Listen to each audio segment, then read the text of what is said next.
Tantor Audio, a division of Recorded Books, presents Baby Fever Secrets, a Billionaire Romance by Nicole Snow, narrated by Christopher Sly and Cheryl Ray. 1. Crave On. One day she might kill me, but first I'm convinced she'll drive me insane. I'm devastated every time I see Becca Corbin, furious when I remember she's off limits. She's made me a smitten, unthinkable caricature of who I used to be and everything I swore I'd never become. Worse, there's no way back to sanity. All roads are as fucking closed as my balls are blue. It's been weeks since we met and I first had her under me. Weeks since being the bastard axe of Wall Street meant something. The steady twitch in my eye speaks volumes when I see my reflection. It says the impossible. It creeps up in a sardonic voice and whispers in my soul, "You, sir, are utterly screwed." This wasn't meant for Grant Shaw. I'm no stranger to fate, but obsession? Fuck. Maybe if I were on my knees thanks to a catastrophic trade on the wrong side of Mr. Market, then at least I'd understand. I'd forgive. Career madness always has a certain mercy. But this woman I can't ignore, and damn sure can't bleach from my head. She's cost me so much more than mere fortune. She's stolen my focus, set my level head on fire, sapped my calm, my patience, my cool, sure as desert sun. She's bruised my ego more than I'll ever admit. Shit, I'm in my office for the third time today, watching her through the one-way glass overlooking the cubicles, dick throbbing so hard I can feel it in my throat. At a simple glance, she's just another cog in my empire, indistinguishable from the 30 or so boys and girls at their desks, watching share prices and resistance points on their screens, screaming into their phones like the double-dealing attack dogs they are. Hungry for their fortune, their personalized pat on the head, every last one of them confident I'll be able to spin their passion into gold. Often I do. Obviously, there are a few key differences with Becca. They're clear as ever when her body draws my eyes. My gaze goes to the ripe breasts she's hiding behind her little blouse, or the ass that caught my hand when I took her cherry less than a month ago, or sometimes the long, wavy brown hair I wrapped in my fist, holding her face up, ready and aching for my lips. No. She's not like the others. She doesn't have their frenzied energy, their need to make their first million, their puppy dog urge to impress every time I call them into the boardroom to talk this week's numbers. She has an effect on me like no one else in this office. Hell, like no one else on this planet. It doesn't make sense. We've already fucked.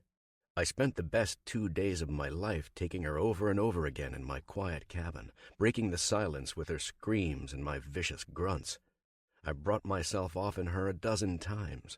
That's 11 more than I normally need to remember my first commandment with women. One and done. Before Becca, it never failed. I never second-guessed myself, not even once, 2 balls deep in my career to find time. That was before everything got complicated, before I knew who she was, before she walked into my office and shot almost as much adrenaline through my heart in 2 minutes as the 2 insatiable nights we had in Eden. Utterly screwed is absolutely right. I know I am when I'm watching her with sweat beading on my brow, one hand on the wall for support. I ask myself for the 100th time why emptying my balls in this girl hasn't flushed her out of my system like it always did before. Why isn't one and done enough? I don't fucking know. Logic flew out the door the day she walked back into my life. So has my infamous calculating caution, the biggest tool in my box I have to thank for the billions I've earned in a tough market over the past decade. They don't call me the bastard axe for nothing. I earned my moniker. I know when to swing, when to hack miracles, and when to cut and run. This is my world, driving hard bargains, accepting no excuses, chewing competitors up for lunch and shitting out any shark who crosses me, especially the clueless, entitled trust fund brats disarmed by my beard and the warm smile buried in it. They think I'm easier than dealing with another clean-shaven piranha. They're always wrong. She can't be my Waterloo. The bastard axe isn't brought down by girls almost half his age who chew bubblegum at their desks between calls involving my biggest deal ever and brush off multi-million-dollar contracts like they're no big deal. Until Becca, I knew who I was, knew my many strengths and non-existent weaknesses. Now, oh, there's weakness all right. It begins and ends with spreading the legs I can't stop thinking about long enough to remember my own name. Tell me it's wrong. Tell me it's madness. Tell me what's made her off limits on more levels than I can count. Tell me I must be pathologically obsessed when I'm threatening everything I've ever built for one more sip of her Moscato lips, sweet and dangerous and rare. Tell me 100 times, burn it in my brain, brand it on my skin. I don't care. Tasting Becca once wasn't nearly enough. I'll have her in my bed again very fucking soon, or else I'll lose what's left of my mind and it won't even matter.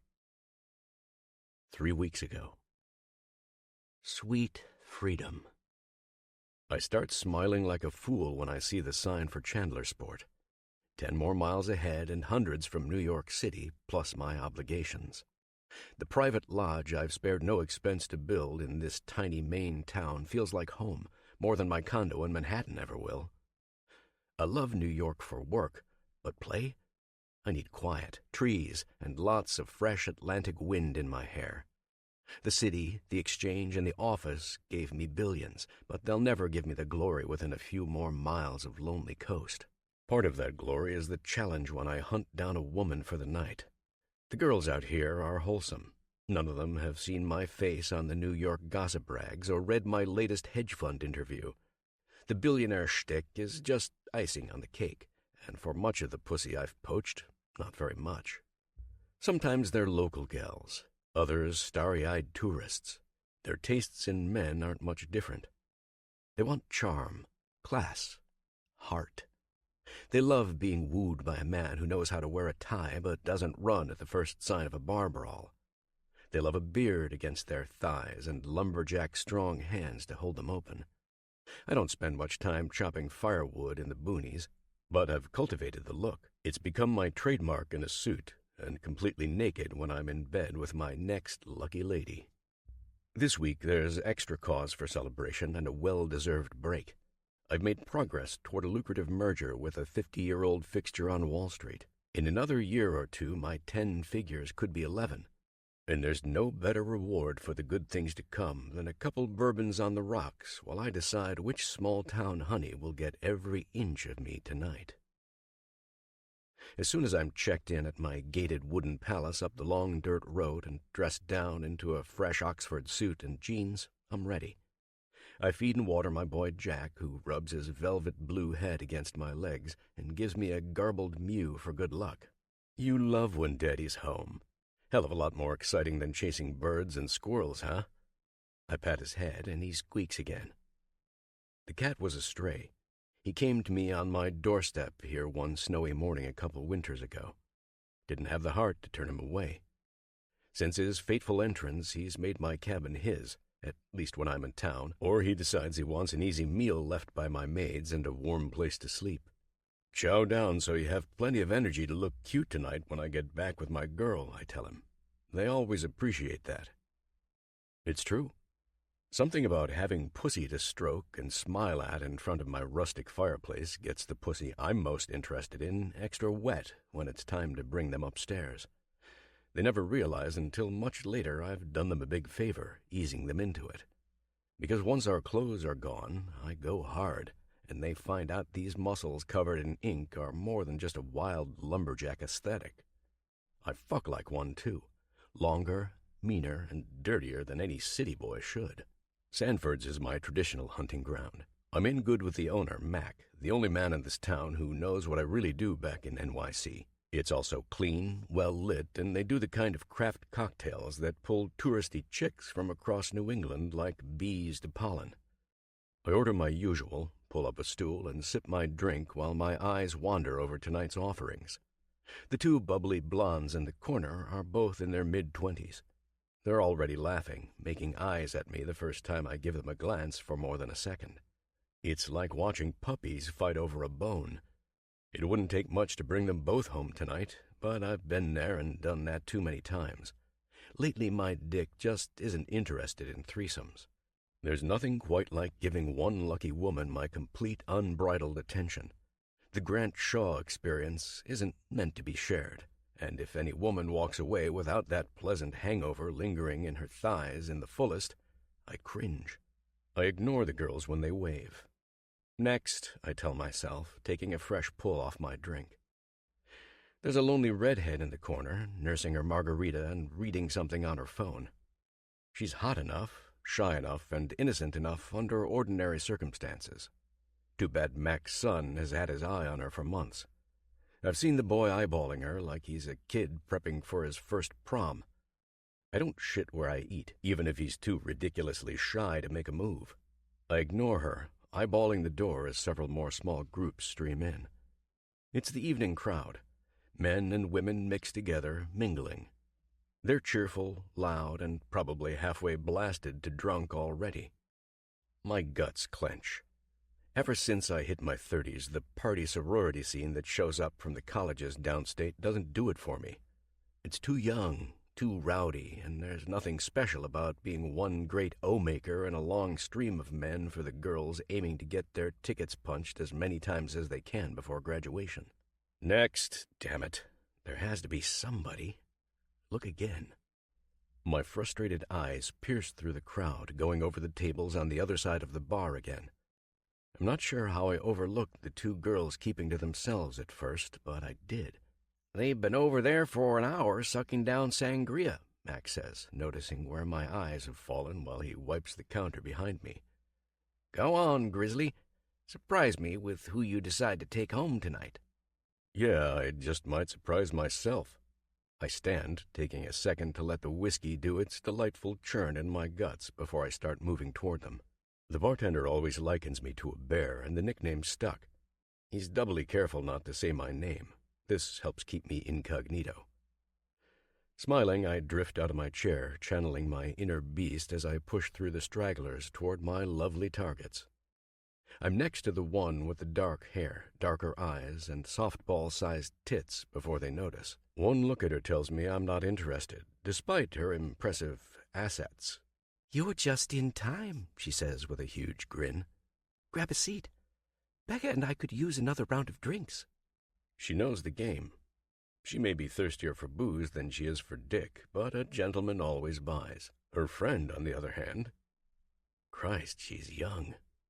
They both are, maybe younger than the chirping sorority girls I turned my nose up at. Still, the woman next to her draws my eyes a second time, and then a third. I can't look away. She is as alluring as an ocean sunset and just as impossible to ignore.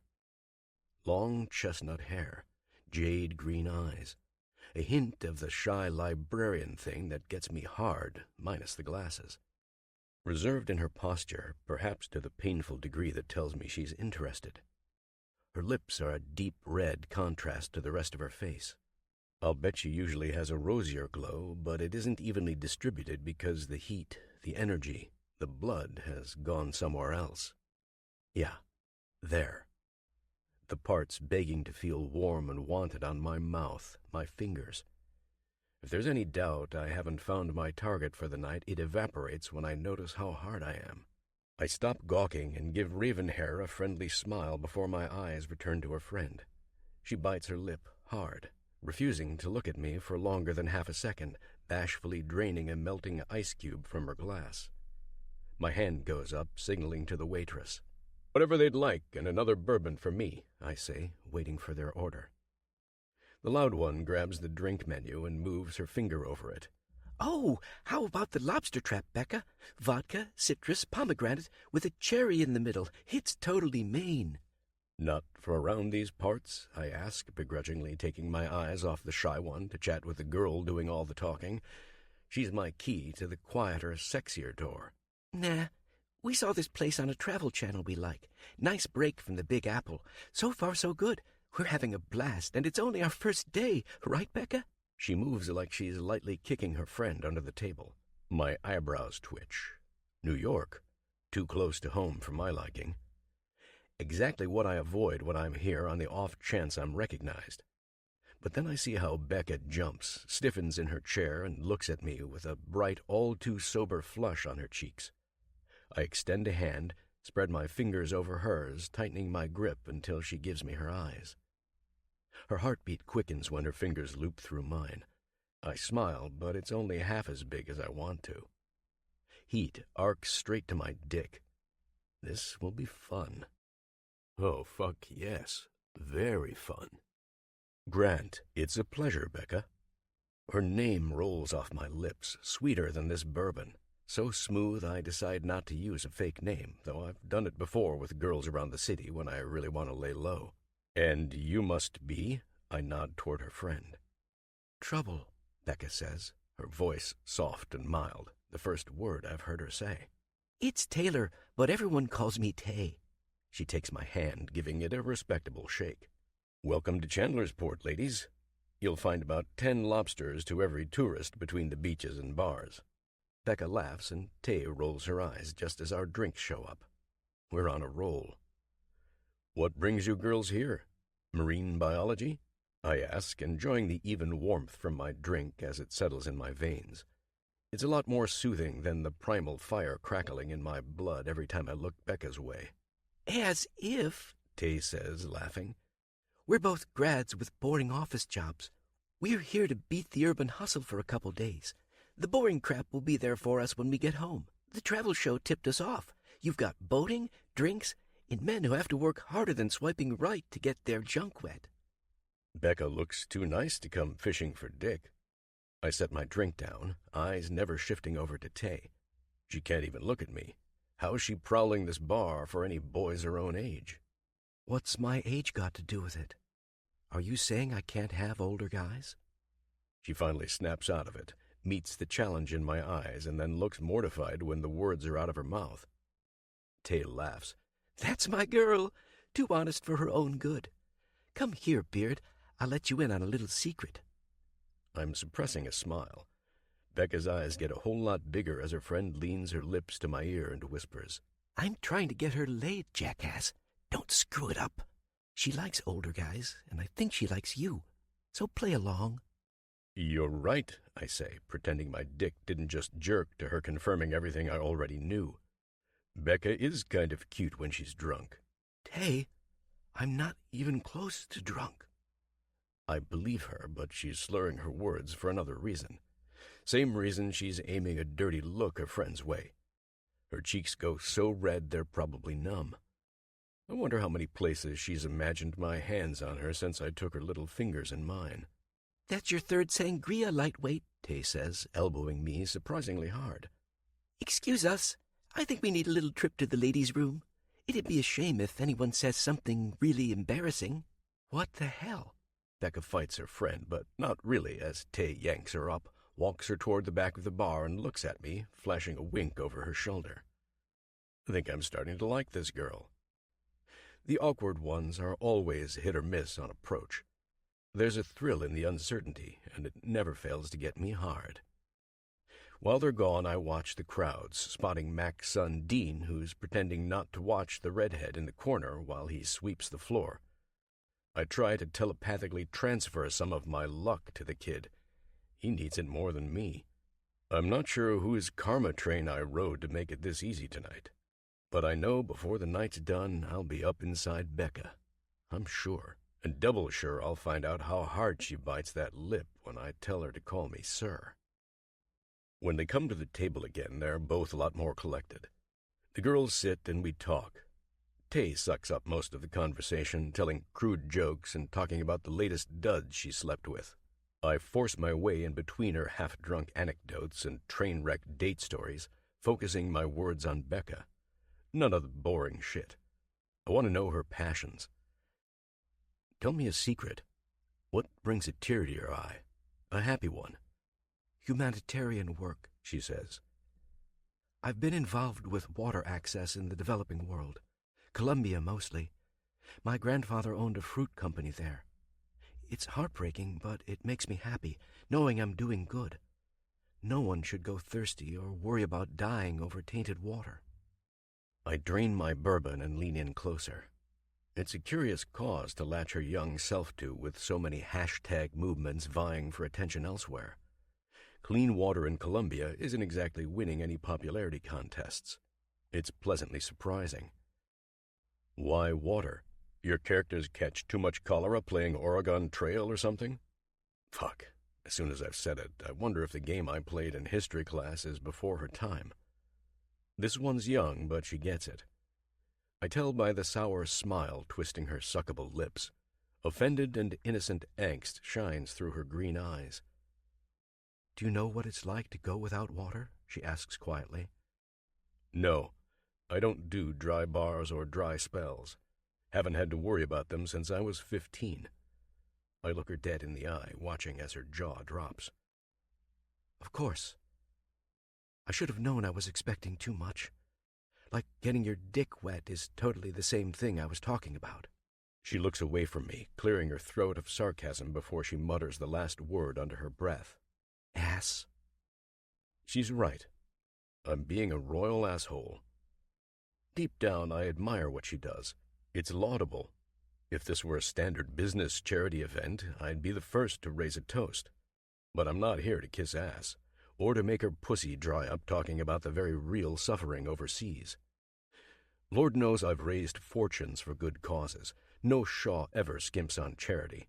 It's part of our branding, and also something that mattered to our dearly departed mother. We honor her memory by giving back to a world that's given us so much. I don't just wear my charity on my sleeve, neither do my brothers. If the women I'm after know I've got a heart, they're all too likely to sink their claws in and never let go. That just doesn't jive with one and done. The table wobbles slightly a second later. I can tell by the way Becca jumps that her friend has kicked her under the table, flashing her warning eyes. "What the hell are you doing? He's not that bad." Tay's glance says it all. She's obnoxious, but I like having her on my side. "I don't know," she mouths to her friend. Fuck, this isn't the time for second guessing. I muster my warmest smile and shoot Tay a quick, subtle wink before I turn my chair toward the tender little minx. "It's a joke, Becca," I say, grabbing her hand. "Learn to laugh. It's a stress reliever.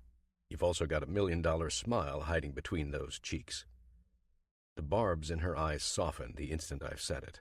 Across the table, Taylor laughs, muttering something into her half-empty glass that sounds a lot like, "Oh my God." "Tell him about your charity," she pipes, banging her little fist on the table. Becca flushes. I don't let her hand out of my grip, even though I feel the heat flowing in her skin as her pulse quickens. She shakes her head, giving her friend a hard look. "It's just something I do on the side. My father's company puts money into health and human services every year. I pitched the water thing a couple years ago and helped as long as I could getting it off the ground. As long as Dad let me, I mean. I'm still involved, even though it isn't moving as quickly as I'd like." She trails off. My fingers move deeper through hers, giving them a reassuring squeeze. I love when the secrets start flowing fast and freely. "Initiative is sexy," I tell her. If it weren't for keeping my super-secret identity under wraps, I'd offer her a contact or two who'd get her project moving a whole lot faster than whatever piddly business her father owns. What else does Becca get up to when she isn't saving the world? "Road trips with her bestie when she'll listen," Tay cuts in, much to my annoyance. "I had to drag her up here. She needs it, though. It's her last big vacay for a while." The last word gets swallowed by a hiccup. Thank God shifts are just beginning to turn over at the bar. When the surfer college kid Mac hired for the tourist season comes by our table, checking for another round, Tay's attention goes straight to him. "Excuse me, guys," she says, sliding off her chair and bounding after him. She looks over her shoulder one last time before she's gone, heading toward the counter in the back where her beach bum crush is shaking ice like he's demolishing a landmine. "Remember what I said. Lighten up." Becca lets out a sigh. "I have to apologize. She's not herself when she's had too many. Or when she's found her target for the evening, I guess." Let the girl have her fun. We'll make our own. I wait for the flush to appear on her cheeks that makes my dick twitch again. It's getting loud in here. I know a place where we can pick this up without the noise. Her grip tightens in mine. I throw down a wad of cash for the tab, another technique to make sure I stay anonymous, and lead her out to my car. I'm expecting her eyes to light up and maybe get a preview how she moans with delight when we reach my Tesla.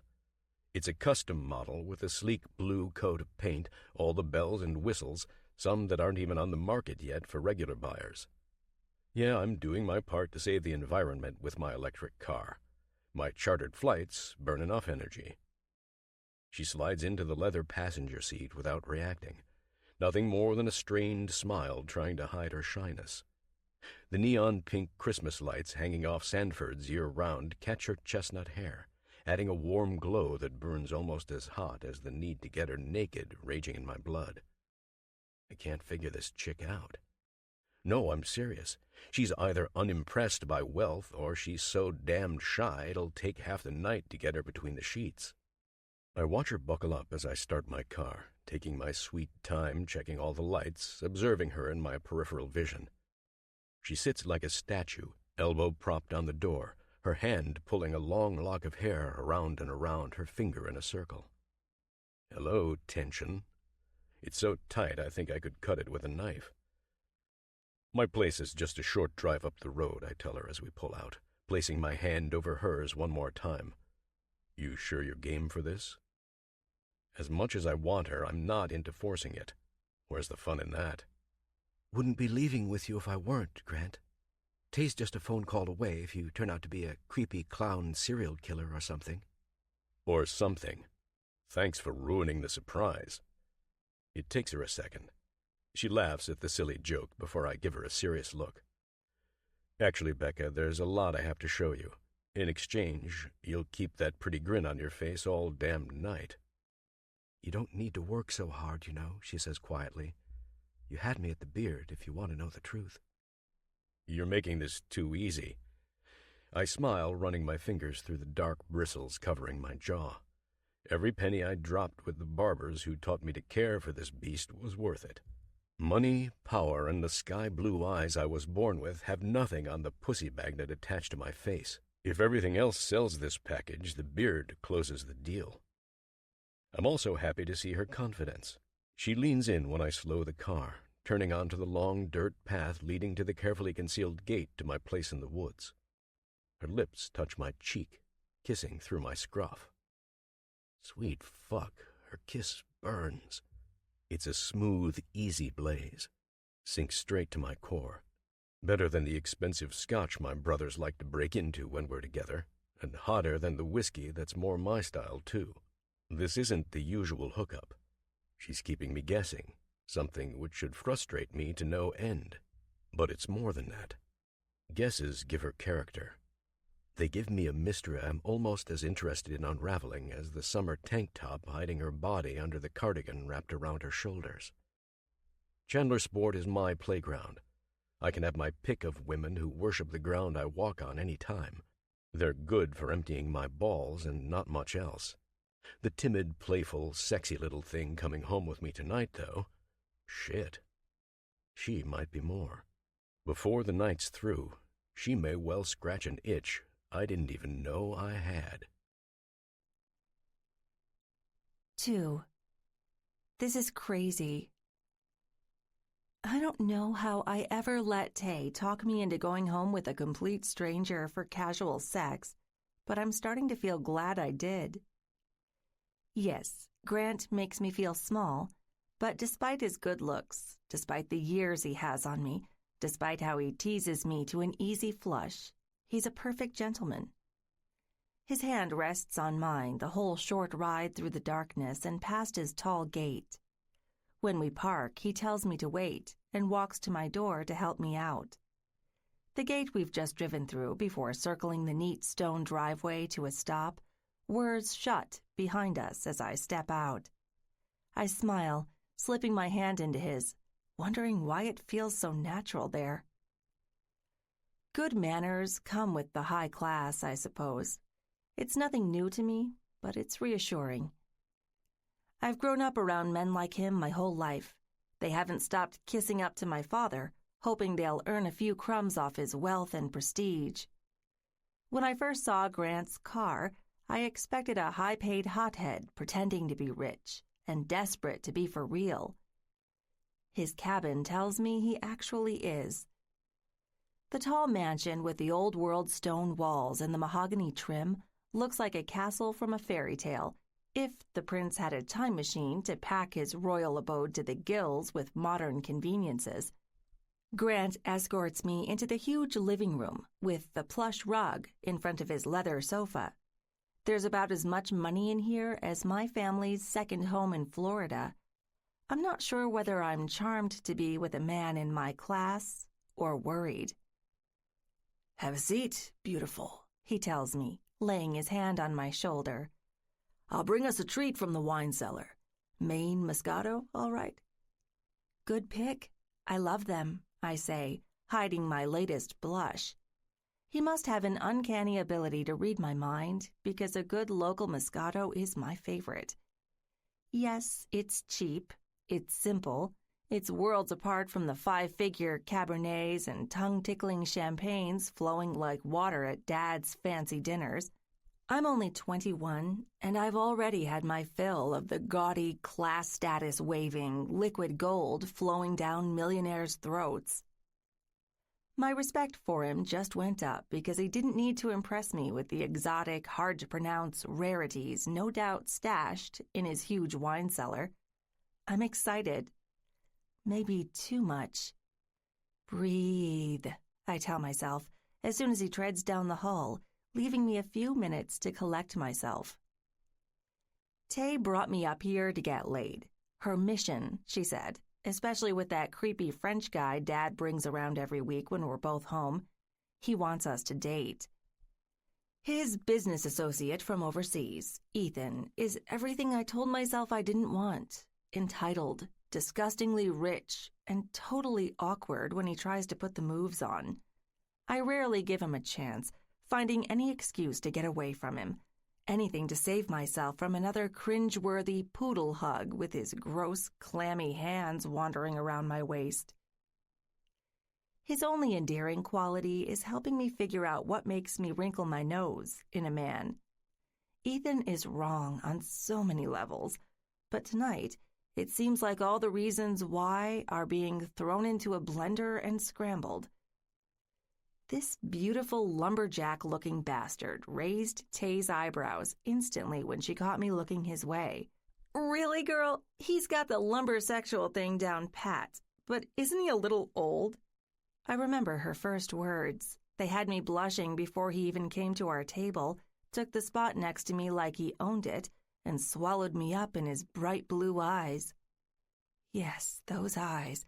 Good God.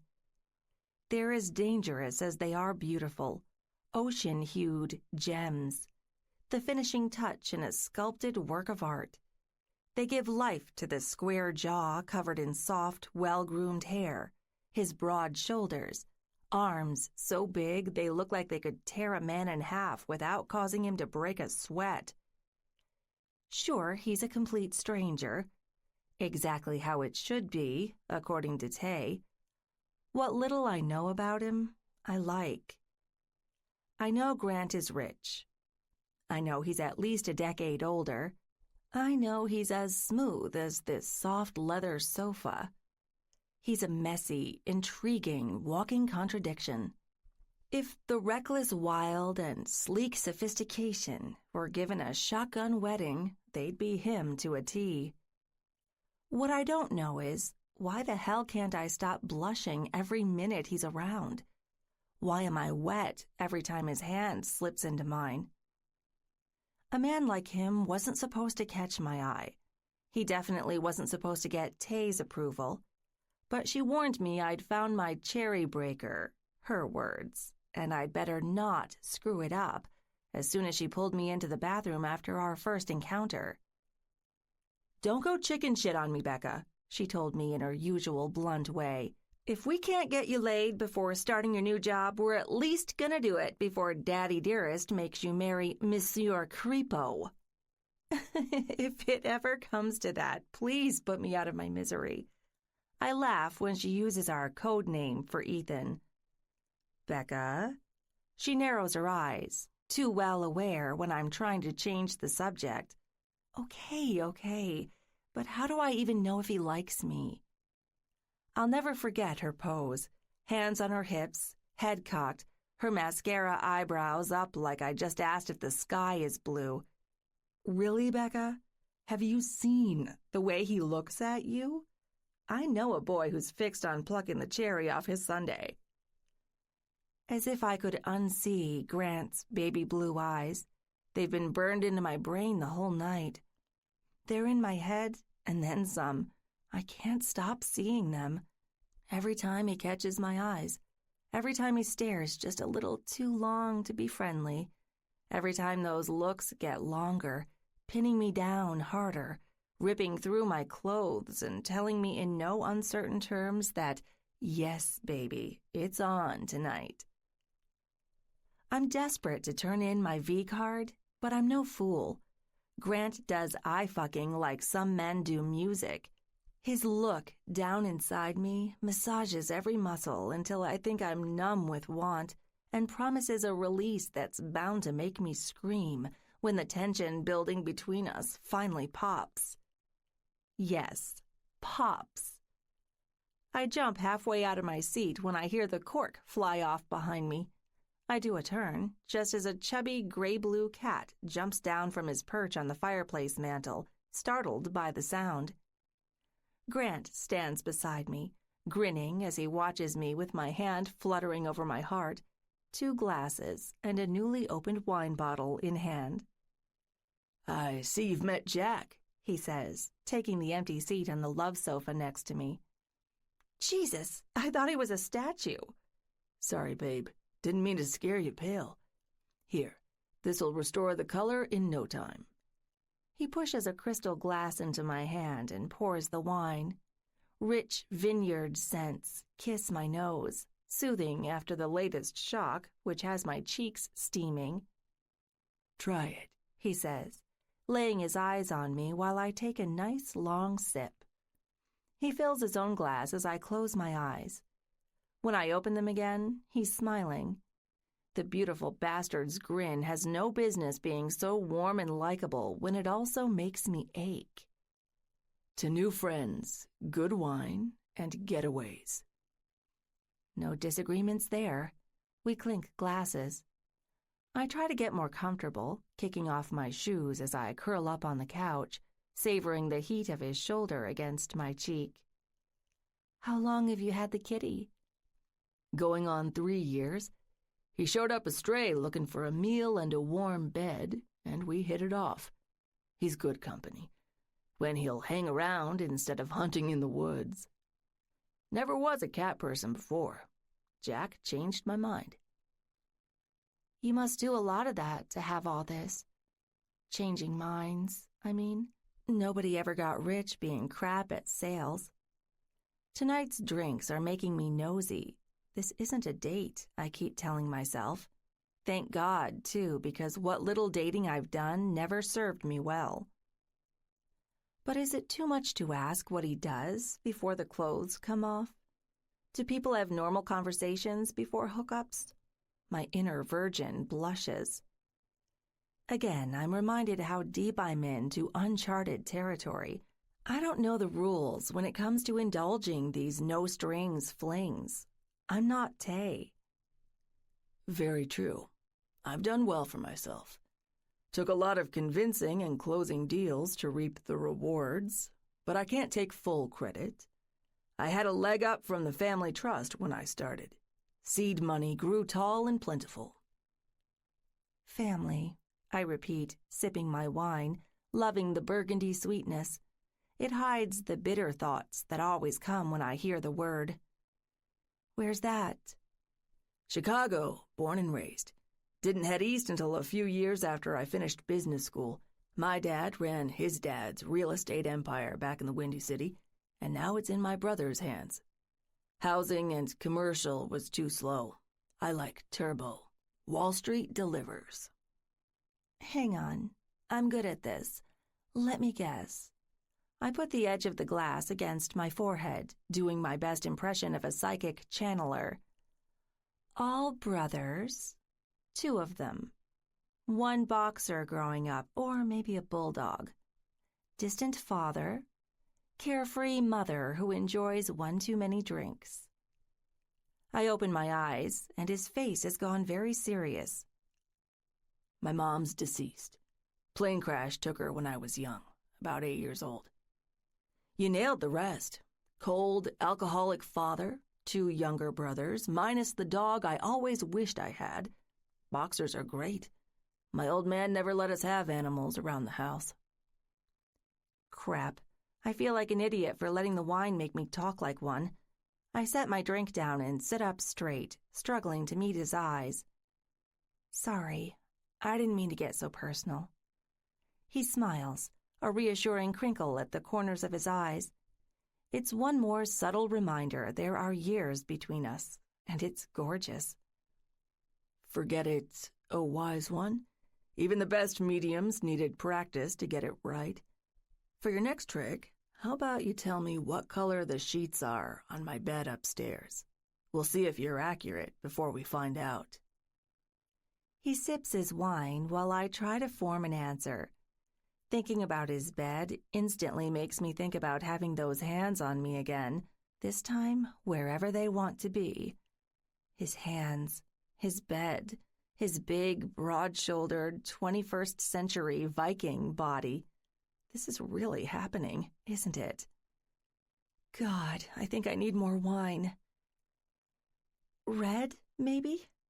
I try avoiding his eyes, imagining his weight pressing me deep into the tacky crayon red sheets I've made up. His smile is gone when he pulls his glass down. Something hotter and more feral replaces the inviting warmth on his face. Guess again. 2 more tries, Becca. 2 more, and then what?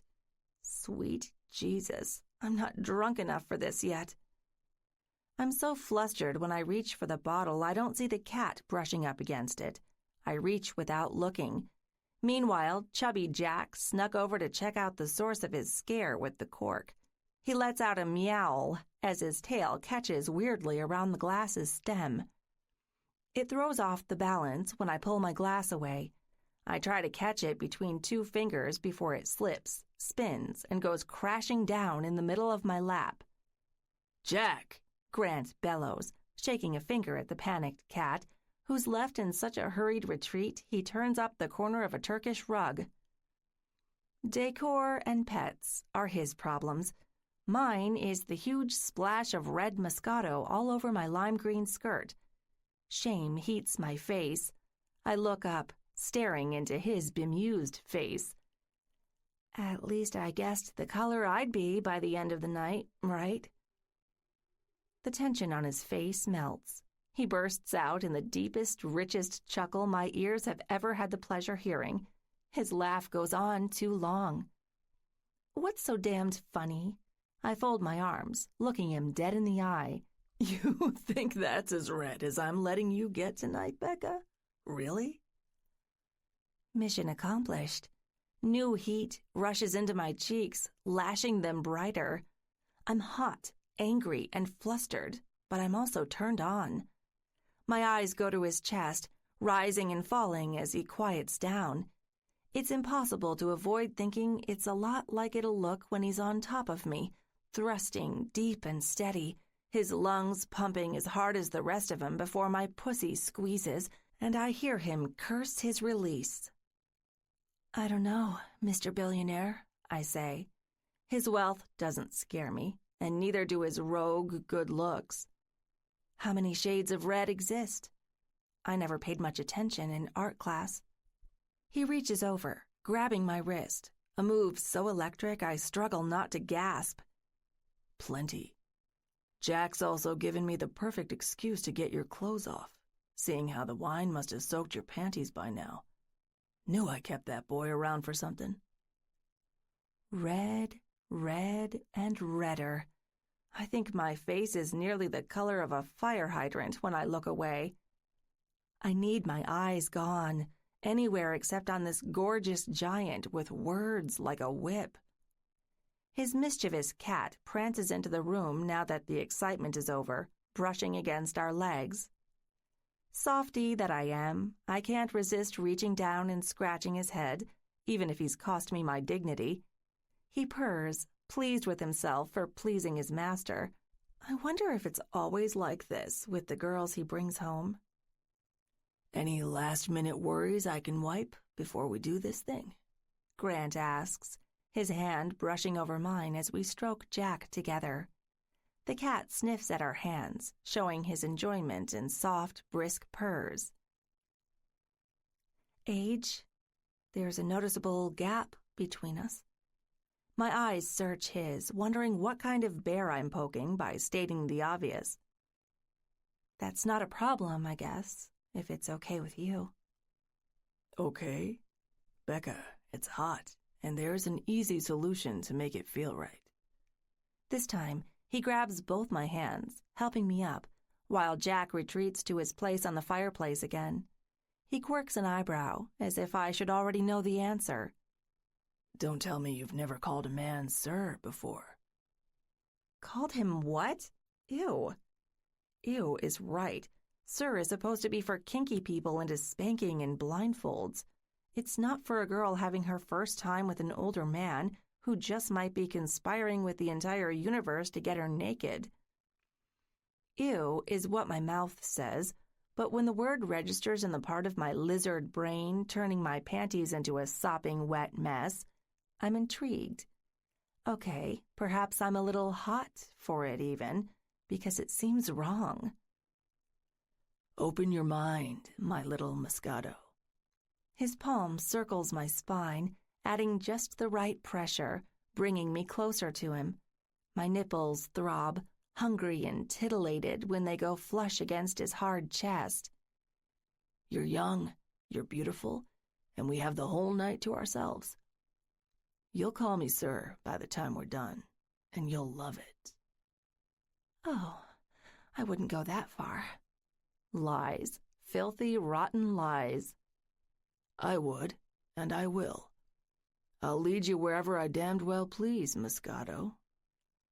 My hands flatten against his chest, giving my breasts some much-needed breathing space. If they spend another second pressed up against him, I swear I'll lose it in the middle of this living room. Are we through spilling wine out here and eye-fucking each other blind? He waits until I give him the tiniest of nods. Good. Follow me. I obey, not just my body, but my heart. It strums so hard in my ribcage, I'm afraid it'll stop. My footsteps land in his as we move through his enormous house, heading up the spiraling staircase which goes up several floors. His master suite is at the top, hidden behind a thick double door with intricate flourishes carved into it, almost like a secret passage. I feel like it's the entrance to Aladdin's cave rather than a rich man's bedroom. When his hand is on the huge iron knob, he stops, staring into my eyes. You never did use up your guesses on the sheets, he says. I'll stick with red, I tell him, even though I'm sure that's wrong. It's the last thing I'm able to say as a sane woman before he opens the door and brings me into his storm. His sheets are actually ivory white. I notice them as soon as he's backed me against the wall and ripped down my skirt, cupping my pussy through soaked lace, squeezing like he already owns it. Twisted desire curdles my blood, and I still can't pull my eyes off his sheets. They're probably Egyptian cotton with 10,000 stitches, the kind I've slept on a couple times in the fancy jets my father flies out to bring me home from my water work in Latin America. It's a stunning, pure choice for a man with nothing pure about him as soon as he unbuttons his shirt. My hands reach in, fingertips dancing on his skin, nervous and delicate. He takes my wrists with a growl, pushes my fingers against him harder, brushing his shirt aside. Touch me, beautiful, he whispers. It's yours tonight. My eyes look on the wonder I'm being loaned.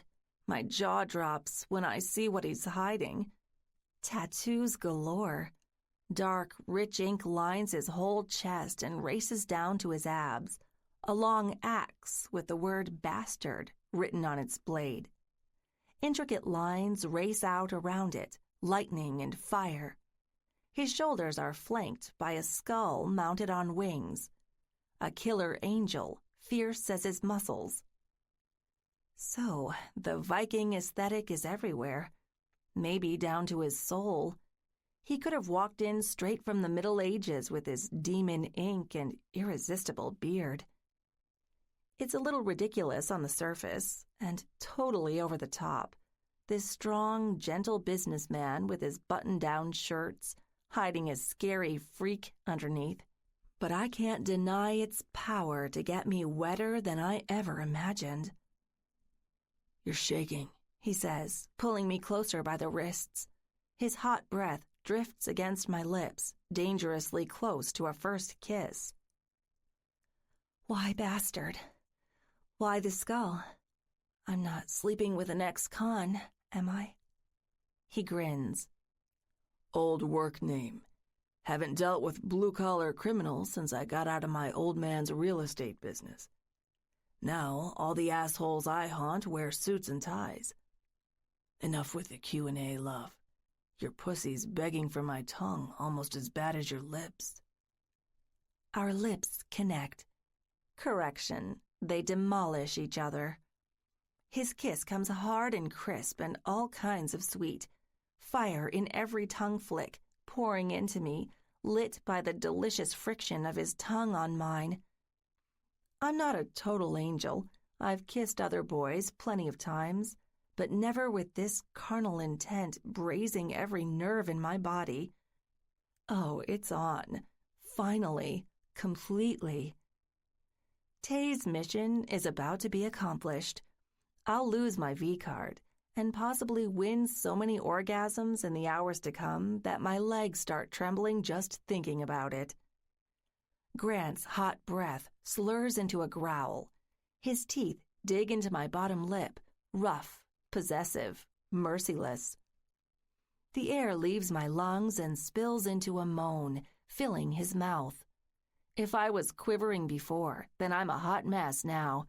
I can't hide what he's doing to me. "You okay, Moscato?" he asks, pulling away, bringing his free hand to cut my cheek. "What's wrong?" "You," I whisper, taking a second to swallow the bashful stone in my throat. "You're too good, and I have a confession to make." "Confession?" I have to be honest. His eyes lock onto mine while I take a deep breath, letting out a sigh before I spill it. I've never done this before. "You've never... Oh, shit." I hope I haven't made a huge mistake. For a second, his fingers stiffen on my skin, warmer and sterner than before. Sweat beads on my brow. Have I said too much? I meant to tell you sooner. Tay brought me up here for more than an ordinary getaway. She thought I'd find a man to take my worries away, to help me get laid. It's long overdue. I swear I'm ready. There's a first time for everything, right? I stop right there, recognizing how pathetic I sound. His palm slides against my cheek, tracing my jaw down and then up again, keeping me in suspense. I'm about to grab my skirt and walk the fuck out when he gives me the smirk I'm learning is near impossible to resist. "Always, Becca. Always a first time for everything. I've never had a virgin call me daddy before, but fuck, I want to." Nice recovery, even if it's crude. Very nice when his lips crash back into mine, angrier than before, kissing me with the same fierce intent his hand makes when it slides between my thighs. He brings me a little closer to the huge angel white bed with every kiss. Its thin curtains hang down like something from an old Victorian film. They caress my back softly when I'm at the edge, one gentle push away from entering a world guaranteed to change me forever.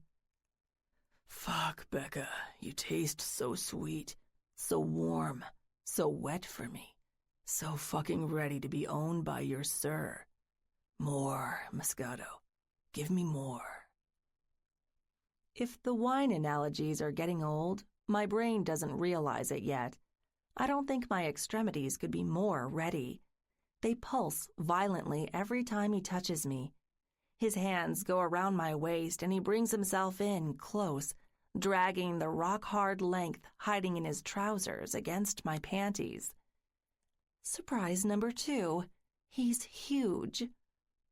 Nobody ever said this V-card punching was going to be easy.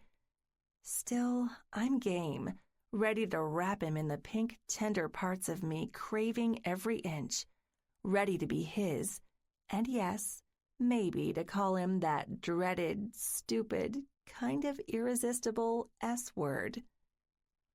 Goodbye, cardigan. My fingers go to the spaghetti straps of my tank top and I'm peeling it off when he grabs both my wrists. Not so fast. Let me help. His thick, deliciously rough fingers replace mine.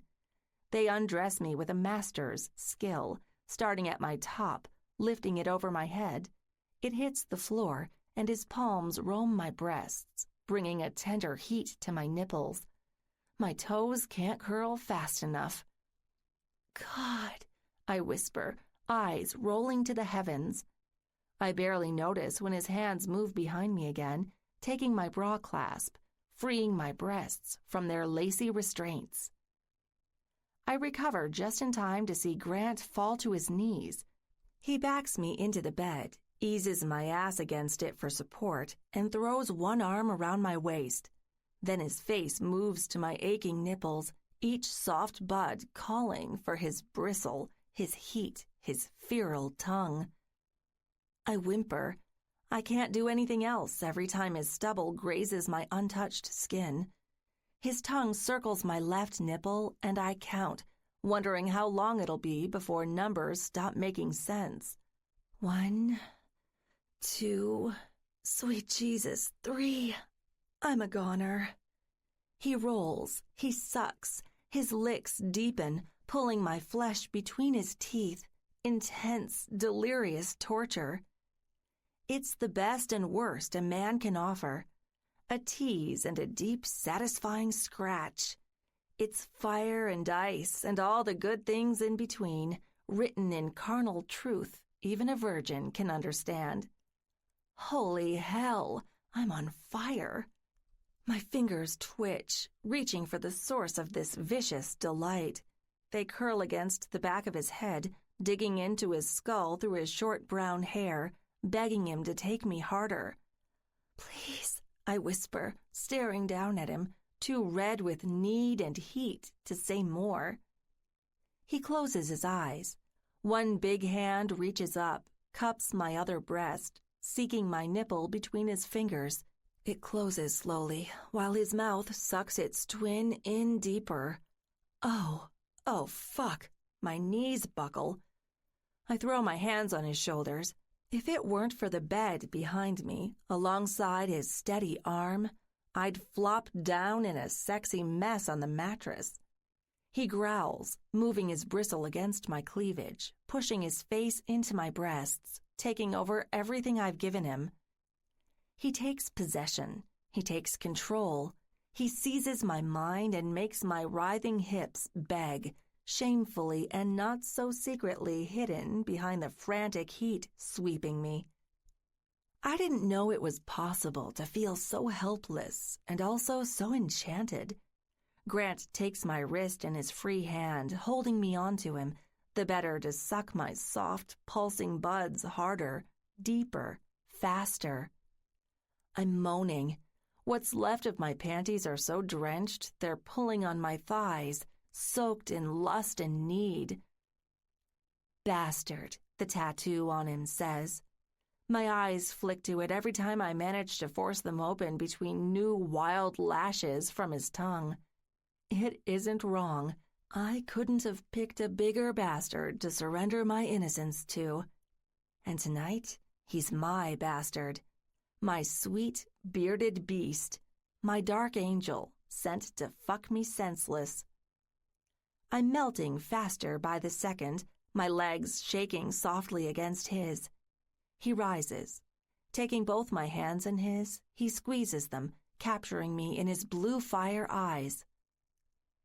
Lay the fuck down. These are coming off. Can't go on listening to you whimper while I suck your tits a second longer, he tells me, pushing his hard-on into my panties. I feel his want, and oh baby, mine thickens. Doubles in no time, seething in my blood like molten steel. Moscato, you've lived too long holding on to these screams.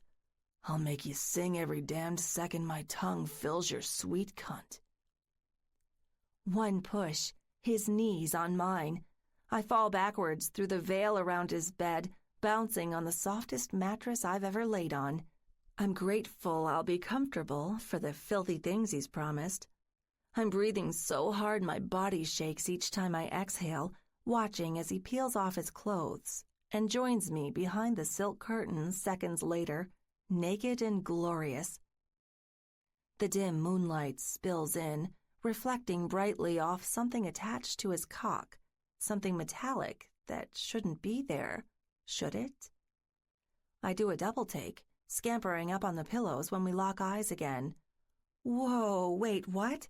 Grant, what is that thing you're wearing? I'm not sure it's the right word. He crawls on top of me and lays down another kiss. He refuses to answer until his warmth, his heat, obliterates any second thoughts. His strength, his ink, his godly muscles remind me I don't care if his dick is half machine. Guess you've never heard of a Prince Albert, he says, grabbing his cock in a fist and crouching. Go ahead, touch it. Prince Albert? Your royalty? He chuckles.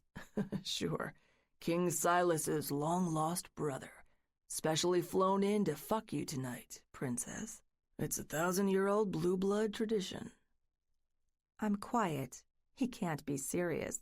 He's screwing with me, or the world's biggest playboy prince has a flaming hot twin nobody ever heard of.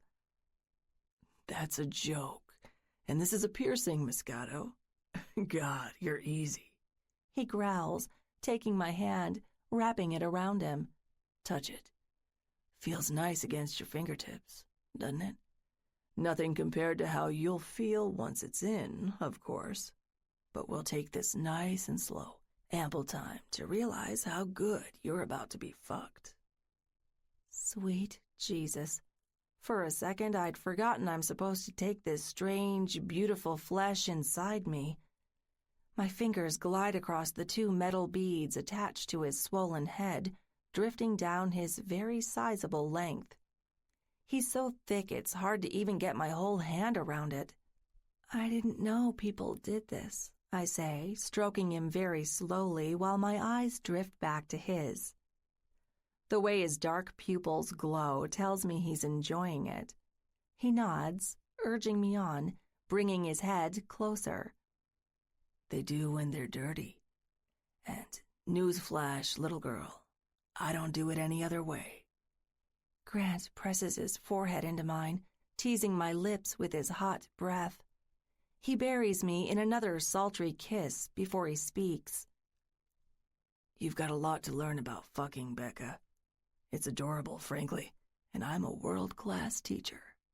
He pulls away and smiles, leaving me to bristle. Little girl? Teacher? I can't tell if I'm offended or excited, but there's adrenaline in my blood, and only one obvious way to calm it. I'm not clueless, I lie. I'm no angel. I've read things, seen them on the web. He smiles straight through my BS and pushes my hand off his throbbing cock. Sure, like watching another broad get bent over and pounded is the same as doing it. He rolls his eyes once. My cheeks are about to burst into flames. You're right about playing Ms. Innocent, though. I see right through it. You're a little tease, love, and that has a stiff fucking penalty with me. You'll pay my fine in screams. A good girl wouldn't distract me from eating her pussy to the moon and back. Grant reaches between my legs, stuffs his fingers in my panties, and his smile disappears. Open wide for sir, he orders, jerking my bottoms down so fast the force lifts my butt in the air. Sir again. I don't know whether to be disgusted or turned on as he buries his face against my soft belly a second later, throwing my legs over his shoulders and pinning them down with his arms. He's right about one thing. There's a lot I don't know about the world he's thrown open the door to, but I have a feeling by the time this weekend is over, this rich freak with the beard will give me the grand tour. I roll my head, trying to relax when his tongue goes to work. He kisses down my belly, a slow and steady trail to my inner thighs, lower and lower before he heads back up. Sugary anticipation runs up my spine. His breath hits my steaming folds, electric and inspired, calling fire to my clit. Holy mother, yes! He doesn't take it just yet. Oh no, this man doesn't call me Moscato for nothing.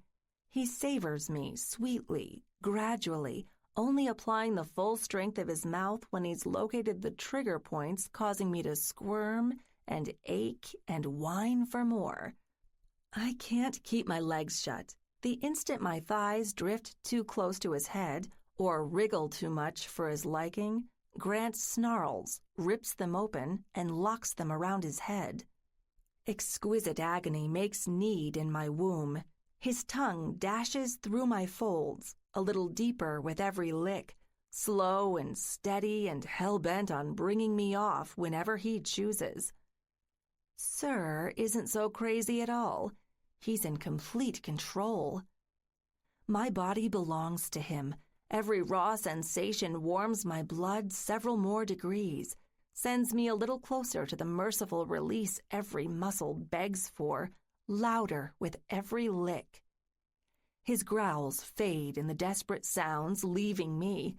My moans become shrieks, and I say the same word over and over when my pleasure-doused brain remembers how, so shrill it doesn't even sound like please. Begging doesn't help. There's no reprieve until he's good and ready, on his own terms. Eventually, he's had his fun. Grant moves to my swollen clit, draws it into his mouth, and holds it for his tongue to spank again and again. I'm ruined when the ecstasy builds, breaks, and comes in a deluge. 10 minutes ago, or however many it's been, I didn't know a thing about what a man could do to me. Every calculated stroke of his tongue brings a new lesson, makes my body his willing pupil. Now I'm his canvas, his instrument, his other half to mold. Prey at the most primal level, and it feels so fucking good to let go when the heat surging in me ruptures. Grant!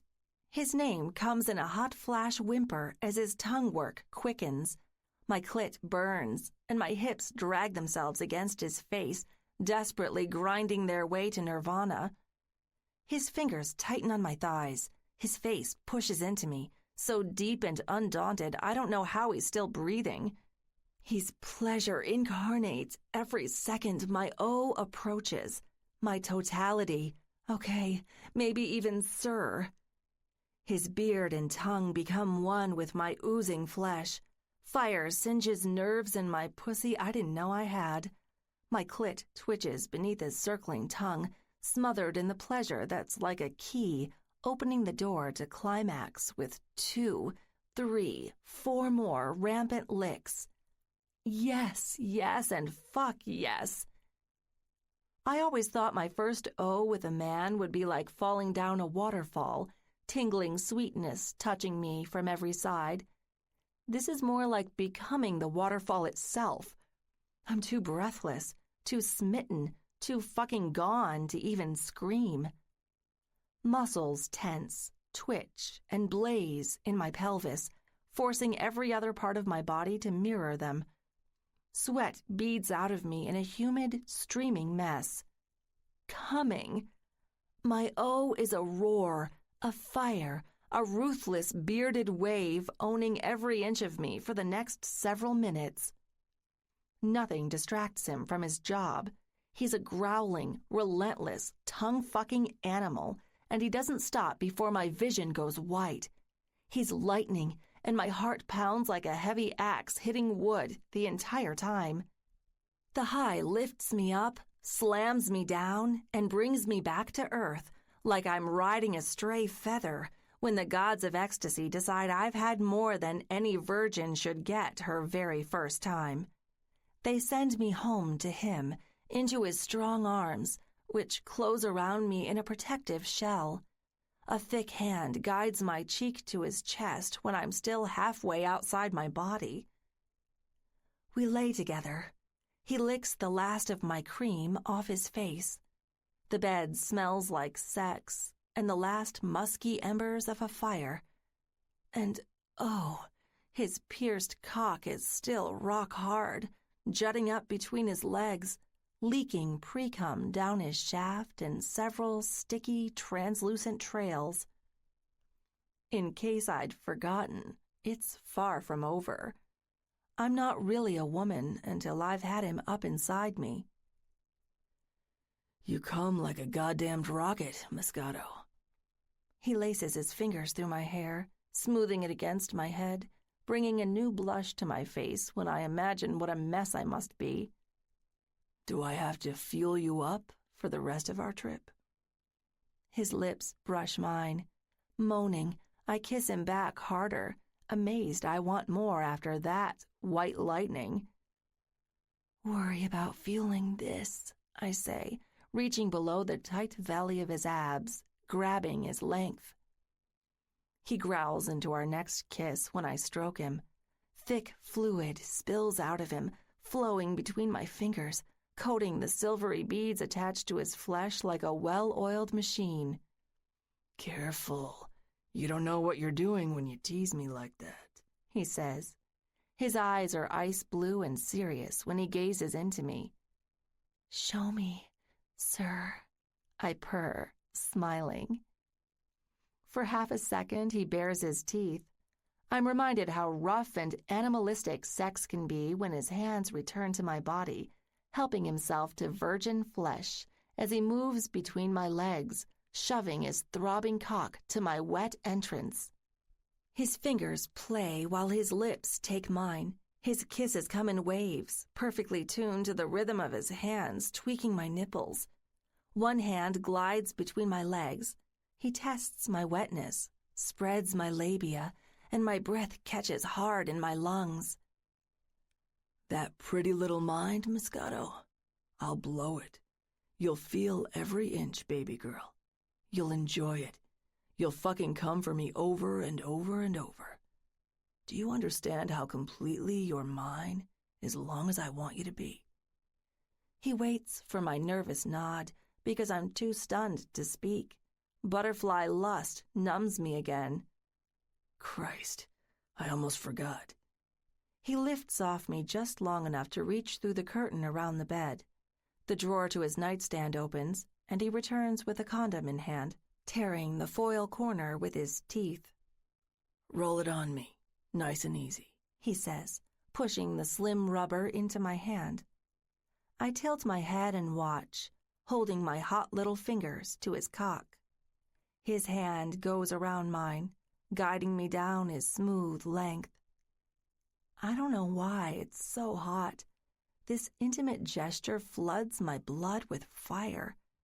I think I'm panting when he takes his position between my legs again, tilting my chin up with 2 fingers so I meet his eyes. When I take your cherry, you look at me. One good long look, Moscato. I'm not some clumsy fucking kid sneaking into your dorm room to get his rocks off and pass out. I'm a man. I'm your sir, and you'll remember me for the rest of your life after I've torn you up. Bold words. Bold and so true, I feel their weight in my bones. I'm not scared when we lock eyes. I'm admiring him the same way a woman sees once-in-a-lifetime art or a wonderfully assembled delicacy before a chef's tasting. Grant takes my hands, brings them high over my head, and holds them there, slipping my fingers through his. "On 3, beautiful," he says, letting me know it's coming. Just one hard thrust away from what I came here for. 1, 2, I say softly, closing my eyes. 3, the last word we count together. Then his hips edge mine. His thick cock slides into me and keeps on going, so long it seems like it's going to go on forever before he hits the end, just short of my womb. Some say pain is the other side of pleasure. With losing it for the first time, I think they're right. There's a sharp tearing sensation, the remnants of my virginity stripped away, and then a duller, angrier heat as my pussy stretches to welcome his size. Sweet agony. There's a pleasure behind the pain, a strange, wanton desire that says keep going, even when it aches, and my fingers pinch his so hard I think they'll break. "You okay?" he whispers, pressing his forehead to mine, holding himself in me until I nod. "Please, Grant, fuck me," I whisper, channeling my lust. It helps me survive the next 60 seconds, while his huge, pierced cock glides out of me and then plunges in again, this time deeper. He stifles my desperate moan with a kiss. I brush my tongue across his, feeding his hunger. We work for our rhythm. My hips move, timed to his next few thrusts. It isn't long before pleasure dominates all sensations.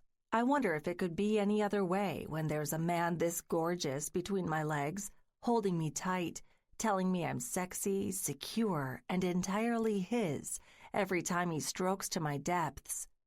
Faster, harder, deeper. Oh, mama. My eyelids flutter shut. His hands move over me when they're not pinning me down by the wrists. We caress. We fuck.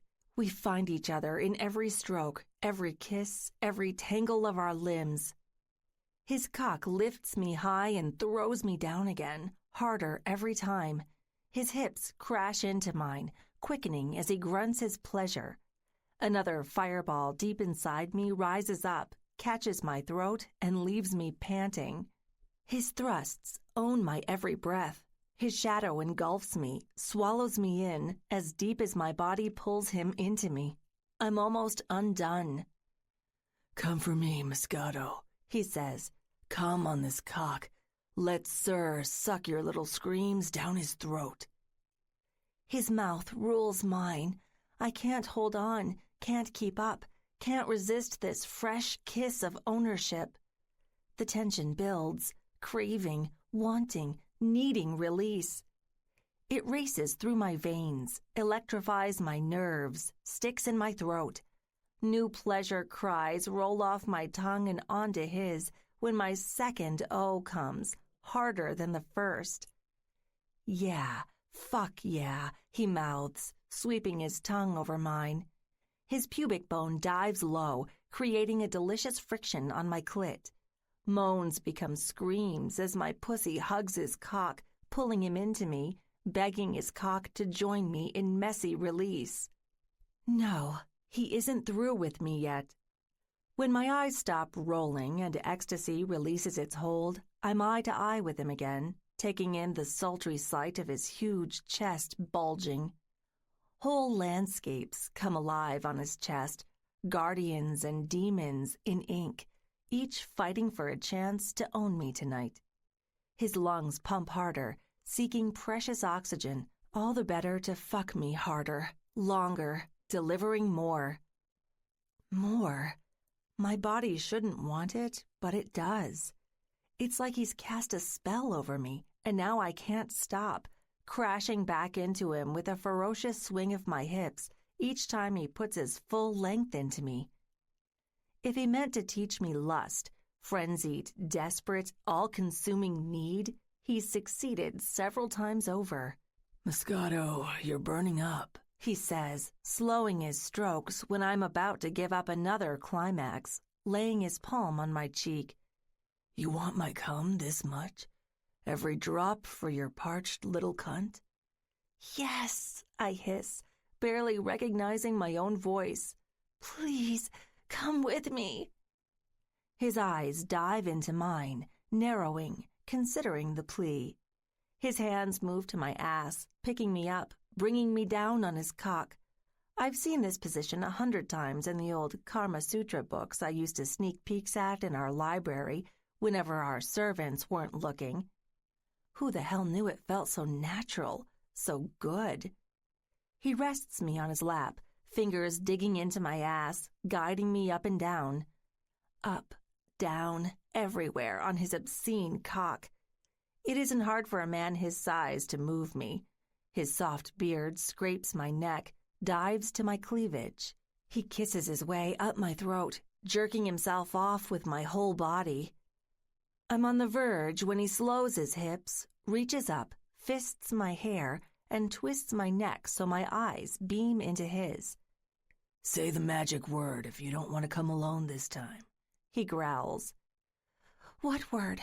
I'm playing dumb, but I already know it. His cock moves in me again, shallower strokes, more insistent than before. His eyebrows quirk in a warning, and the unthinkable is on the end of my tongue, something I swore I'd never consider. Please, please, Grant, I try. No, not good enough. My eyelids pinch shut, his thrusts achingly close to carrying me to bliss again. Sir, please. Fuck. His curse rumbles low as his thrusts pick up. My pussy tenses, squeezes his whole length, and I'm almost swept away before I notice how he stiffens, how he swells deep inside me. He's coming. Grant fills me with such a furious heat I swear I feel it through the condom. What started as another rough O becomes fuller, becomes divine. It's fire, it's passion, it's everything screaming to every last extremity. Nerves crackle, hearts pound, muscles twitch. Grant brings me off, intense and raw. We share the best of ourselves in a beautiful moment, one I'm scared I won't have again. How could it possibly get better than this? The last thing I see before I collapse in his arms is the axe on his chest, swaying from his heavy breathing. If he's a bastard like the tattoo says, then he's a beautiful one, and he's mine. Mine, as I am his. Virgin and beast, Sirs Moscato, bound to him as long as we share this bed, and he holds me in the moment. And I don't have to worry about how ridiculous this sounds or how short-lived it'll be when the time comes to uncouple my poor heart. Tears sting the corners of my eyes when he softens, and I feel him moving in for another kiss. Fuck you, emotions. I promise myself there won't be any weakness when his mouth takes mine. It's only tonight. It isn't love. It isn't anything. I'm here to lose my virginity, enjoy it, and scram. Easy peasy, just like Tay said. This isn't meant to last. It's not forever. It may well be the best sex of my life, but that's all it can be. 1, 2, or half a dozen romps. Wham bam and see ya, madam. I told myself I was ready. I said it wouldn't be a problem. I went through it in my mind over and over before we got in the car and drove up here, ever since Tay first floated the scheme a few months ago, and I finally broke down and told her I'd follow through last week. But I didn't bet on the way my pulse changes every time we kiss. It's more than mere lust, more than a virgin's zeal, more than feeling like an adult for the first time in my life. If I'm being honest, it's more, and it damned well shouldn't be. The fact more is even in my head when I wrap my hands around his neck, savoring his heat, fighting loose tears, tells me this is trouble with a flashing neon T. Men like Grant don't date. He's a man whore in his natural heartbreaker habitat if there ever was one. I'm no fool. I've seen too many womanizing, high-octane sharks from my father's deals and high society to know better. He's also a total stranger, even if he doesn't feel like it, and even if I've called him the big S-I-R. "Don't tell me you're getting sleepy now, Moscato," he whispers, running his thumb along my cheek, tracing my jawline like we're star-crossed lovers in the world's raunchiest Romeo and Juliet parody. Need you to wake me up, I say, smiling for emphasis, regaining control. I open my lidded eyes when I'm sure the tears won't slip. When he kisses me again, everything that shouldn't be real suddenly is. Careful, I tell myself, and then I repeat it a few more times while our lips mingle. He took my virginity like we agreed. I enjoyed it. But I'm flirting with a major red line with no mystery on the other side. I can see the hurt already if I slip up. It's there, savage and waiting, if I get too comfortable, too close, and I let him run away with my heart. So it's more than one night. It's 3 whole days, sleeping in late, walking the rocky beach behind his lodge hand in hand, and petting his lovely friend Jack, while our dinners digest with some of the best wine I've ever had. Grant says a lot without giving away everything. He tells me about his brothers, Hayden and Luke, a real estate mogul and a Hollywood actor, respectively. I laugh and blush when I find out his youngest brother played the infamous Mr. Black, every woman's secret heartthrob since Bear hit the silver screen. It's the biggest erotic thriller since, well, maybe ever. Honestly, though, I don't think there's anyone in Hollywood worth comparing to the man I've given everything. "You're lucky you know my last name," he says on our last day, watching the sunset off the private balcony attached to his master suite, a new Moscato in our glasses. "I come up here to get away from it all.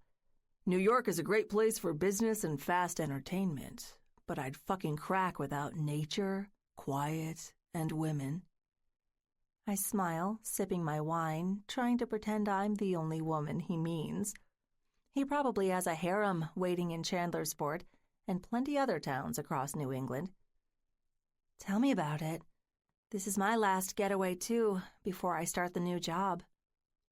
"Which firm?" he asks, taking a pull from his wine. I shrug. Don't know, and can't say I care. Some crappy, stuffy place Dad says I need to work at so I can do something serious with my life, as he says. Never mind how he thinks I'm heading for the gutter if I choose to live without the private jet someday. Grant smiles, reaching for my hand. God, his fingers feel good in mine. I don't want this to end, but the sunset reminds me it will. It's inevitable as the moon in the next few hours. Our weekend enters its terminal stage, passing in one last burst of orange glory as the high summer sun slips behind the tall trees, spilling its last light on the Atlantic coast. "Say no more. I know family pressure. My old man practically strangled all 3 of us before we started making coin. Gave my little brother Luke all kinds of shit when he decided to go his own way." Well, you've done very well for yourself. You must have made your family proud, I say quietly. His eyes darken. "Sure. My family wasn't exactly what you'd call close-knit."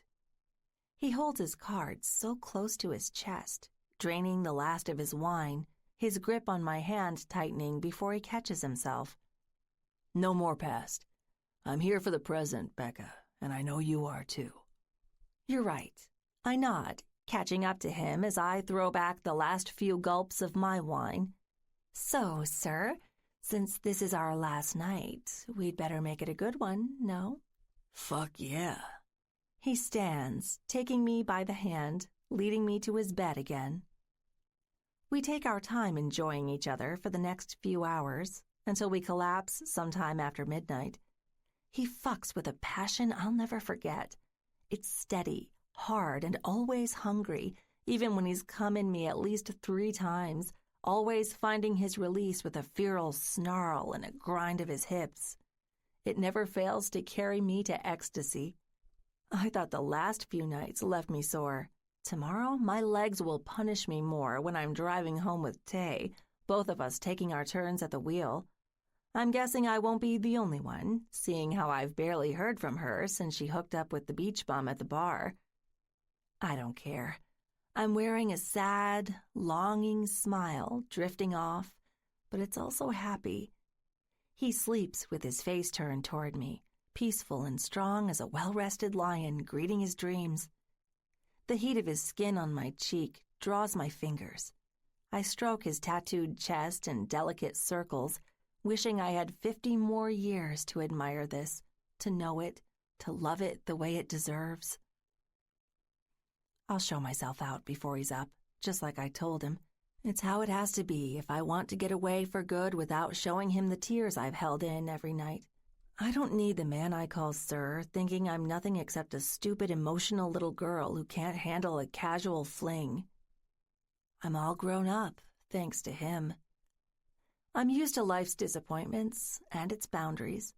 They're the only certainties I've known, growing up a Corbin. Even now, I feel his presence when I should just shut it out. My father would probably lock me away in a convent if he knew what I did tonight. Not the sex, necessarily, but taking life into my own hands, living for me instead of the fortune he's dedicated his life to. Always disappointed when he sees the same desire he's tried to nurture in me failing, and failing hard. Tomorrow, everything I hate returns with a vengeance. I'll barely have an evening to rest at home before I have to show up bright and early to work for his latest business ass, Oshit.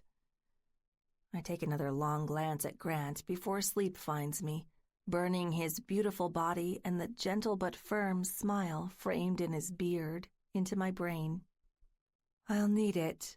A woman in my position needs her happy places. They're rare. As I shut my eyes and try to forget the bad, I don't know when I'll be this happy again. 3. Surprise, surprise. I finish packing the car and spend a few last minutes with Jack on the porch before it's time to go home. Haven't been this sore since I ran 2 marathons back-to-back for a company fundraiser last year. Damn if it wasn't worth it. I can't get her out of my head. Every kiss, every taste, every scream. They leave their imprint in my bones and in my head. Her moans linger, ringing in my ears long after she's gone. I'm hard for a freaking ghost. The 3 nights we had might never stop haunting me. They're still heavy on my mind when I close the place up, text the caretakers about taking off, and head to Sanford's for one last beer before I leave the best fuck of my life behind forever. "Thought about sending the sheriff by to check on you, Grizzly," Mac says later, leaning over with a big smile. "When was the last time you didn't roll in from sailing ready to wet your throat? He must have been something to keep you home the whole weekend." Something, Mac. A gentleman doesn't kiss and tell. I take a long pull from my beer. I'm serious, too. I love to fuck, but I don't brag. Grew out of that about the time my cock got its Prince Albert a decade ago. "Fine. Leave an old man with his tongue hanging out," the bartender chuckles to himself, sweeping a damp towel across the counter. "One of these days you'll be done prowling around this happy hunting ground for pussy." Bet you the SS Helena it won't be any time soon, I smile, watching his eyes pop. Mac knows it's serious when I'm willing to bet my sailboat, the one named after my dead mother. "No, kid, I don't take bets with no sport in 'em. Can't say I've got the storage to take her off your hands, neither." My smile fades and I swallow another mouthful of beer. Why are you so sure, Mac? Don't tell me you think a chick almost young enough to be my daughter is magically the one, or whatever bullshit people say. He stops cleaning the counter, looks at me, and lifts his eyebrows. "Fine. I'll bet both your brothers said the same thing before they got hitched. You told me yourself how surprised you were Luke fell into line right behind Hades. Don't assume the same damn thing can't happen to you." No time for a wife. Company can't run itself. I'm going after the biggest deal in my life, too. I told you about the merger. I'd be one sorry SOB to risk everything I've worked for just to have regular pussy and... Grizzly, it ain't about that, he cuts in, shaking his head. Go and ask your brothers if fucking's all that counts when they come home to the women wearing their diamonds. Hell, ask me if sex is even at the top of the list when I think about all the reasons I miss my Rita. You better believe I miss her banging body every day, but I miss holding her, kissing her, spending my nights with her 100 times more. I lower my eyes respectfully. His late wife died years ago, lost to a freak brain hemorrhage. Old Mac came home to the love of his life slumped on the kitchen floor. He couldn't revive her. I was in town the week she died. I remember her funeral and the long nights watching over the bartender and his kid, helping them with business for a few days. Also went out of my way to make sure Mac didn't do anything stupid with the frequent rum he picked up to drown his sorrows. All I'm saying, Grizzly, is you ought to at least leave the door open. It'd do you a world of good to have a woman worth more than keeping your dick wet. There's things I missed out on in life, but I don't regret one day I had with my wife and kid. He looks at me, a sadness I'll never know fading in his eyes. How's the boy doing anyway? Still plotting his big move on the librarian girl? Mac grins and rolls his eyes. Oh, hell, don't get me started. That's a story for another time. You'd better hit the road before the storm rolls in. He's right. I pull out my phone and see the deep red lines of the front moving south from Canada. Dense rains and winds certain to strike Chandlersport in the next hour or two. We say our goodbyes and I throw down a crisp 100, leaving him a tip about 10 times bigger than my drink. We all have our little rituals. Mac's big tip for the beer confessional makes me feel like the trip is truly complete. Helps ease me back into work. I've had my fun. I'll head home to Wall Street recharged, a whole lot of stress fucked from my system. Usually I don't think about the girls I've had, but when I get my car on the highway, listening to my driving mix to stay awake, I hope she's left town just as happy. Hope she'll remember me wherever she is, almost as much as I hope I haven't ruined her for the other men she's bound to bed. The poor bastards won't be half as skilled at making her scream. Almost, I said. Part of me bleeds jealousy when I picture her with anybody else. The rest is all ego, hoping she'll remember me every time she pulls out her toys or uses her fingers. As a matter of fact, greed is my middle name. I want her whispering my name every time she comes. Want it so much, see it so clear, it's fucking scary. I don't know what just happened on this trip, but I know it needs to end now so I can forget her and get on with my life. Ready for your 10 o'clock when you are, Mr. Shaw? Nina pokes her head through my door, a young blonde so bright-eyed and bushy-tailed I think she'd suck me off any time without even asking for a raise. Too bad she isn't my type, and I never screw employees. Bad policy. Thanks, Nina. Be right out. I glimpse her ass bobbing through her skirt as she turns, disappearing back to her desk, the huge Neolithic logo hanging over it. It'll make some guy happy, sure, but it has nothing on Becca. It's too small, too flat, too weak to echo the crisp sting when I strike it. You're still thinking about her. Get a damned grip, I tell myself. No, really. I'd better, especially when I'm pulling my senior team off the trading floor to talk about the merger. My eyes go through the small glass window next to my office door, past Nina, quickly fixing her hair before the meeting, and back to the logo. I founded Neolithic with just a few million in my trust fund and a whole lot of dreams. Went balls to the walls in the first few years, happy to be doing stocks instead of real estate. 10 years later, I've earned billions and put a lot of old bulls to shame who thought they were the hottest, slickest shit kickers in hedge funds. Also beat out my little brother Hayden, who did well for himself taking over our old man's Windy City real estate empire. He's earned like a fiend too, but he's no Grant. Almost lost his shirt when our dad's gold-digging ex, Kayla, tried seizing the family fortune. That's how he got his wife, Penny. His blushing bride was a publicity stunt and legal shield turned true love. Most twisted Cinderella story I'd ever heard until my brother Luke got in deep with our old help, Robbie. Fuck, why am I thinking about my brothers and their love lives so much? It's still her. Becca, stewing in my brain. Perfect ass and tits and a mewling whimper I'll never forget. I check to make sure my hard-on isn't showing when I stand up, fixing my tie briefly in the mirror before heading down the hall to the boardroom with 3 minutes to spare. I'm never late for anything. In this industry, timing is God. A put option executed a minute too late or a counteroffer rolling in a second too soon can be the difference between 7 figures and 8. Sure, these days the supercomputer algorithms clock so much just right, technobabble miracles I've had designed by the whiz kids I poached from MIT. But a man's guts will never be obsolete, and neither will his time management.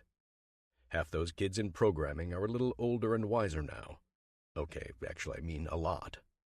Doesn't matter. I still see the same 19 and 20-year-old baby faces when I walk into my boardroom.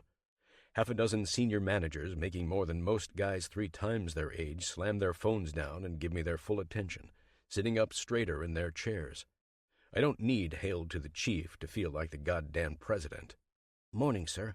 I know you'd like to get right to it, so here's the report I compiled last night. The last part talks about what I think we need to do to sweeten the deal for Corbin.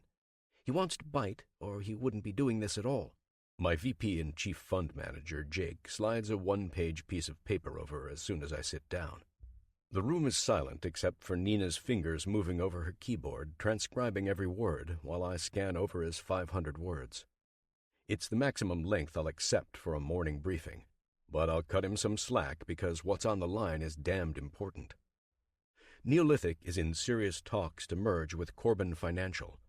It's a 100-year-old firm with roots as deep as American investing itself, and it looks like the old wolf who runs it is finally interested in handing over the wheel so he can ride off to retirement. His firm also lost its ass recently in a few bad pharmaceutical bets. He's looking for an injection of $1 billion, easy to cover the losses. If I play my cards right, his loss will be my zenith. I'll take Corbin Neolithic to the moon and plant our fucking flag on it. What's this? I stop, my finger tapping the page. I don't remember anything about our capital going international last time we talked. Jake shifts in his seat uncomfortably. Correct. That part's new. Mr. Corbin believes his firm's new direction is best served in Europe. Industrial research and manufacturing, I believe. The thing is, he's running short on funds to branch out as quickly as he'd like in the old world. He wants us to cover marketing to new EU clients, plus a sizable investment in several French companies seeking whales to buy corporate bonds. They're listed at the bottom. I look them over. My eyebrows go up when I see one in particular. Jesus, Fabius? They're practically an arms manufacturer. What's he doing putting his money abroad in a war machine? Is it even legal? We're looking into that now, sir. My chief legal counsel Crowley speaks up, adjusting his round spectacles. International trade in this area is a little outside my expertise. Most of our business has stayed domestic. We've never sunk our own money into foreign companies before, much less military. From what the new boys I hired to consult with are saying, it's perfectly legal as long as our accounting and audits are real neat. Yeah, and Corbin wants his answer by 4 o'clock sharp, according to this. That's his style, sir. Real ballbuster. Bastard knows if we're not serious, he'll just walk across the street to Stern Moore and they'll be happy to play ball, even if they take their sweet time. Our main negotiating point is capital and speed. My finger taps the table angrily. Nina looks up, her eyes narrowed, shooting me the look she always uses when she asks if I'm okay. No, I'm not. I'm really fucking not okay when I've got all of 6 hours not to blow this deal, and I can't even think straight because my brain is glued to last weekend 1,000,000 miles away, screwing a woman there's no earthly reason I should be thinking about now. The empty chair several seats down also annoys me for some reason I can't pin down. I notice our new intern hasn't shown up. Is that part of this game? You'd think Corbin would want his own daughter around to hear what we're thinking. Not that I mind her missing Jake's bastard comment. My VP smiles nervously, fidgeting with a silver cufflink on his right arm. It's her first day, sir, Nina says, looking up from her screen. She isn't quite used to taking the metro down here. Called an hour ago to say she'll be a little late, but she should be here any minute, and... My secretary goes quiet when the door opens. Then it's my turn to shut up, and there isn't much choice when my tongue turns to stone. In walks the impossible. It struts over, takes the empty seat at the end of the table, murmuring a few red-cheeked apologies about being late to the punch. Nope. No and hell no. It can't fucking be. Oh, but fuck, it is. A few of the trading analysts I've brought in clear their throats uncomfortably when they see me staring like a maniac. Can't say I blame them. I think I've turned white as a sheet, questioning my own sanity. I consider excusing myself so I can race to the bathroom and splash cold water over my face, as much as I need to so sanity returns. There's no time. A second later, my little Moscato's eyes land on mine, and I'm not the only fool in this room staring like a deer stuck on railroad tracks. She freezes, hands clutched tight on her notebook computer halfway out of its case, the redness draining from her cheeks as they go ivory pale. "Rebecca Corbin, everyone," Nina says, introducing our new intern with a worried smile. She doesn't have a clue why I'm still staring at her like a complete lunatic, nor can I tell her. "Wonderful to have you on board." That name, hearing it, seeing it, knowing it's attached to the woman who's become my absolute obsession since I blew Chandler's sport. Shit. And that isn't half of it. Pleased to be here," she stammers, looking away. She blinks, taking in the room, doing her damnedest to keep her eyes anywhere and everywhere that isn't smack in the center of mine.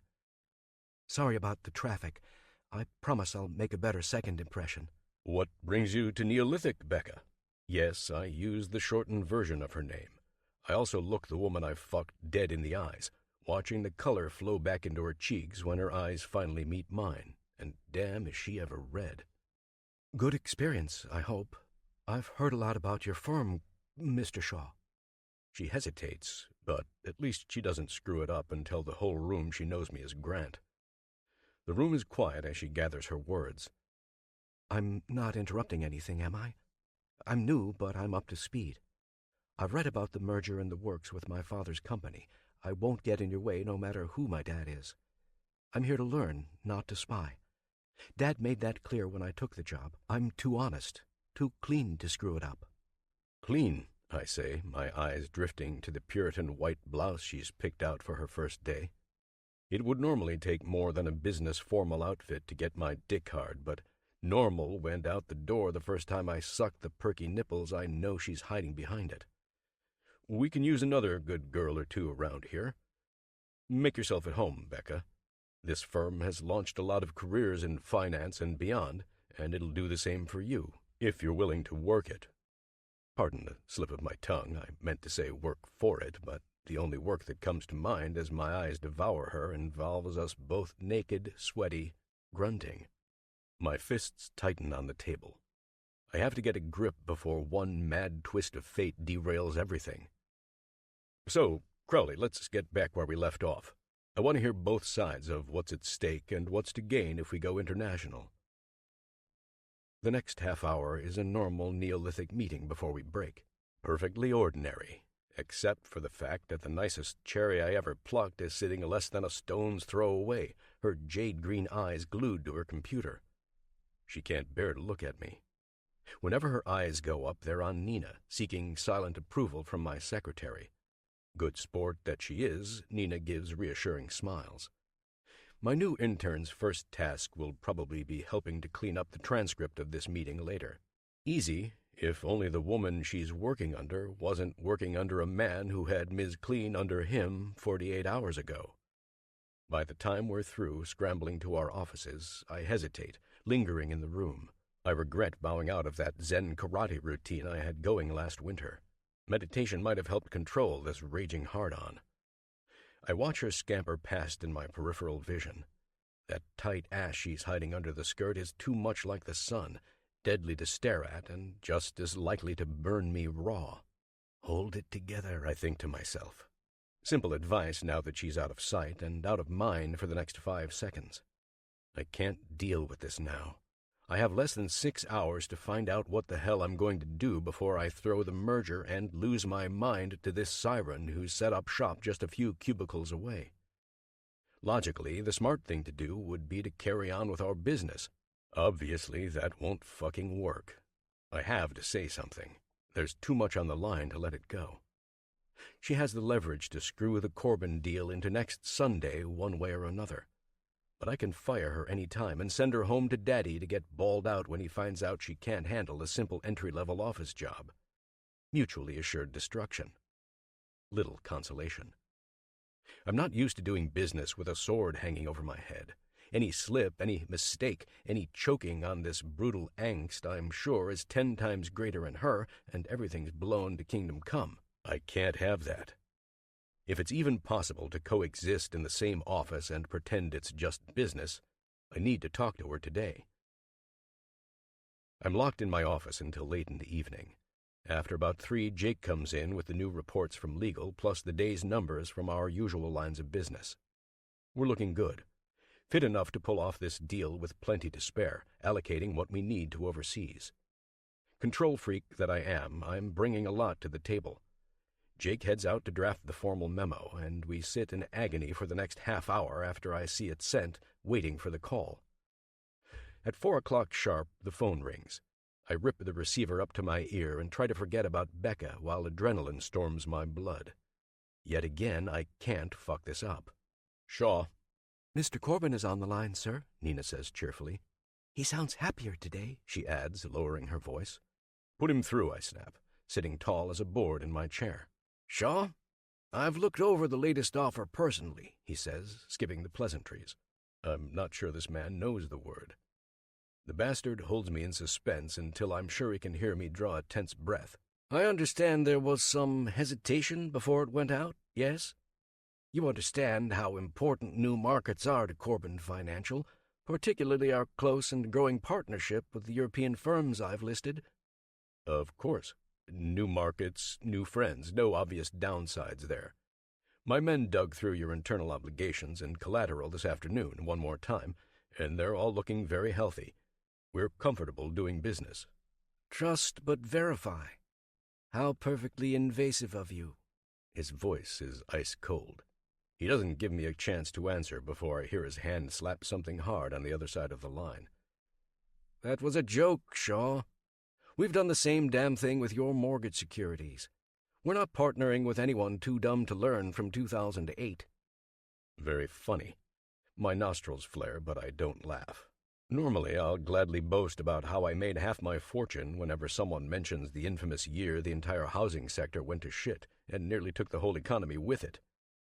So is that a yes? Christ, are you drinking right now or just dense? I clench my jaw. It's incredible this disrespectful, short-fused prick has such a sweet daughter. I guess the gene for being a complete jack-off skips a generation. If it weren't for the fact that I had her begging for every inch of me last weekend, I'm not sure I'd be able to hold my fire. Somehow I do. With any luck, he'll never know I've had his own flesh and blood. Our dirty little secret makes me a hell of a lot harder than the money and prestige I stand to make from this deal, too. I'm perfectly sober, Mr. Corbin. If there's nothing else to discuss and you're pleased, I'll tell my legal team to wait for the new draft from yours. We can get this thing done by Q4 and start counting profits over wine. I always enjoy a good Moscato. Such cheap tastes for a man who's half as rich as I am. Ah, well, you do like to play up that whole bastard axe thing, don't you? Curious choice. Every axe I've ever picked up has been rather dull. I bristle when he knocks the nickname. It's been hard fought, earned me more respect than I'll ever have for him, business partners or not. Perhaps you never met the right one. We hope so. Also, I told you I won't be glancing at the profits more than once a year very soon. I can practically hear him turning up his nose. This is my golden parachute. I'm leaving as soon as the chips are in place. It'll be a hands-off approach as soon as the ink is dry. I'll turn what I've built over to younger, more capable minds. It's them you'll be dealing with in the boardroom. I know who he's hired. Typical Ivy League brats desperate to make some real money for the first time in their lives so they can prove they're not just resting on their family's blue-blooded laurels. I've chewed up at least 100 of them throughout my career, and I'm confident I'll do the same with whoever Corbin appoints to oversee his share in our new company. I still have to deal with the jackass making my blood seethe, of course. But it won't be a regular thing. and that just might make this palatable. I'll deal with them just fine, Mr. Corbin, plus whatever else makes us the most money. Us. No matter how many times I say it, I'm not used to thinking in such terms. Too bad. I'd better get real comfortable real fast. I'm glad we could do business. One more thing, he says, completely ignoring me. My daughter started work today, didn't she? Oh, yeah. That. Shit. However much this asshole angers me, I've never been afraid in this conversation until he mentions Becca. Yes, she did, and she's a lovely girl. I'll check up on her before I leave today. I'm confident she'll learn what she needs to here and help us out during the transition. You selected a good place for her. We'll treat her right. She'll make us both happy. I don't even let myself remember all the ways I've made her happy. Up, down, and sideways. She'd better, he growls. Lord knows Rebecca needs someone to scoop out that simple idealistic brain she got from her mother and install a backbone. Hopefully you're the man for the job. I'm the man, all right. The man she called sir as I drove my dick into her, fucking her little pussy again and again until she was almost too exhausted to walk. Reliving the mind-bending pleasure doesn't mean I've forgotten his gross, low opinion of his girl. If I didn't have billions on the line and so much distance between us, I'd reach through the phone and clock him across his smug, nasty jaw for shitting on her. She's 21, a woman. To him, she may as well be 11. She'll perform splendidly, I say bluntly. She's off to an excellent start. You don't have anything to worry about with her serving as my intern. Oh, I have too many worries with that one, but they're none of your business. I'll have my people send over the draft agreement in the morning. Good day. He hangs up. Yeah, and fuck you too, I mutter to myself, slamming the phone down. I should be relieved. I've just landed the biggest deal of my life, one of several very scarce, narrow paths available to take Neolithic to the next level. My company earned its name on the exchange as a sleek, fast-moving shark. Now it'll be a whale, huge and feared and respected. I'll let Corbin have his input in name only, and hope he spends his retirement drunk and stupid, blind to his business, a lot like my own dad before he died. One way or another, he'll find the rope to hang himself like all pricks do.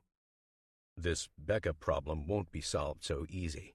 I get up, heading for the bathroom. I have a date with the cold water that's been waiting for my face all day. I splash it long and hard, drying myself off, and then fix my tie. Better. Refreshed, I pound my fist on the door and start heading back for Becca's desk.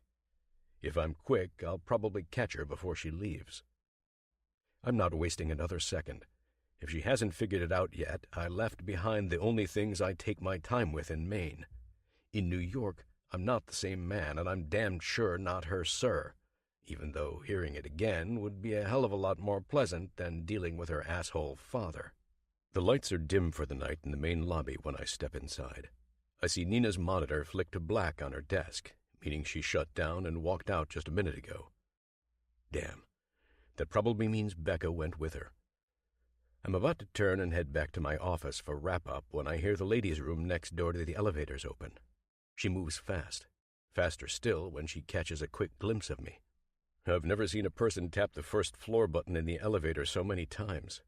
I speed walk over, shove my hand against the door, and utter the word, "Wait." There's something huge in her throat. It must hurt to swallow it. I watch her as I step through the doors, stop in front of her, and slam my fist on the hold button. She's not getting out of here before we've had a chance to talk. Why didn't you tell me you were Rebecca Corbin? I can't believe I never got her last name. Didn't know you'd want to see my ID before we slept together. She looks hurt, flustered. I want to come closer, but I can't. Not if I want to keep this insane twist of fate professional. Jesus, Grant, listen, I'm sorry. I'm just as shell-shocked over this as you are. If I'd known who you were, I'd have never let it happen. Honestly. No regrets, remember? That's what you told me before you left my place. You were right. I won't let this change that. We can't change the past, and we'd be stupid to ignore it. I'm coming closer, risky as it is. My hand stabs the wall above her head, staring down at her. My face twitches once. so close to the lips I'm still dying to taste. Just let me do my job. No games, Grant, please. Her voice is soft, defeated. It isn't hard to see the hunger she's holding in, no different from mine, mingling with shame, both on a very short leash. Games? You think I've got the time? This isn't television, no room for slapstick, sneaky, passive-aggressive Romeo and Juliet crap. You know I'm direct. Hell, if I wanted more than I'm telling you now, I'd be hiking up your skirt and fucking you right here for half of New York City to see. As if on cue, a car blows its horn about 30 floors down, audible through the thick glass surrounding the elevator. She bites her lush lip as if she's considering it. Don't. No teasing. It's nothing but trouble. Wise words. Wisdom I shouldn't need from a girl who's barely old enough to drink. You're right, I growl, taking my hand off the wall. I do a turn, giving her breathing space, stepping over the metal barrier back to the marble floor. What do you propose, then? Pretend it never happened?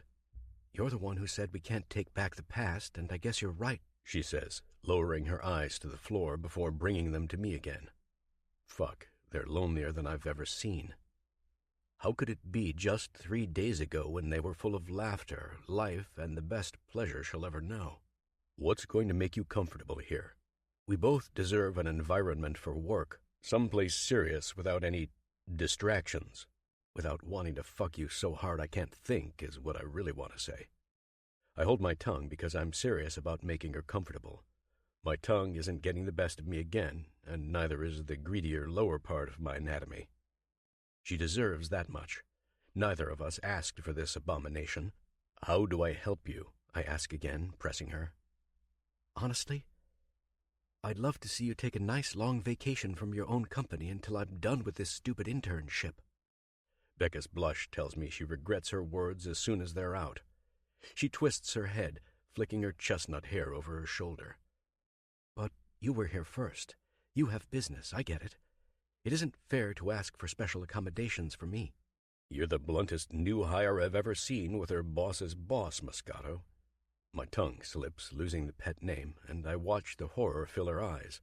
She looks around quickly as if there's anyone to overhear. Shit. I couldn't resist, especially when I see the nasty little part of Jeremiah Corbin in her. Don't talk like that. We can't. Realistically, we have to move on. No, I don't know how, but we have to try. Her little hands go up, rubbing her temples, easing her thoughts. Maybe if we're not face-to-face like this every single day, it won't be so bad. I like Nina. If you'll keep me working with her and minimize our contact, I think we'll be fine. We'll survive. Is that an option, Mr. Shaw? Yeah, but none of this Mr. Shaw bullshit. You're calling me Grant if we ever bump into each other in the halls. We've been too close to get so formal. I can't forget. Everyone will see through it if we start that stilted glacial crap, just like they nearly did this morning. We stared so hard I thought at least one of us would become a stone. I don't need an intern looking over my shoulder. You won't see me unless you need to. Don't fuck with my merger, and I'll be sure your old man gets a glowing report and my fullest endorsement for whatever you choose to do next. Deal.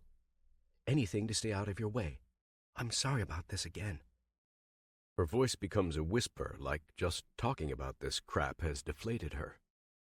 I'm about to apologize too, but she's already tapped the button for the ground floor. She turns to the glass, refusing to look at me, even as the elevator doors slam shut. I hear it drop, taking her down.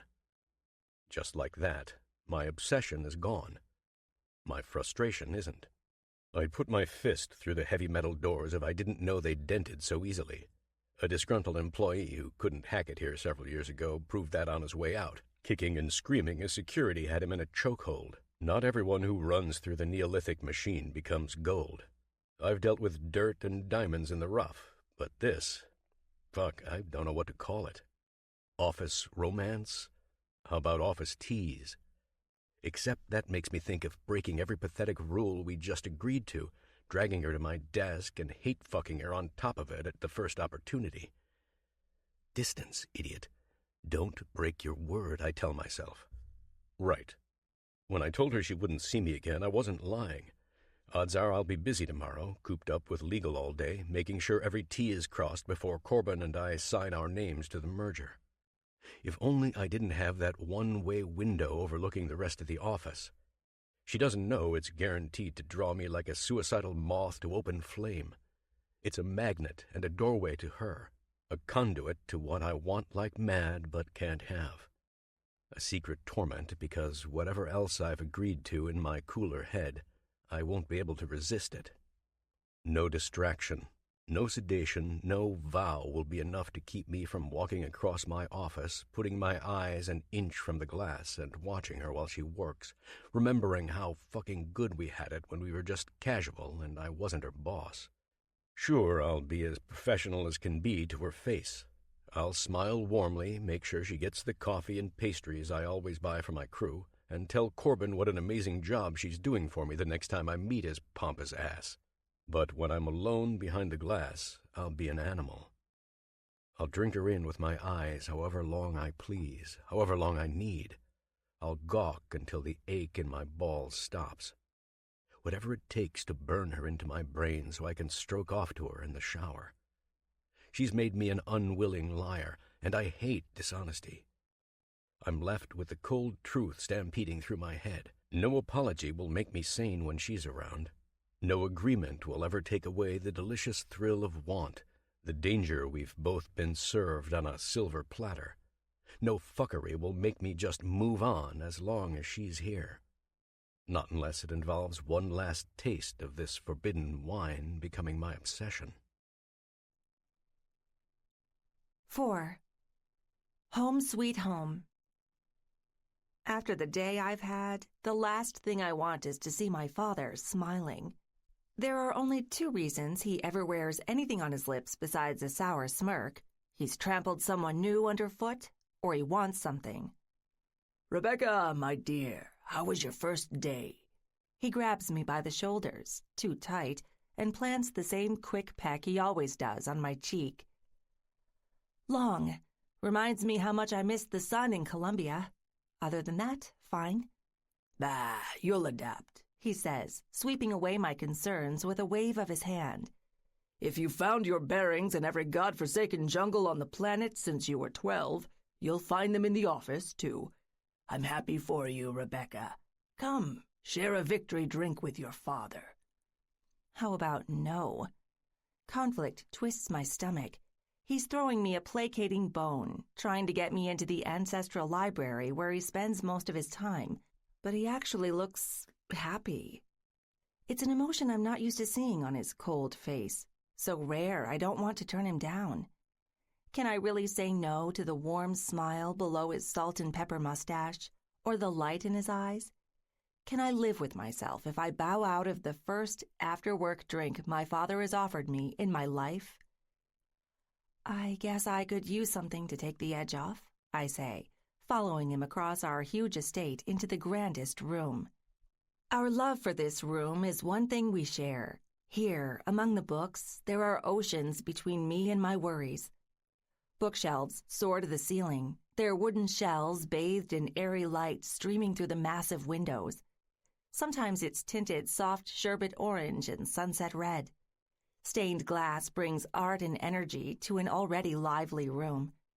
Grecian urns and ancient vases from Chinese dynasties I can't remember line the small end tables.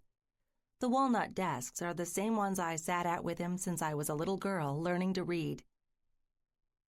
This room has my secrets, and his too.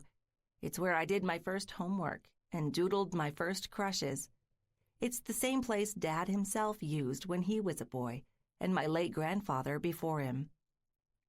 If there's any room that highlights the obvious, stop complaining and just enjoy the fact you're rich, it's here. And if it were just us, maybe I'd lose myself in the heartwarming atmosphere and the aged scotch he pours in 2 glasses. But we're not alone.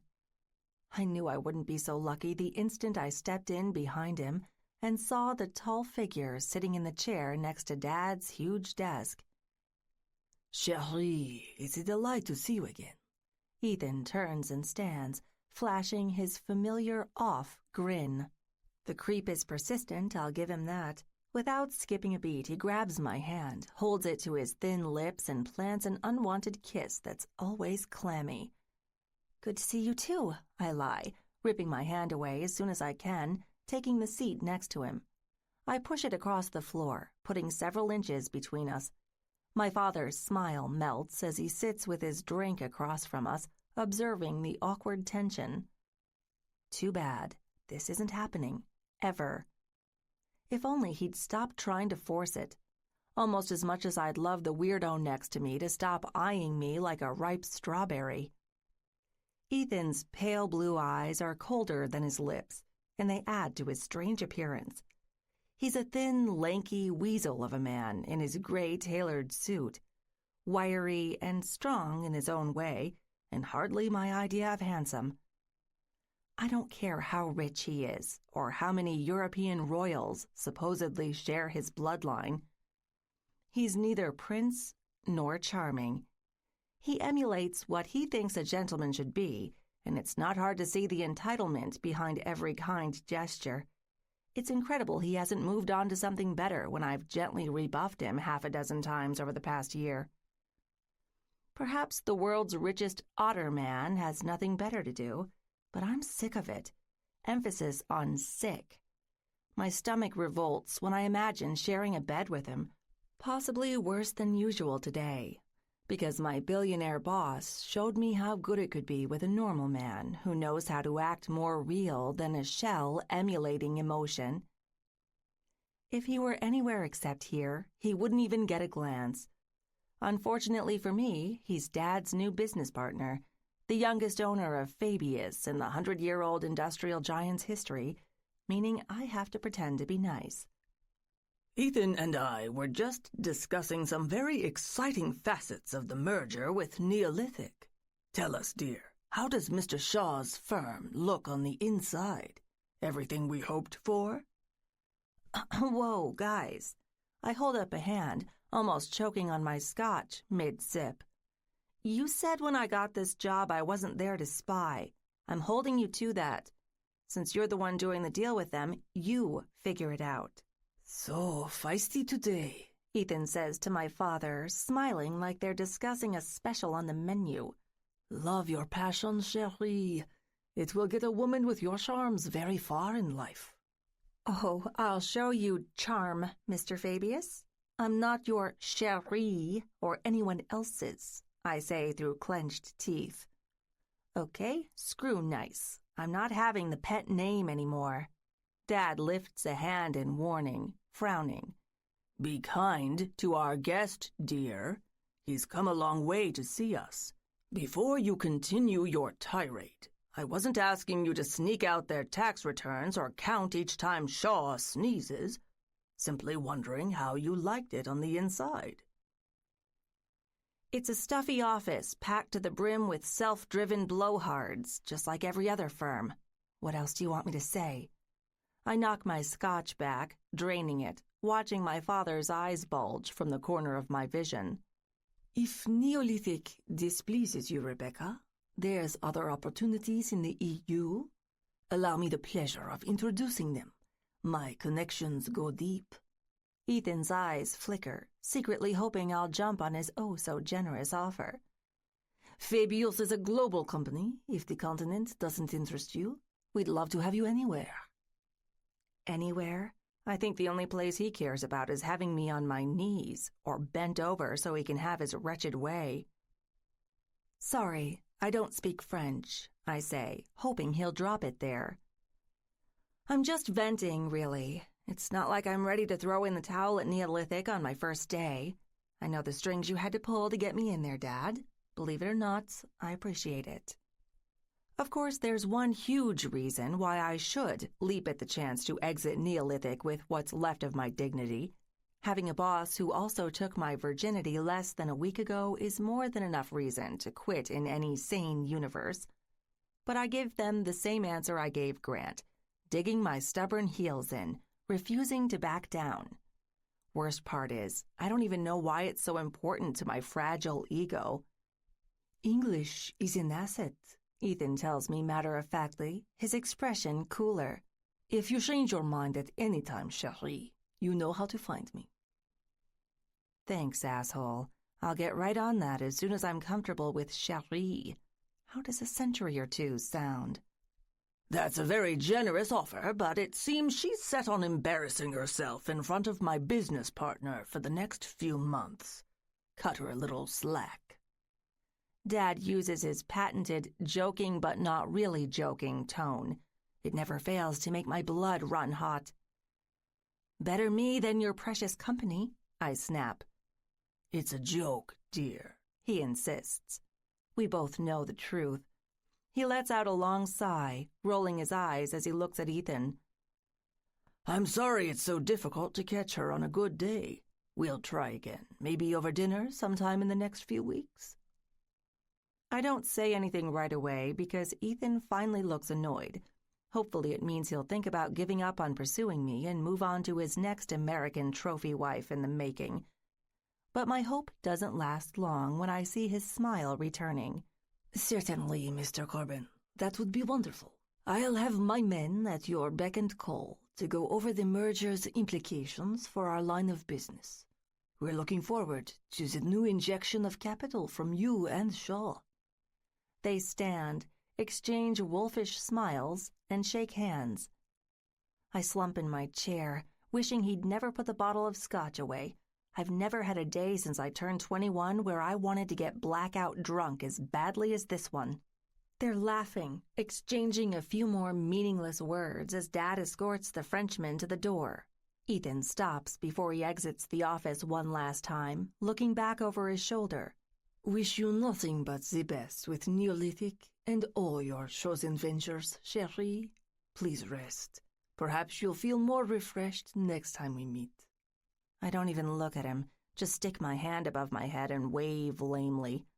The door opens and then falls shut. He's gone. Thank God. Dad materializes in front of me a few seconds later, ripping the empty glass out of my hand, hands on his hips. I understand I've let you get by too long without doing any real work for a living, but must you be so goddamned rude? I don't know, I say, blinking away my surprise. He's truly angry. Must you keep pushing that creep on me when I've told you 100 times I'm not interested? I don't appreciate your tone, Rebecca Lynn. Ethan's a nice young man. He deserves better than being chastised like a damned dog every time he throws flowers at your feet asking for some simple courtesy. Do you have any idea how many men in his class would have turned and run a long time ago? He wags a finger, scolding me like I'm still 9 years old, returning to his liquor cabinet to refresh his glass. He never offers me another drink. I'm not sure where you've picked up such a vicious chip on your shoulder, but you'd better lose it fast before you embarrass this family. Oh, so it's the family you're worried about now? I thought I was just making an ass of myself in front of your new business partner. It's always the family, dear. Everything I do is for us. The last word comes like a bullet dipped in venom. There's a world bigger than yourself, older, wiser, and more important than your own petty desires. I've tried to make you see it since the day you were born. Lately, no matter how hard I try, you're not just blind, you're willfully ignorant. Keep it up, little missy, and I may well wash my hands of everything like I should have when you ran off to Bogota last year without even a note on the counter. You're being reckless, Rebecca. You're dragging us down. I can't make you do right. It's your responsibility to shape up, fly right, and marry the right man. Not mine. Finally, we're on the same page. My life, Dad, not yours. Not the family's, whatever that means. I'll always appreciate the advantages you've given me, but you're not telling me what to do. No, dear, but I will give you direction. I'm not standing by while you screw up and make your mistakes mine. Listen to me, Rebecca. Do not get in my way. Not with Shaw. Not with Fabius. Not with anything. You're treading on my game. I've worked years setting up pieces you'll never understand. I won't let my kid come along and turn over the whole board. I suggest you watch what you're doing, and also watch your mouth. Now get the hell out of my sight." He throws his hand out, more angrily than before. I don't need to be told twice. It's a typical end to our conversations. So typically Jeremiah Corbin that I'd smile at the familiarity if only he weren't bossing me around and tearing my self-esteem to shreds. I stand up, walk briskly to the door, turning to get in one last barb. Thanks for making it clear it's been your game all along, Dad. I never took your family talk seriously because it's all a load of crap. You do you, and count me out. I'm gone, winding my way through the halls, halfway expecting to hear his scotch glass slam into the door behind me. Wouldn't be the first time. I pass by our living room with the huge TV. Mom sits like a zombie in front of it, watching her Italian soaps, probably into her 4th evening glass of port. Much to my amazement, she hears me passing, sits up and waves excitedly. "Oh, Rebecca, honey, how was your first day?" She pulls at my hair, tugging my face down so she can kiss my cheek. "Just peachy," I say. The port bottle on the little table next to her is barely drained. I'm not sure why she's this sober. I'm not in the mood to find out. "Well, any chance they'll give you a couple weeks off soon? I've been reading about the resorts in Dubai this morning, and they're simply fabulous. There's one with cheetah cubs, honey. Cheetahs! I think I found our next family vacation spot." By family vacation, she means bringing me to tag along while she roasts in the sun, drinks every cocktail in sight, and flirts with the bronze pool boys and bartenders. "I don't think it works that way, Mom. It's a temp job, remember?" Of course she doesn't. She's never worked a day for anyone else in her life. Most places only give their senior employees, like, a few weeks off every year. I can't just drop everything and jet off with you for 2 weeks. Maybe in the fall.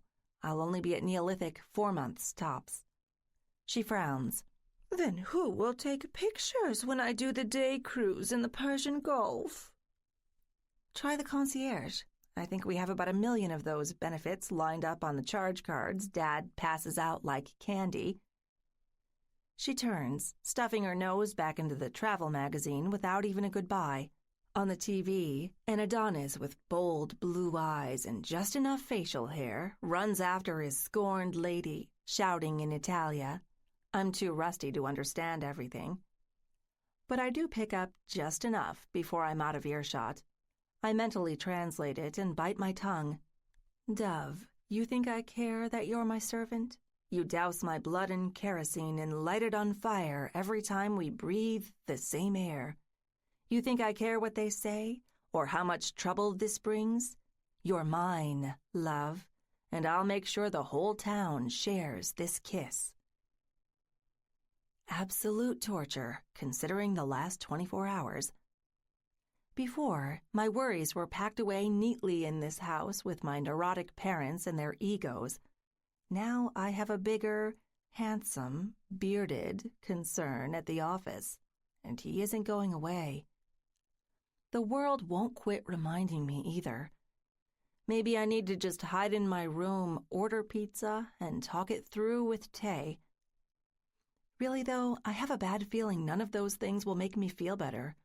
I wish I could run, leave it all behind, have someone else pick up the shattered, screwed-up, complicated pieces of my flagging life. Call me weak. Tell me to stop letting life use me as a foam roller for its twisted kinks. Obviously, I can't just pack up, flee, and hope I'm able to cash out enough money from my trust fund before Dad blocks my distributions. I won't actually do it, of course. I'm too stubborn to give in without a fight. I'm not failing Grant or myself by letting this dumb crush chase me off a perfectly boring but good job. Not when I'm out to prove my father wrong and show him I understand his cutthroat business world perfectly well. So well, in fact, I want no part of it. But God, I wish it weren't so complicated. Deep down, that trip to Dubai doesn't sound half bad. Holy Hannah, you're joking, right? Your boss? Your yes, Ms. Corbin, I want 100 memos and a coffee in my hand by noon today, boss?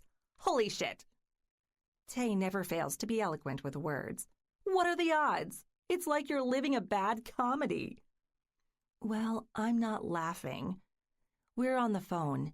I half regret spilling the big secret, even though it makes me feel better to have someone else in on my agony. Seriously, Tay, what do I do? Dad will kill me if I don't follow through on this. He already thinks I'm a ginormous screw-up to the 10th degree. I'd tell him where to stuff it if I didn't need the family trust to do anything I really want to once I'm done with Neolithic. I want to go back to the charity, be there on the ground, make sure the pipes I promised are getting built and people's lives are getting better. I want a chance to help them, damn it, and I wish everything would stop screwing it up. Oh, and just leave New York again without even a kiss goodbye? I don't think Mr. Bearded Axe will appreciate that. She pauses to burst a bubble with the gum I hear her chewing.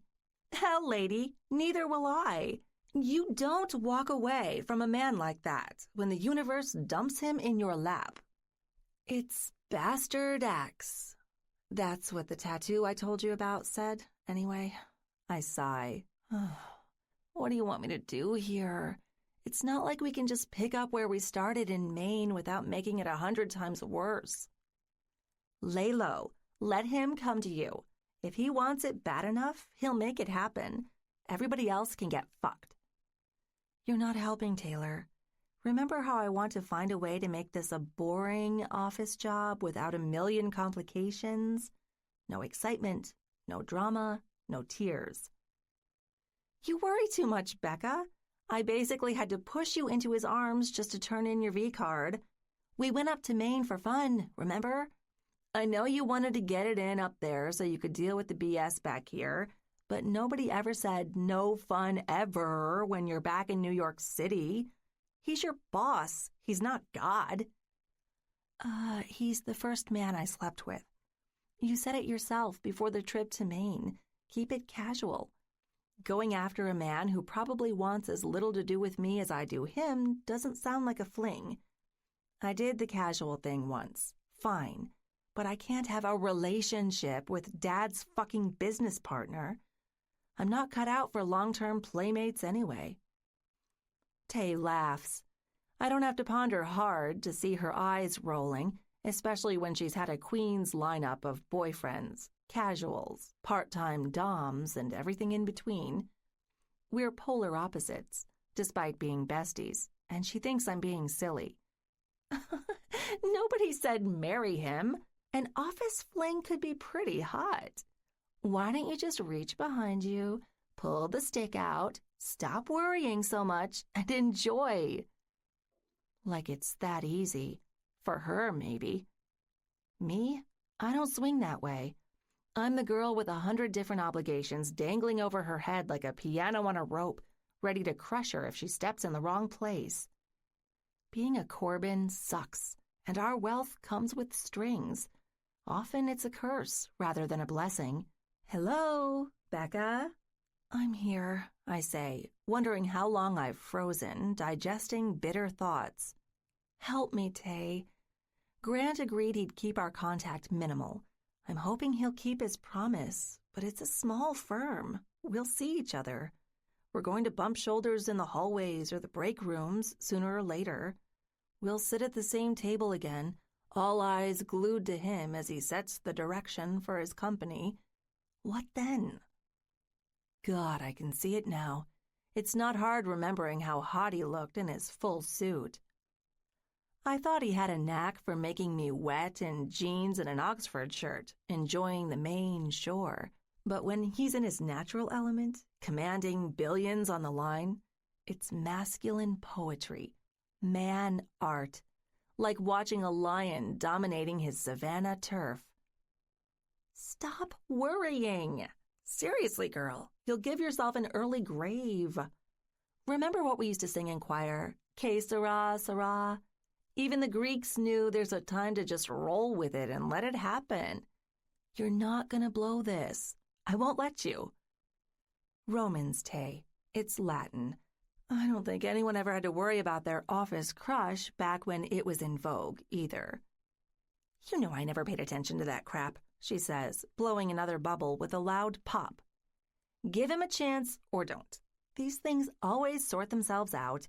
You'll find your way back to sleeping in tents and arguing with engineers in the jungle if you're meant to. Becca Corbin never fails a test. Thank fuck, or I'd be a lot worse with nobody to get the answers from at the academy. No crush, no Grant, no stupid parents can screw this up. Yeah, just me, I think to myself. But at least she's made me smile. I hope she's right. We say a few more words and then hang up. I'm alone, it's late, and I haven't even showered. Suds and hot water always help. Grant creeps into my thoughts the whole time I'm under the steaming shower head. I try like hell to zone out and wash away the bad day, but psychic dirt doesn't come off so easily. He's here, his memory. I think about our first morning together, when we woke up late and sore. He said there was no sense taking turns in the shower. His strong hands lifted me up and carried me in with him over his shoulder. Inside the stall with its gold-framed tile, behind the heavy glass, he took me hard and slow. Hands on the wall for me, Moscato. Words I don't think I'd forget if I tried. God, and the sex, it's branded in my memory, every sensation. Him rolling on the condom, fist in my hair, mounting me from behind, each stroke pushing our hips deeper into a delicious collision. Our slick flesh slapping together, echoing through the spa-like bathroom the whole time as his thrusts come rougher, faster, persistently deeper. Fuck! I'm flushed when I snap out of it. I've let the shower warm my neck for too long. It's starting to sting. I must have cranked it up a few notches too high when I climbed in. I was also a million miles away when I put one hand on the wall and wedged the other between my legs, greedy fingers searching for my clit. Betrayed by my own body and mind. Jesus. Frustrated is far too mild to describe what I'm feeling just now. There's no easy cure for this insanity. None which doesn't involve stepping out in a fury, blow-drying my hair and passing the hell out in a tense, hot mess. Or finishing what I've started. Clenching my teeth, I put my hand back where it belongs. It's horrible how a man this forbidden controls my pussy from a distance. It's disaster when I close my eyes, forget our little agreement, flatten myself against the cool wall, and remember while I push my fingers deep into my aching chasm. It's tragic. Yes, fucking tragic, when I know I'll see him this week. Maybe as soon as tomorrow. It's inevitable we'll lock eyes and he'll just know I did this. He'll know I'm so weak, shameless, and conflicted I couldn't stop myself from getting off to our sex, wishing so goddamned bad in the heat of it we could do it again. Bastard. No, bastard axe. I cry out when I come, refusing to say his name. My pussy throbs, aches, overheats as it clenches my hand, a sorry replacement for his pierced cock. Then I stumble backwards and catch myself against the bench, a wobbly-kneed mess, knowing I'll need a few minutes under the crisp shower to wash away my shattered willpower. Maybe Tay's right. I should stop worrying and let it happen. Whatever the hell it means. But later, when I'm drifting off to sleep, I stare down into the blackness, seeing the full disaster looming. There are no good options, just several bad ones, each with consequences tainting every part of my life. If I blow the Neolithic internship and lose my trust, I think I'll recover. If I tell Ethan to go to hell if he doesn't let up and it ruins his deal with Dad, then I'll probably lose it again, but my father won't stay mad forever. If I give up, give in, and get too close to Grant Shaw for a second time, Jesus, there's no coming back. It won't be a misstep. It'll be my end. He'll blow everything to hell and back, starting with my heart. 5. Barely touched. Week 1 down. First week with my balls on fire so long I break out in a cold sweat every time I watch her through the glass. First week I become a distracted, gawking mess. First week racing home after playing clumsy catch-up on the merger late into the night, then ripping off my clothes and fucking my own fist furiously underneath an ice-cold shower. First week I get how Hades and Luke felt when their women started to chew through their souls. Both my brothers fell to a love bug obsession I swore I'd never understand. So fucking much for that. 1 week over. Roughly 15 weeks, maybe more to go. I can't go on like this.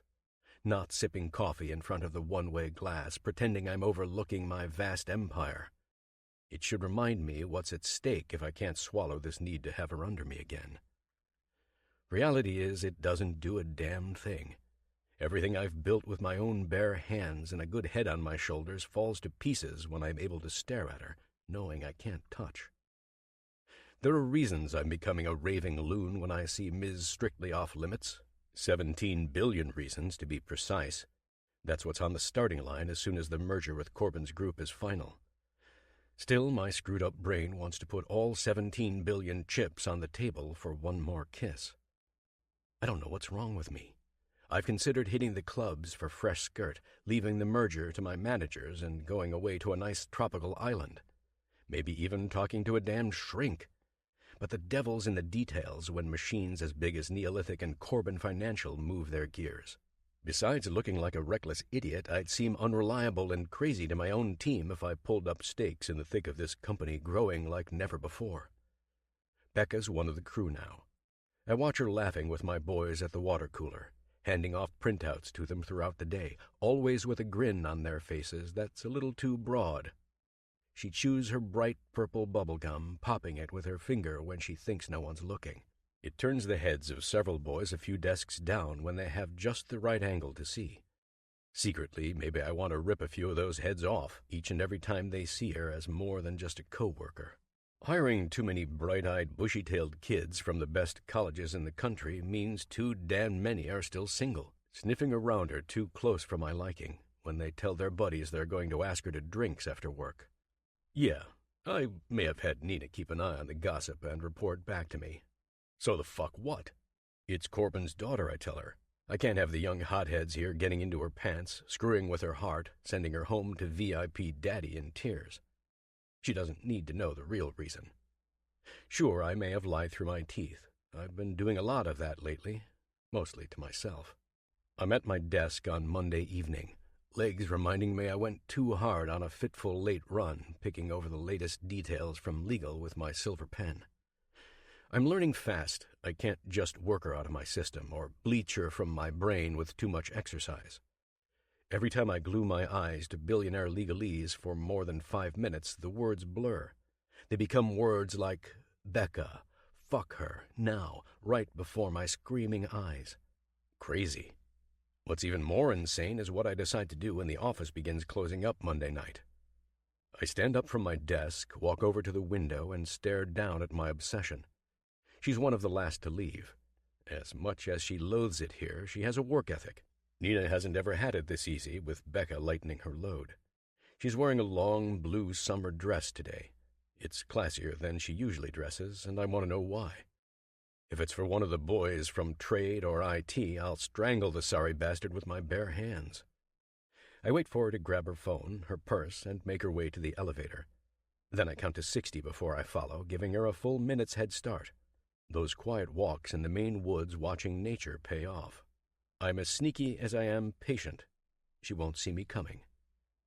My guts knot up driving behind her, my car strategically positioned out of sight. There's a sense of imminent risk or reward in my system, like waiting for a hand of poker. Tonight, something goes. It'll either be the ocean blue number clinging to her skin, or my fucking mind. She walks into a local wine bar, and she isn't alone. There's a man, A total stranger I've seen for all of 10 minutes, and I already want him dead. Who he is and what he's done to land a date with what's mine isn't the big mystery. No, it's why Becca looks bored out of her skull when she's sitting across the table from him, drinking her wine way too fast for a date that isn't bombing. When she isn't glazing over, there's a nervous tick in her lips, and not because she likes what she sees across from her. I swear her face isn't much different with this stranger than it is at work. Hell, maybe it's more tense than ever. I watch for another 5 minutes, plotting my move. A couple people do double takes when I make my way across the street and into the restaurant, where I hit the bar for a quick glass of wine. Some of them are probably wondering where they've seen my face before, the bastard acts of Wall Street plastered on the tabloid racks.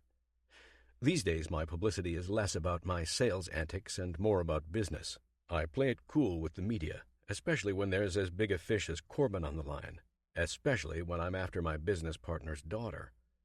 It's too damn loud in the restaurant to hear what they're saying without getting close. I take the stool closest to their table where I sip my Moscato. What else? And wait to see if she notices. Surely you've seen the news, chérie. So many sides to the war, so much opportunity. My grandfather never dreamed of the contracts we'd ever brought, even during the worst of Algeria. It's simply breathtaking how well Fabius is doing. There's money in the war and in the aftermath, and I'm eager to share the wealth whatever way I can. What the hell? I didn't expect money in politics, much less what sounds like dirty business. Then why don't you use it to broker peace?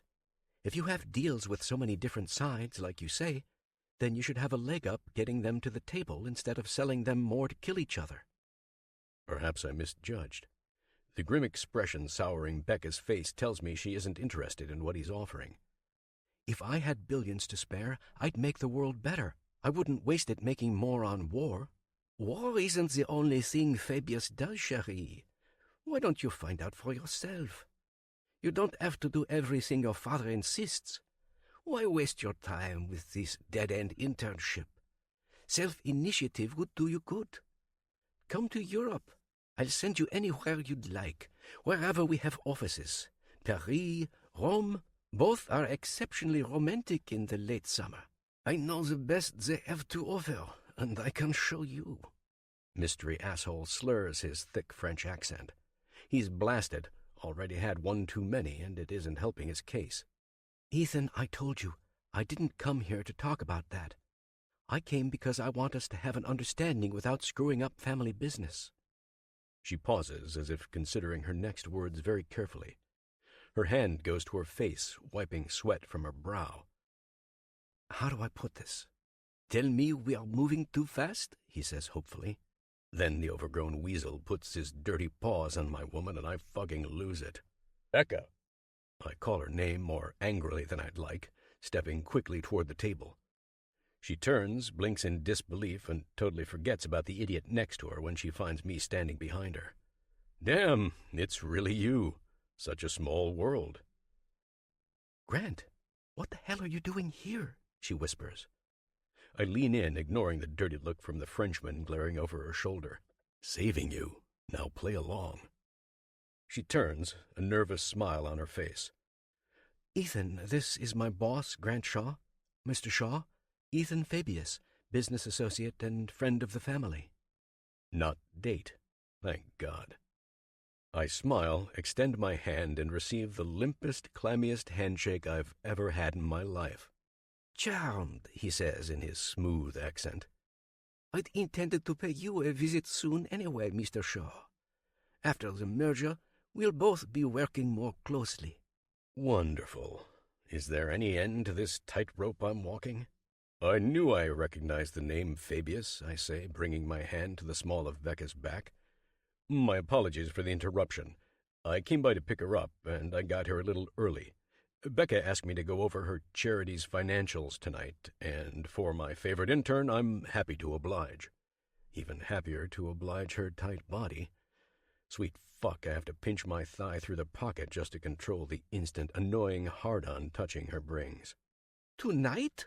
He accidentally bangs his knee against the low edge of the table, catching it before their glasses go crashing to the ground. Rebecca, you said we had something to discuss. I cleared my schedule for you. She gives him her best puppy dog eyes. I'm really, really sorry, Ethan. Bad scheduling. I swore I was sitting down with Grant tomorrow for the charity stuff. Can I make it up to you? How about the family dinner Dad said he'd like to do in a couple of weeks? I feel her stiffen while Fabius ponders. His handshake tells me he's a damn pushover, but there's a quiet fury in his ghost blue eyes I don't like. Of course. I have some other business to attend to anyhow. Have your father contact my assistant to set up dinner. He rises, reaches into his wallet, and throws down his credit card. It's a black Centurion with a royal purple stripe through it, just like mine. I'd expect nothing less from another billionaire. I also pick it up, press it back in his hand, and give him my warmest smile. Don't worry about it, pal. My treat for the inconvenience. I've had her buried in work all week. Really should have sent her a reminder this evening about our meeting. Totally slipped my mind in the merger craze. Merci. Appreciate your generosity, Mr. Shaw. We'll sit down one day soon and talk international business, he says, his eyes showing none of the warmth in his tone. One day, I agree, picking up the tab. I walk to the register, never taking my hand off Becca. Ethan's eyes are dirty magnets. They never leave us for a single second while I pay. I still feel them when we get in my car, but I don't look back to double-check. Now that she's with me, he isn't worth another second. Great timing, she says, buckling herself in as I start the engine. Glad I wasn't alone when I saw how he got when you stole me away. Where to, I ask. There'll be time later to get the real story out of her. Sounds like you've got a lot on your chest. Anywhere he doesn't know, she says, fixing her hair. Surprise me. Give me 10 minutes. I know a place. Not quite the small-town gem of Sanford's, but it'll do. Becca smiles when I mention the bar in Chandlersport. It's raining. My car cuts through the wet, velvety night with ease, adding its soft growl to New York's dark streets. The car won't be the only thing growling before this night is over if I have my way. I'll get Becca's story out of her. Then I'll remind her how good it feels to have my tongue again, mouthing a filthy prelude to all the other ways Sir knows how to taste his Moscato. Why'd you do it if he makes you so uncomfortable? We're up on the rooftop at my favorite Italian place with a fresh bottle of wine. Slipped the owner an extra bill or two for some privacy. It's technically closed off on Mondays, but for the right price, a man will sell anything. Playing peacemaker? Trying to get him off my back before I freak out and blow Dad's relationship with him. Maybe yours, too. She drains what's left in her glass. I reach for the bottle to top us both off. I know this deal means a lot to your old man. He practically made the Euro investments part of the fine print when we reached our agreement. Didn't know he was personal friends with Fabius. She wrinkles her nose. Something like that. I don't see the appeal either, except for the guy being loaded. Like old-world money and royalty loaded. A tier higher than families like ours, brought up in the unaristocratic U.S. of A. Never felt underclassed in my life, and neither should you, I say, moving an inch closer to her. There's static in the air between us. The kind that doesn't hurt when you touch it, but burns like a complete bastard because we're still too far apart. I need my hands back on this girl before the night is through. It's more than that, she says, clamming up like she's said too much. Tell me, I say. Fuck it. I reach for her hand, enjoying how she swallows when my fingers twine with hers. Whatever it is, I want to know. Well, frankly, he's just a creep.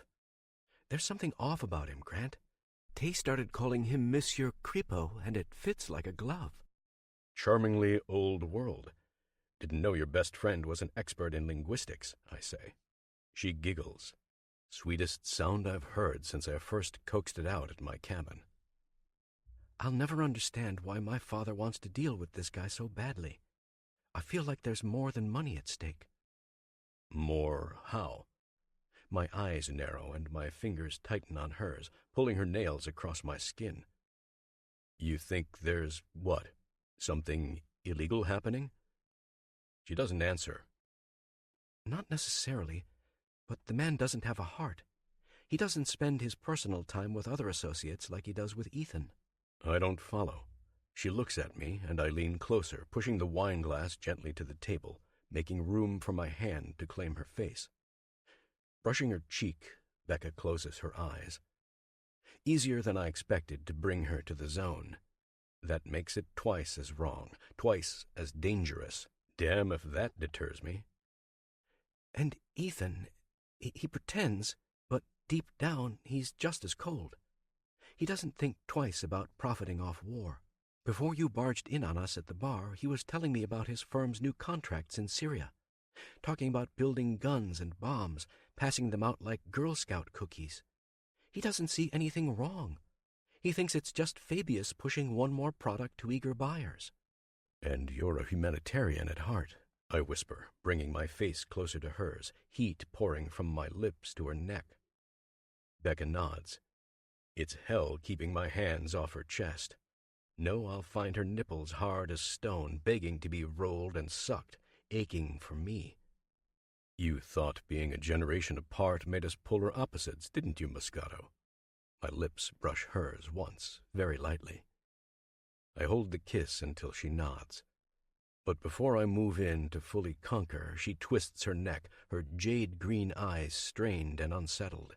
No, we can't start up again, Grant, as much as I might want to. Don't lie to me. Your words tell a different story from your pretty green eyes, Moscato. They want me tasting you again, just like I did when I put my tongue between your legs until you screamed.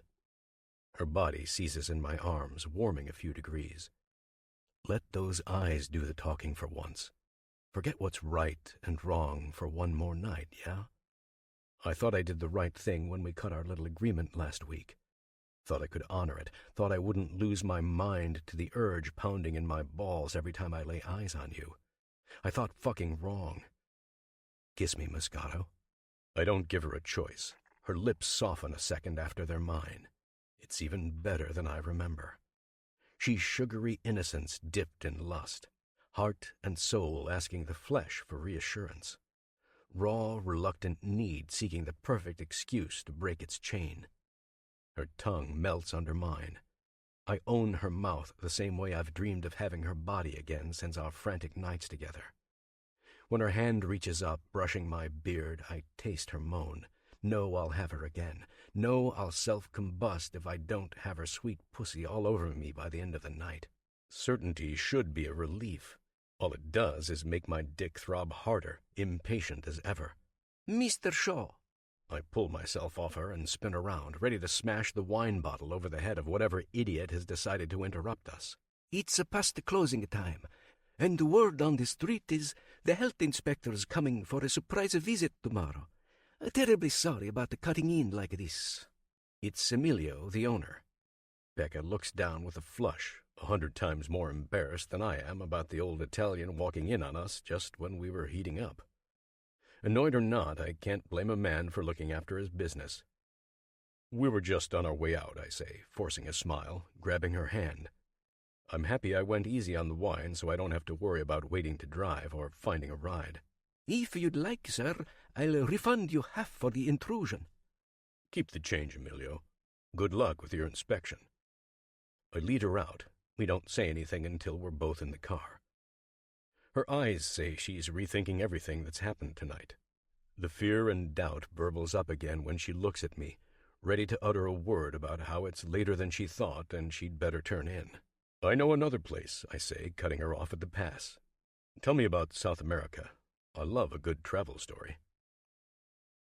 You own this place? She says later, doing a double take.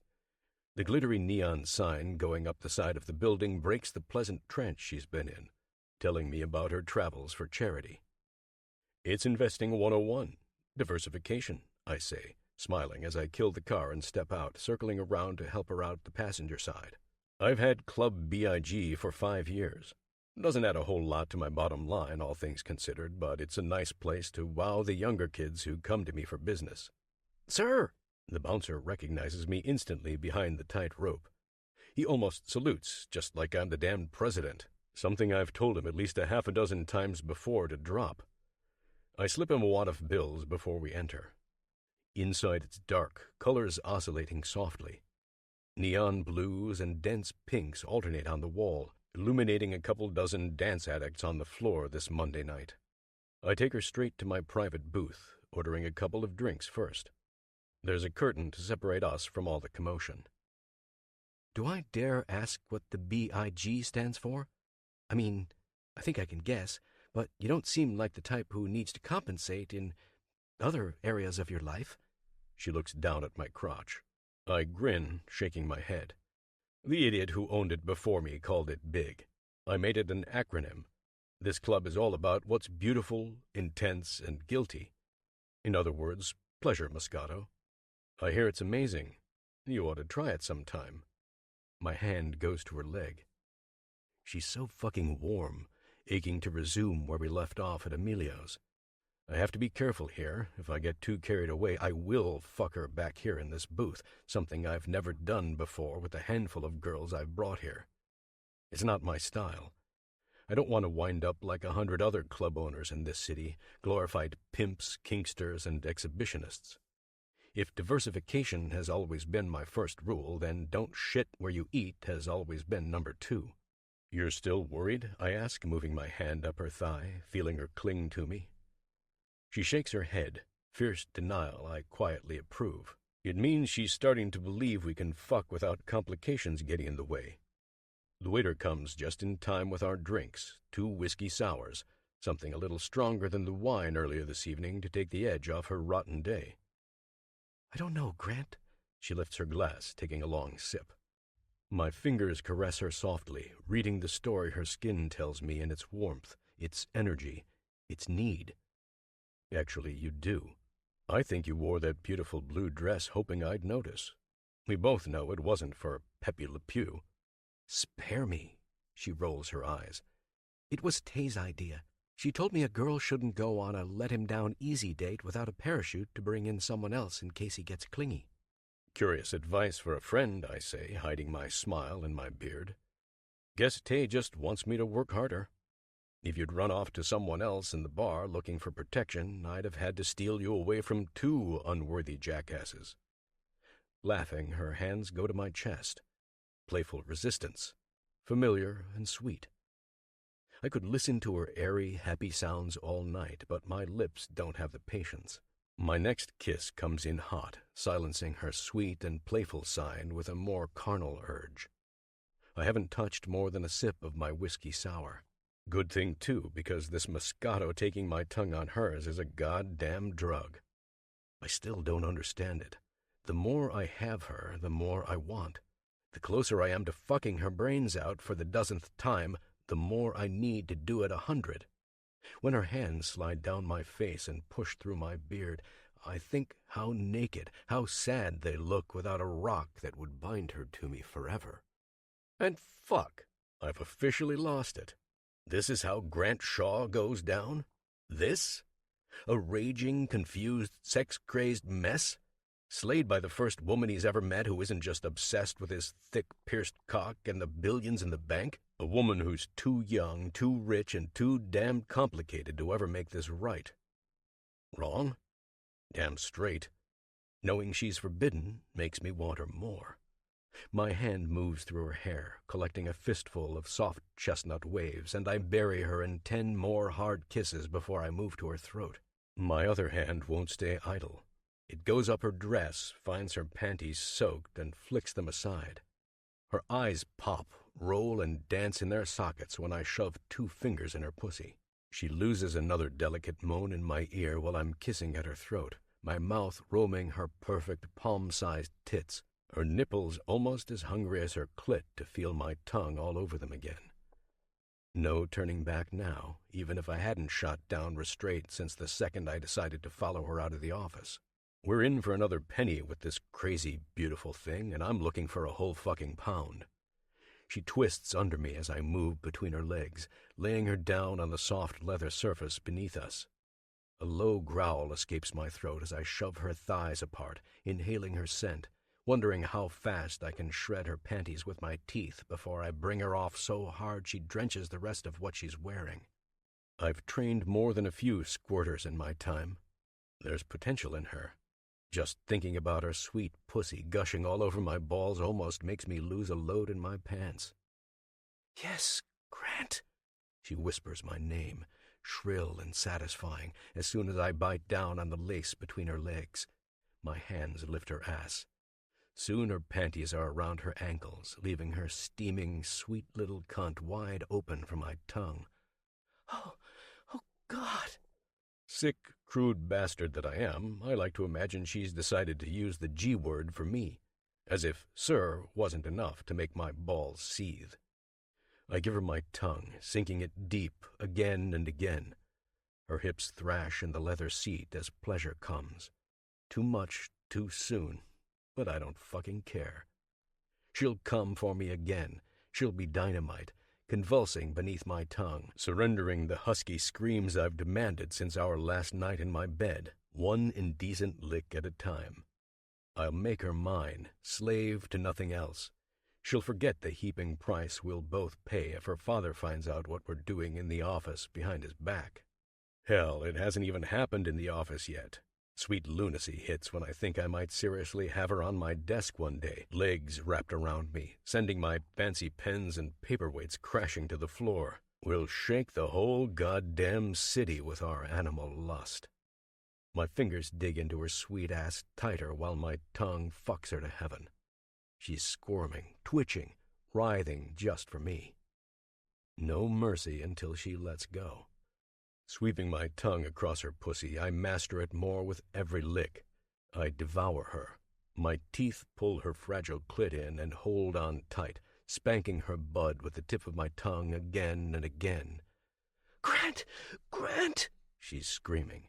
Becca's muscles tense so hard her legs wobble before she drops the final word. Everything I want to hear. A breathless, crazed sigh. "Coming!" For me, dear Moscato, I think to myself, come so fucking hard you break. I pin her down and lick with wild abandon, guiding her release. I create her O. I taste it. I own it. Same way I'll rule every inch of her, long and hard and hell-bent into the night. Break. I tongue the word into her tender flesh, again every time her legs clench tight to my head and she cries out. Truth is, I'm done with the chase. I want her tamed, thinking less, fucking more. I taste her tight cunt long after her legs have stopped twitching. Honey sweetness floods my mouth until my jaw goes numb. When I come up for air, it's my turn to gasp, growling as I replenish the oxygen in my lungs. No exaggeration, I almost blacked out on divine pussy overload.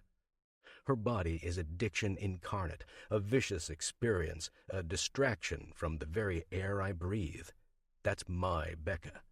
So perfect, intense, and mysterious I'll die before I stop obsessing. Call it unhealthy. Call it mad. I know the rest of the world will, if it ever finds out, about 1 second before it comes down on our heads like an angry tsunami. Does the risk make this sweeter? Don't know, but I'll be damned if it'll make me stop. You could have taken a break, she says, mischief in her eyes. I pull myself up next to her with one hand on the table, falling back, tasting the last of her on my mustache. No, you taste too good, Moscato. She's staring at me like she doesn't believe a word I'm saying. Do I have to prove it? Yeah, I think I do. I grab the back of her head and pull her into me. My mouth consumes hers harder than before. Moving between her legs, I push them open with my knee, make her taste the sweetness coating my lips, teasing her tongue with mine, swallowing her whimper. I'm about to reach down and unbuckle my belt. I'm dying to have the pussy I just tasted wrapped around me again, wringing the cum from my balls, but only after I've sent her into orbit a few more times. Consider rule number 2 officially amended. I will fuck where I eat, as long as it's Becca on the menu. I'm about to get these damned pants off, but before I get my fingers on the belt buckle, I hear the worst sound in the world. Well, well, well, so it is you, Mr. fucking Runshaw himself. Thought I saw you come swaggering in. A woman's voice, strained in high-pitched, whiny surprise. I spin around, my eyes bugging out of my head, rage flooding my veins. Apparently, I can buy a lot, but simple privacy is beyond my reach. It's Mina. Paler and scarier than I remember, her bangs cut short and black, a perfect match for the skin-tight dress barely containing her cantaloupe-sized tits. Fake, I found out quickly one fine night. "Grant?" Becca flashes me a wounded look. T-minus 2 seconds before the crazy bitch pushes through the curtain she's holding open and crashes into us. "You despicable little hussy! You're nothing to even look at, and here you are with your tongue shoved down the throat of a man who's too good for you. My man! Why her, Grant? Tell me now!" Berserk. No other word describes how she flies between us, pushing her way into the middle, screaming so loud half the club must have heard the commotion by now. Bad business optics are the least of my worries. There's also the worst blue balls in the world I'm nursing, and the urge to knock her out cold when she does the unthinkable. She slaps Becca. My girl tumbles backward, stunned, horrified by the drunken lunatic screaming at her face. "How fucking much did he pay you, hooker? How much?" "Hooker? I'm his assistant. Stop!" Becca holds her hand up. Mina pauses, but not because she's decided to listen to reason. The assistant thing hits her right between the eyes. I never give her a chance to recover, grabbing both her wrists, tugging her into me, away from Becca, who's scrambling to her feet. "You've had your fun sticking your psycho nose where it doesn't belong." I bare my teeth, twisting her head so she looks at me. "Leave, Mina. I gave you the club pass to find a new man, not to come here and spy on me." "I want you. Want to be more than just another girl you dropped as soon as you got bored." I've dealt with more than a few scorned women over the years. Normally I show sympathy for their tears, their outbursts when they throw themselves at my feet. They always swear they're the one, we're meant to be, and Lord, they'll prove it if I just give them another chance. It's a sad, sorry sight. I hate having to drag them out or hail a cab and have them ferried away. This is different. It's not another drunken, desperate late-night confession. Mina just pissed me off royal. My eyes are glued to the only woman here who matters. Becca isn't paralyzed by shock anymore. She's looking at me, her arms crossed, her jade-green eyes angry, aimed in my direction. "Who is she?" she says, each word dripping venom. "My very crazy, very short-term assistant," I say, cringing as I remember the first and until now only time I ever came close to breaching my second rule. Technically, she wasn't an employee when we hooked up. I never made a move until after her temp contract ran out, after she left the office, after she spent weeks walking over reports to my desk, always making sure she bent down low to give me a clear sight of everything in her low-cut, totally inappropriate blouses. I'm only human. It didn't count. Neither did those underwhelming, comically oversized tits, more like having my dick between two airbags than anything real. "There's a reason I needed a new intern," I say. "Last one didn't work out too well. We did it once, and only once, a couple weeks after she left Neolithic. Months passed. I moved on. I forgot. Sent her packing with extra severance and a club pass, hoping she'd find another sucker to text 137 times before I blocked her number. Nina filled me in on more crazy brewing in my voicemail. I went no contact. Never looked back, Becca, not even once. "I waited for you," Mina bawls, twisting in my arms. I tighten my grip. "Every week, every night, hoping you'd finally show up here." "You wasted your time. We're over. Never even got off the ground." Becca starts walking. She's heard enough. Damn it, I don't have a third hand to grab her, and I can't risk letting go of this crazy bitch before security gets here.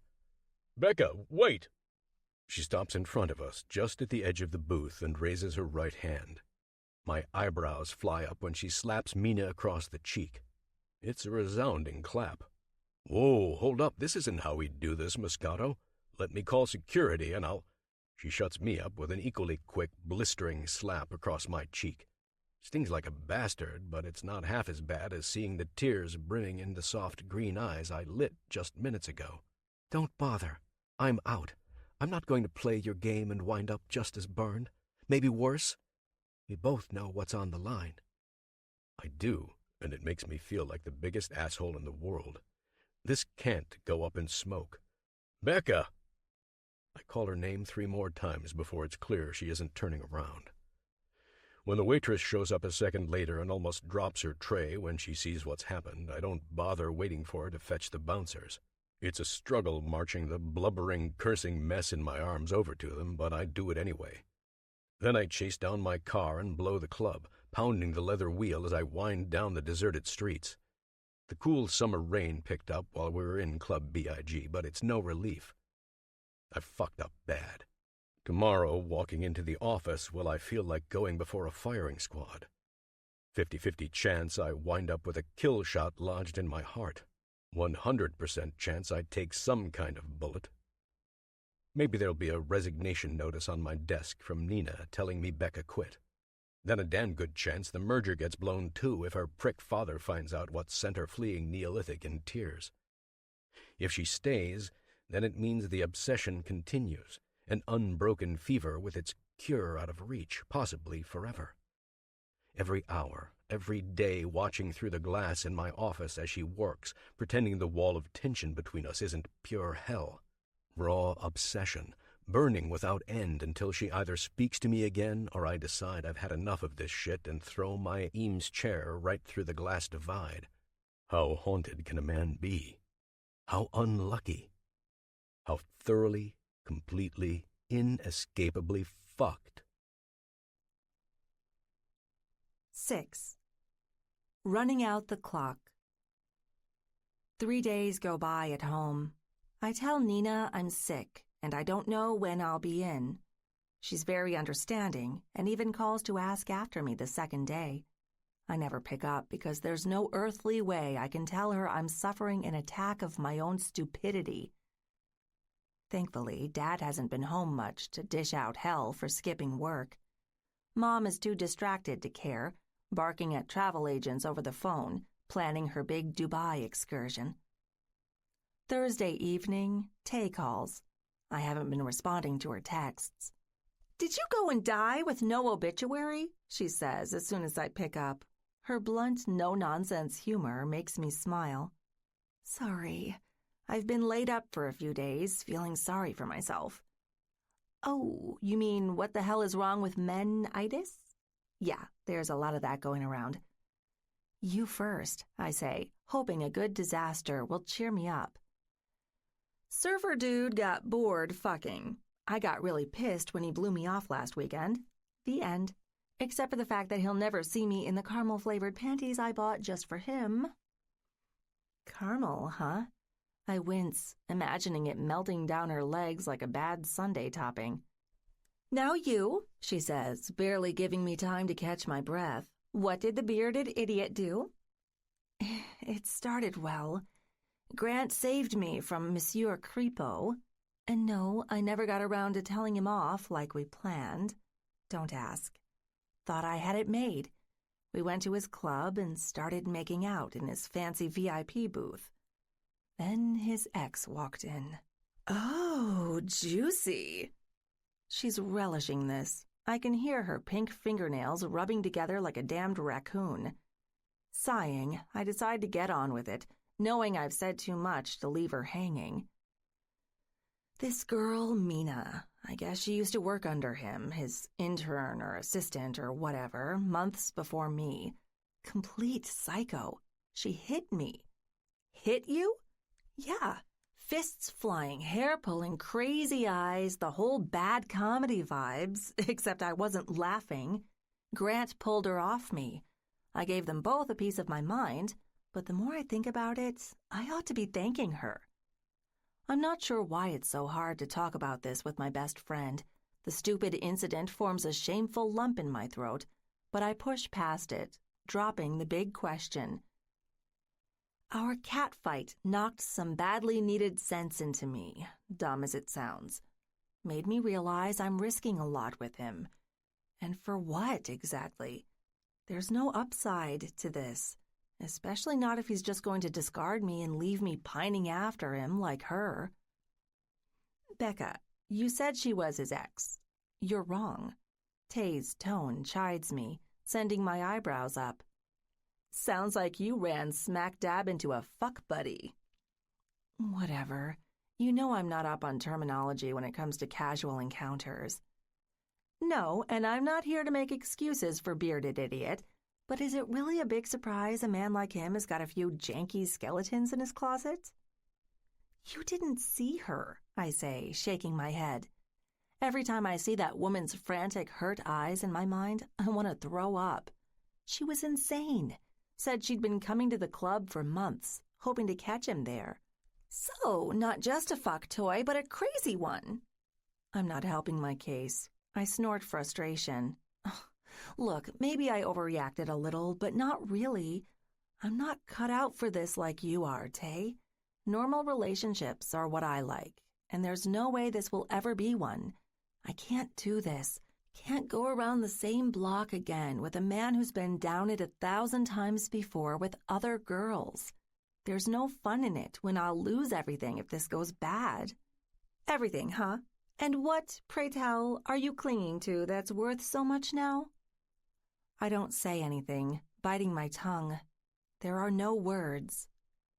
Sure, her family's rich too, or we never would have met at the same pretentious academy as girls. But her family doesn't have billions on the line. They don't oversee thousands of employees or run companies that run investments to power jobs for countless more. She can live off her trust fund forever without worrying about causing mass unemployment if business deals go bad, without potentially enraging her asshole father into divesting funds she needs to make this world a better place. Becca, come on. I didn't mean it like... Sorry, I have to go. I cut her off and hang up quickly. It's the smart choice before I say something truly damaging to our friendship. Grant isn't worth fighting over, not with my best friend, and certainly not when I become a target for his old sex toys. Worse, he's still stuck in my head. Stupid, smug smile, soft beard, serious inks, and all. I told myself I'd lick my wounds for a few days and then go back to work. I'd sort out how I'd deal with seeing him then, but after skipping several days, I'm no closer to how. Tay doesn't understand what's on the line. That's forgivable.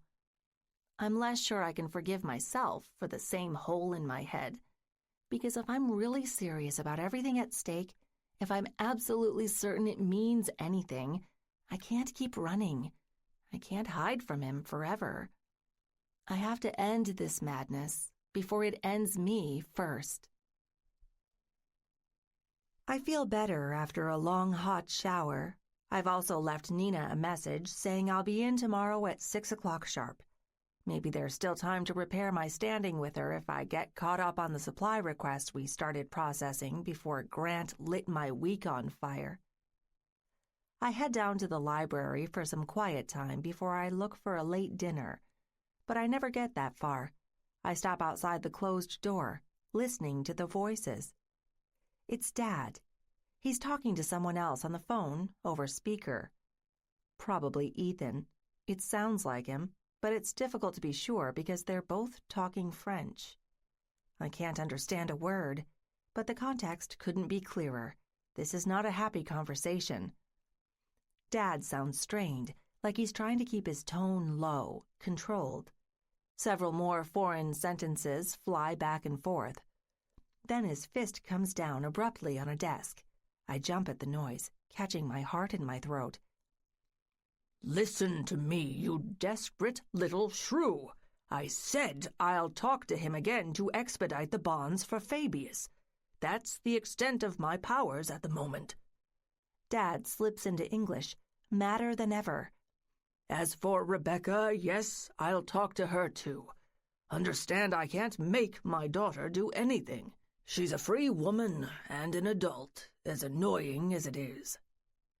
Ethan speaks again, calmer, softer, using the usual slick, comforting tone I hear him try to emulate every time he works his way closer to me. You don't scare me, you know. My father's footsteps hit the wooden floor as he crosses it, heavy and loud, muffled when he reaches the ottoman rug. I told you, I don't care about the damned dirt. or the diamonds you're holding over my head. We're both tainted.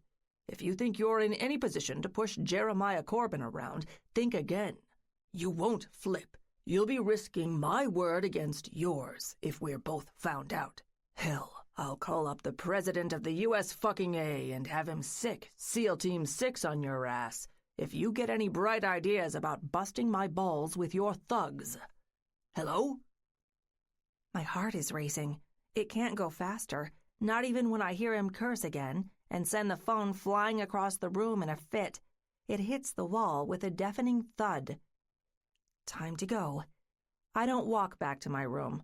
I run, flying up the stairs, nearly bowling over one of the maids preparing to mop the second floor. Muttering an apology, I throw my bedroom door open and slam it shut. I'm safe. I've made it where my father can't find me whenever he leaves the library in an inevitable furious huff. I've eavesdropped on a lot of angry business deals over the years, living in this house, but nothing as sinister as this. Rebecca was never a subject on his lips before. I was a secondary annoyance he had to deal with, and usually turned over to my mother or my teachers as quickly as he could. For the first time ever, I'm the center of attention, and I don't know why. What kind of deal has he made? Straining my brain as hard as I can, there are no answers. It scares the hell out of me. It's good to be at the office again. After the conversation I heard last night, after it invaded my mind in a fitful, twisted sleep, I'm happy for distractions. Even if they involve a bearded beast of a man who makes me feel incredible one day and horrible the next. I keep my head down past noon, long after he's come in and decided to keep his distance. I run through the supply and support tickets with Nina, just another cog in a machine, happy to be nothing more important for a few fleeting seconds.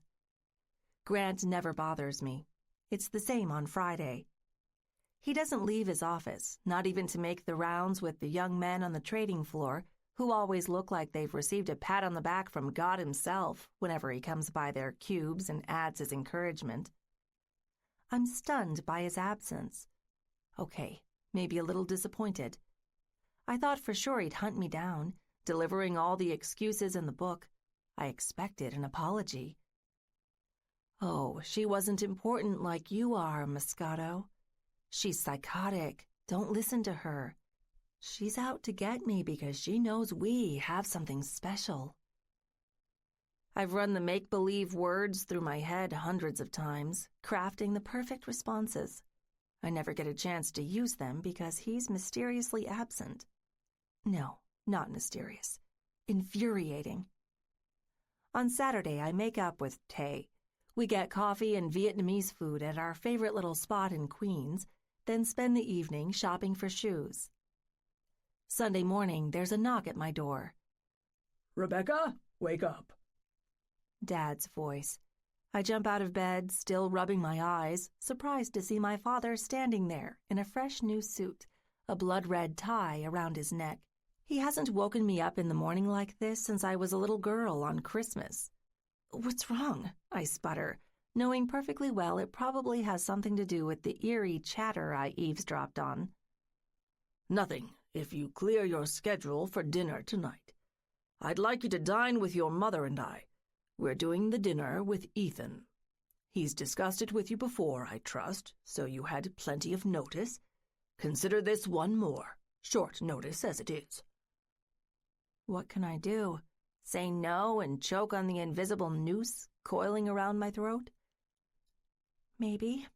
What time? I sigh, turning my doormat eyes to the floor. 7. We'll meet at Philandro's. You know the dress code there. Formal. Lucky I just had my wardrobe dry cleaned. Excellent. I'll see you then, he says before taking off. He stops when he's halfway down the hall, just before I'm about to push the door shut. And Rebecca, thank you for being on top of this. It's worse than I thought. My stomach recoils. He rarely ever shows anybody gratitude, much less his own daughter. I give him my fakest smile and a tiny nod before I fall back inside, closing my eyes as I collapse against the wall. Remember when I just had to worry about my billionaire boss trying to get my clothes off?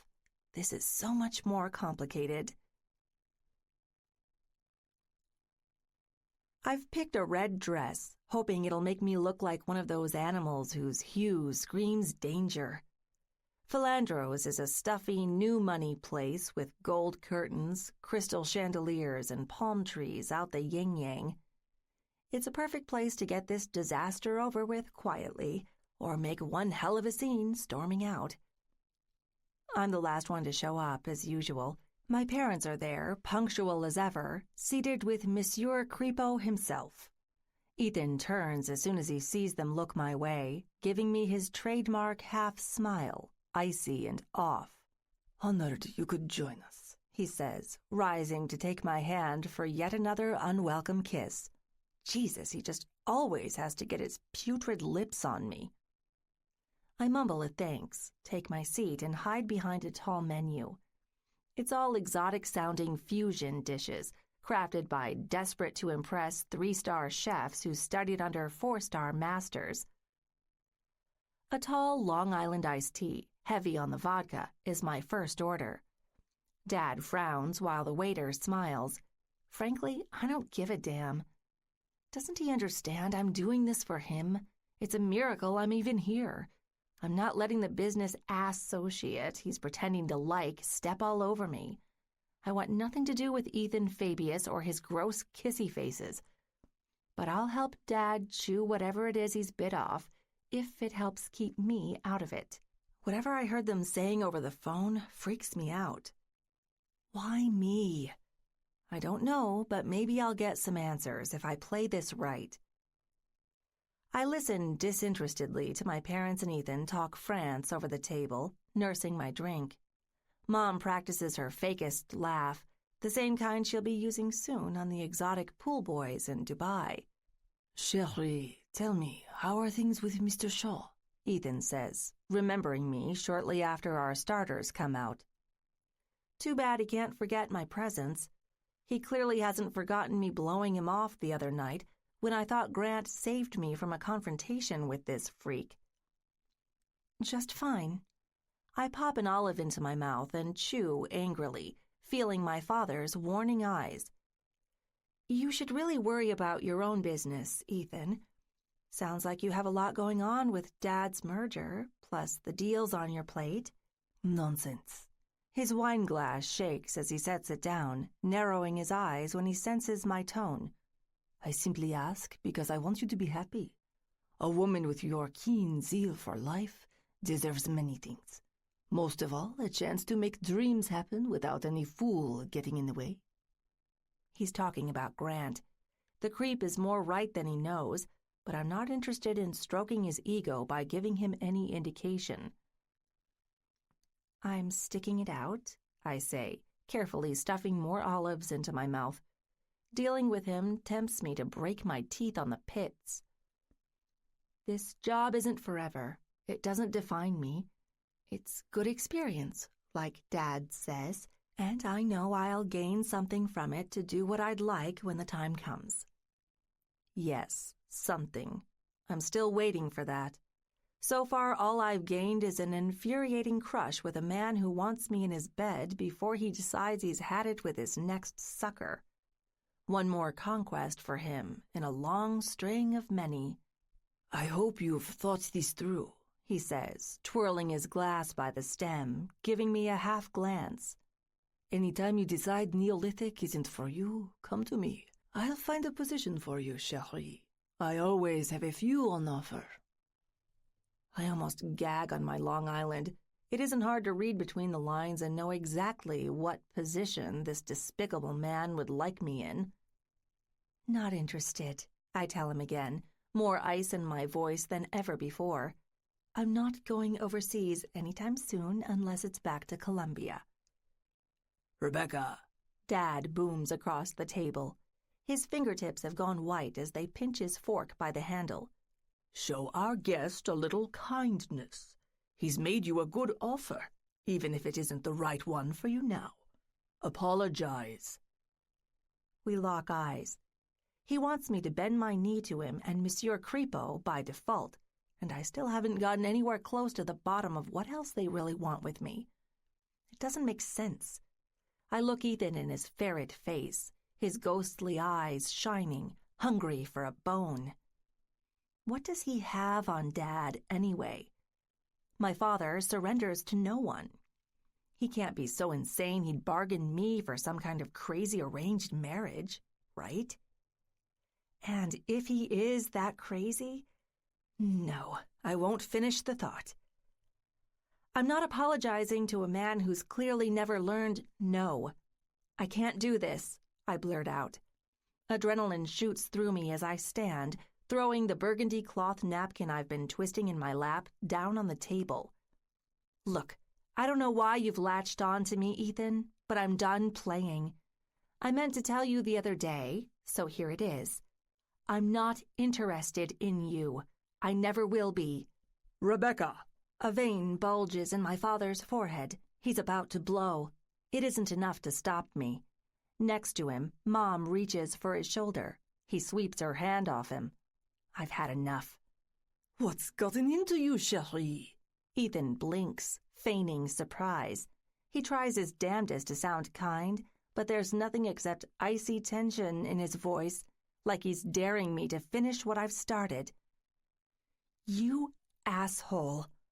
I pause, just long enough to hear my mother gasp, and then laugh uncomfortably with her hand over her mouth. I've tried to be nice. I've tried to let you down easy. You know I'm not interested, and yet you still keep coming every time we're in the same room with your stupid offer to leave everything behind, run off to Europe, and apparently become your mistress. It takes me a minute to realize we've become the center of attention. Too late to lower my voice. Every table surrounding us has their gaze glued to me, the lone figure next to the table, trembling slightly while I look 2 wolves in the eyes and plot my grand escape. Mistress? What? He looks shocked, appalled. It's the best act I've ever seen in my life. Ethan stands, leering over me, his arms folded. Ignoring me, he turns to my father, who never takes his eyes off us as he brings his napkin to his forehead, wiping the sheen of sweat above his brow away. Is this how your fussy, self-absorbed Duchess always talks, Corbin? Is this a joke? Dad grits his teeth. She's talking out of turn, sir, and you have my apologies. Sir? It drops out of my mouth like something rotten. My head is swimming in red. I can't remember the last time I ever heard Dad use the word with someone else. Probably never. What the hell is going on here? Seriously. Rebecca, kindly sit back down and shut up. No, I'm too stunned, too furious, too confused to stand here a second longer and take this abuse. Turning, my heels echo loudly through the restaurant, and I almost knock over a waiter on the way out. "Honey!" Mom calls after me, but I don't listen. I think she follows when I burst through the double glass doors leading to the curb, my phone in my hand to call a ride, and something slams me into the wall, but Mom doesn't have the strength. I bang my head against the brick so hard my teeth chatter, winding me, and I lay eyes on my monster. Ethan pins me there, his rough fingers digging into my shoulder. What the fuck is your problem, you ungrateful little cur? I've been nothing but nice, incredibly generous with you and your family. I'd give you the sun and the stars. Still, you stand in front of them all and spit in my face. At last, I've met the real Ethan, freed from the neat mask, barely concealing his desperation, his cruel insanity. If he hits me, I'll scream. But it's happening so fast I don't know if I can. It's like the energy has been sucked out of me and I'm biting my lip, trying not to taste the faint blood oozing from my bottom lip, grazed by my teeth. "Get away," I whisper, hatefully pleading with my eyes. It just makes him angrier. He tightens his hold, staring me down, down, down into the wall. The concrete rubs the bare skin of my arm like sandpaper. No one says no to me, chérie. You understand? No one. I'll grant you one more kindness. A full week to forget this, apologize, and come to your damned senses. Never. I'm this close to spitting in his face. Do your worst, prick. It won't happen. I'll die before I ever work for you, ever cross continents, ever open myself to your disgusting lips. You're nothing to me, Ethan, and that's all you'll ever be. I don't know what you want or what you have on my father, but I'm never eating out of your palm like him. Never. He stands up straight, releasing me abruptly. There's a small crowd gathered around us. They're watching in horror. Several people have their phones in hand, probably on the verge of calling 911. Don't, he says, a single, simple, loaded word. Then he's gone, rushing through the crowd, into the luxury sedan waiting outside with his driver. Rebecca, are you all right? Mom reaches me first. She throws her arms around me. What did he do to you? Dad asks, sheepish and angry, staring after Ethan's car as it roars down the road, his face a mess of strained emotion. I don't answer. I'm not letting him help. He's made it clear what he is. Too late, too selfish, too fucking heartless. Story of my whole life as his daughter. Let me go. I try not to hurt Mom as I push her away, running down the street. I need to get out of here. I run down the darkening streets of New York, half blinded by my tears. I'm too shaken to stop long enough to call an Uber or throw myself in front of a cab. Flattening myself against the wall, I try to do one thing and one thing only. Breathe. I can't comprehend what I've just done. Jesus, I don't even get it myself. I'm scared, ashamed, and more vulnerable than ever. I've used up my limited courage and my luck. Most of all, I'm alone, more than I've ever been. But I'm proven wrong a second later when my phone starts blasting its sugar pop ringtone in my purse. It's Grant's number. 7. Real talk. I'm breathing like a madman when she picks up, relieved it hasn't gone to voicemail like I expected. Becca, it's Grant, I say, choosing my next words very carefully. We need to talk. I'm sorry, gut-wrenchingly sorry for what happened the other night. Mina's banned from every club in the city. I'll never see her again, and neither will you. Mina? Her voice cracks on the last syllable. She sounds distraught. Shit, it's worse than I feared. I stiffen, my back against the wall in my condo overlooking the city, eyes fixed on the Empire State Building's ghostly yellow glow in the distance. My problem, Becca. No one else's. I don't pretend to be an angel. I've played hard and fast with my fair share of women. You're young, inexperienced, and it's alien, I know. I didn't mean to hurt you. That's not why I'm mad. Her voice pours into my ear, anguished and afraid. I don't understand. Jesus, I mean, I'm mad about it, but things could be worse, Grant. So much worse. Voice fading into a silent sob, she struggles to bury the noise in her hands. Then I hear the police siren in the distance, too loud to be indoors. She's walking the New York streets broken by something worse than the embarrassing tirade from my ex-fling. Where are you? I ask, already heading to the door. No. You helped me once, and it bit me in the face. Not doing it again. Becca, where? There's a long pause on the other end of the line. If she doesn't tell me, I have other ways of finding out, like my insider at Major Wireless Carriers Management, who has access to some very powerful tracking technology. He owes me a big favor after the money I laid down funding research for new lithium battery tech last year. I can't believe Okay, fuck. I'm right outside Astoria. She takes a deep breath and rambles out an address. I burn it into my brain and bring it up on my phone, impatiently tapping the elevator button to the parking garage. Stay there. Keep me on the line, Moscato. I'm coming. I'm walking in triple time to my car, heart pumping rage and disbelief into my veins, suppressing a low growl as I throw open the door and drop into the driver's seat. I can't go home, Grant, but I can't go home with you either. You shouldn't get in the middle of this. Not your problem. Worry about finding my car, Becca. Give me 10, maybe 15 minutes. I risk at least a dozen speed traps as I blow through the city. I give her breathing space, trying to coax more answers out of her when she's able to speak. I know my chances aren't good until she's secure in my arms, so I focus on the road and then start scanning for her when I pull onto her block. When I finally see her, she's standing against the gray concrete, a vivid red specter with sore eyes. By any measure, she's a mess, but deep down she's no less beautiful than she looked at the club, safe in my arms before Mina crashed everything. I fling my door open and run to her. Soon as my hands are on her shoulders, she bursts into tears. "Who did this?" I ask, but she's too screwed up to give me answers. She collapses against me, sobbing into my chest. I hold her, slowly guiding her back to the car and help her into the seat before I get behind the wheel again.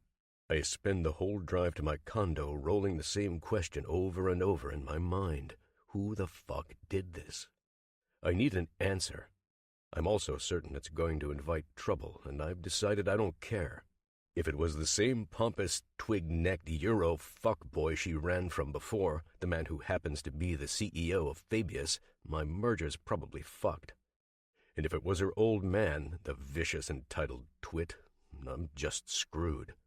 How can I possibly do business with a man who uses his own daughter like a rug, probably for the nasty temper I've caught faint hints of before? We don't say anything until we're back at my place, heading up the long elevator. "There's a guest room if you're worried," I tell her. I can't believe I'm offering to let her sleep a whole floor away from me, especially when I lead her to my door by hand, evil urges in my balls warring with my noble heart. She nods weakly. We walk inside my condo, and I take her to the big seat by the window, waving toward my tall glass liquor cabinet with the wine ladder attached. "Can I get you anything?" "Just water." Skip the booze. I head to the faucet, run 2 glasses from the filtered spigot for us, and walk them back to the living room, setting them down next to us before I light the fireplace. She needs warmth. If I can't warm her, I'll let the burning gas do it for us. It's a poor substitute for the wood-burning beauties back at my lodge in Chandlersport, but tonight it'll do.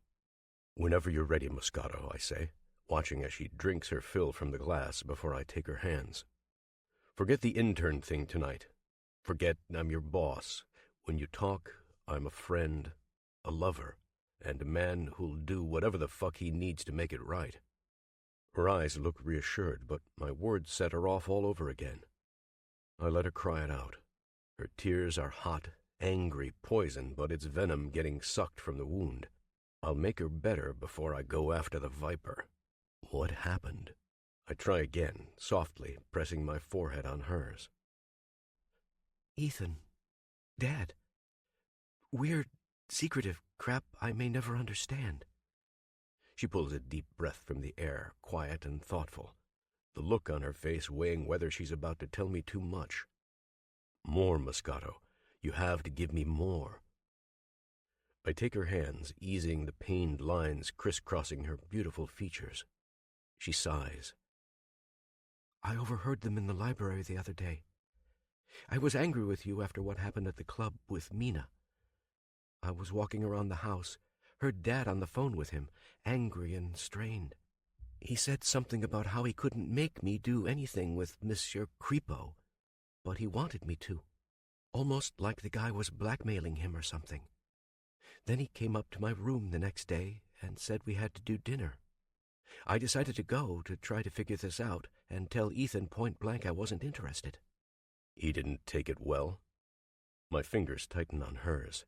It's like I could hold her down to the bone and it still wouldn't. Hello again. Let's slow down for a minute and reset with a bit of music. Don't worry, this audiobook won't cost you a thing. Thanks for being part of this journey.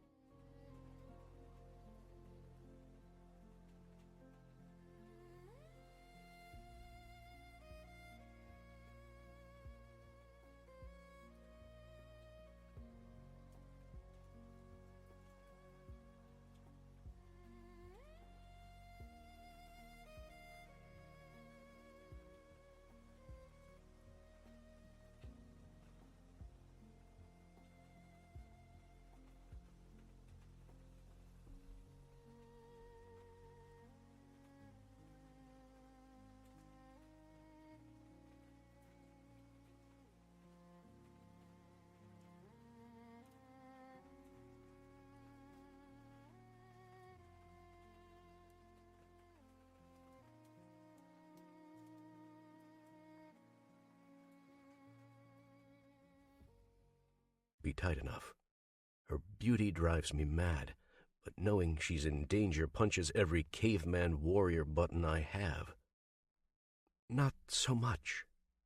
She sucks in a deep breath and we lock eyes. He flew off the handle when I scolded him at dinner. Told him I'd never be his. He invited me to work in his stupid company and follow him overseas for the millionth time. We both know what he's really after. I told him it isn't happening, and he exploded. Did he hurt you? It's a loaded question, heavy on my tongue. If the answer is yes, I'll have no choice but to find the asshole tonight. I'll hire the most brutal men in the city to help me draw blood. He was rough, but he didn't do any damage. Still, he scared me. I knew he was wearing a mask, pretending to be nice, easygoing, interested in business with my father. I saw the truth. There's a whole lot more he's interested in, and I don't know why. She pauses, her gaze softening, tired and weak. Honestly, I don't care beyond my own safety. I'm sick of this crap. I just want a life without a stalker freak getting in the way. You'll have it, I tell her, a promise and a reassurance. Look at me, Moscato. I reach for her face, tilting her little chin up with one hand. What happened at the club will never happen again. I've made mistakes just like anybody else. They're behind me now. Look at me. This is the face of a man who'll do anything to keep you safe, to make sure he never hurts you again himself. I'm not your boss or your hookup. I'm your protector. I feel a shiver run through her body. New tears well in her eyes as I close in for the kiss, swallowing the little rush of heat pouring from her mouth when my lips take hers. God damn, even when she's tragic, she tastes incredible. I keep my palm on her face and the other on her back, resisting the urge to sweep lower, to pull off her clothes and plunge into her again and again. She isn't fully mine tonight. She's too shaken, too wounded to be. I've never made a habit of fucking women who give me less than 100%. With her, it's not just a terrible idea, but an abomination. I kiss her softly, running my tongue on hers with the lightest touch, pressing my forehead against her angelic brow. Can we go to bed? She says abruptly, eyes as big as saucers. Of course, Becca. Let me show you the room. I stand up, helping her, but she grabs me as soon as we're on our feet. No. I don't want to sleep alone. We share a long look. I give her more than ample opportunity to change her mind. When she starts moving again, I tighten my grip on her hand, guiding her up the black marble stairs to the best floor in the house, my master bedroom. She slips into a robe when we're inside and I lock the door. Here, my bed is a lot less historic and overbearing than my plush Victorian playmate in Maine, a sleek modern slab of leather and memory foam from a Swedish designer. Becca tucks into it, flattening herself on my bed with a satisfied sigh. I lay with her, unbuttoning my shirt, kicking off my trousers.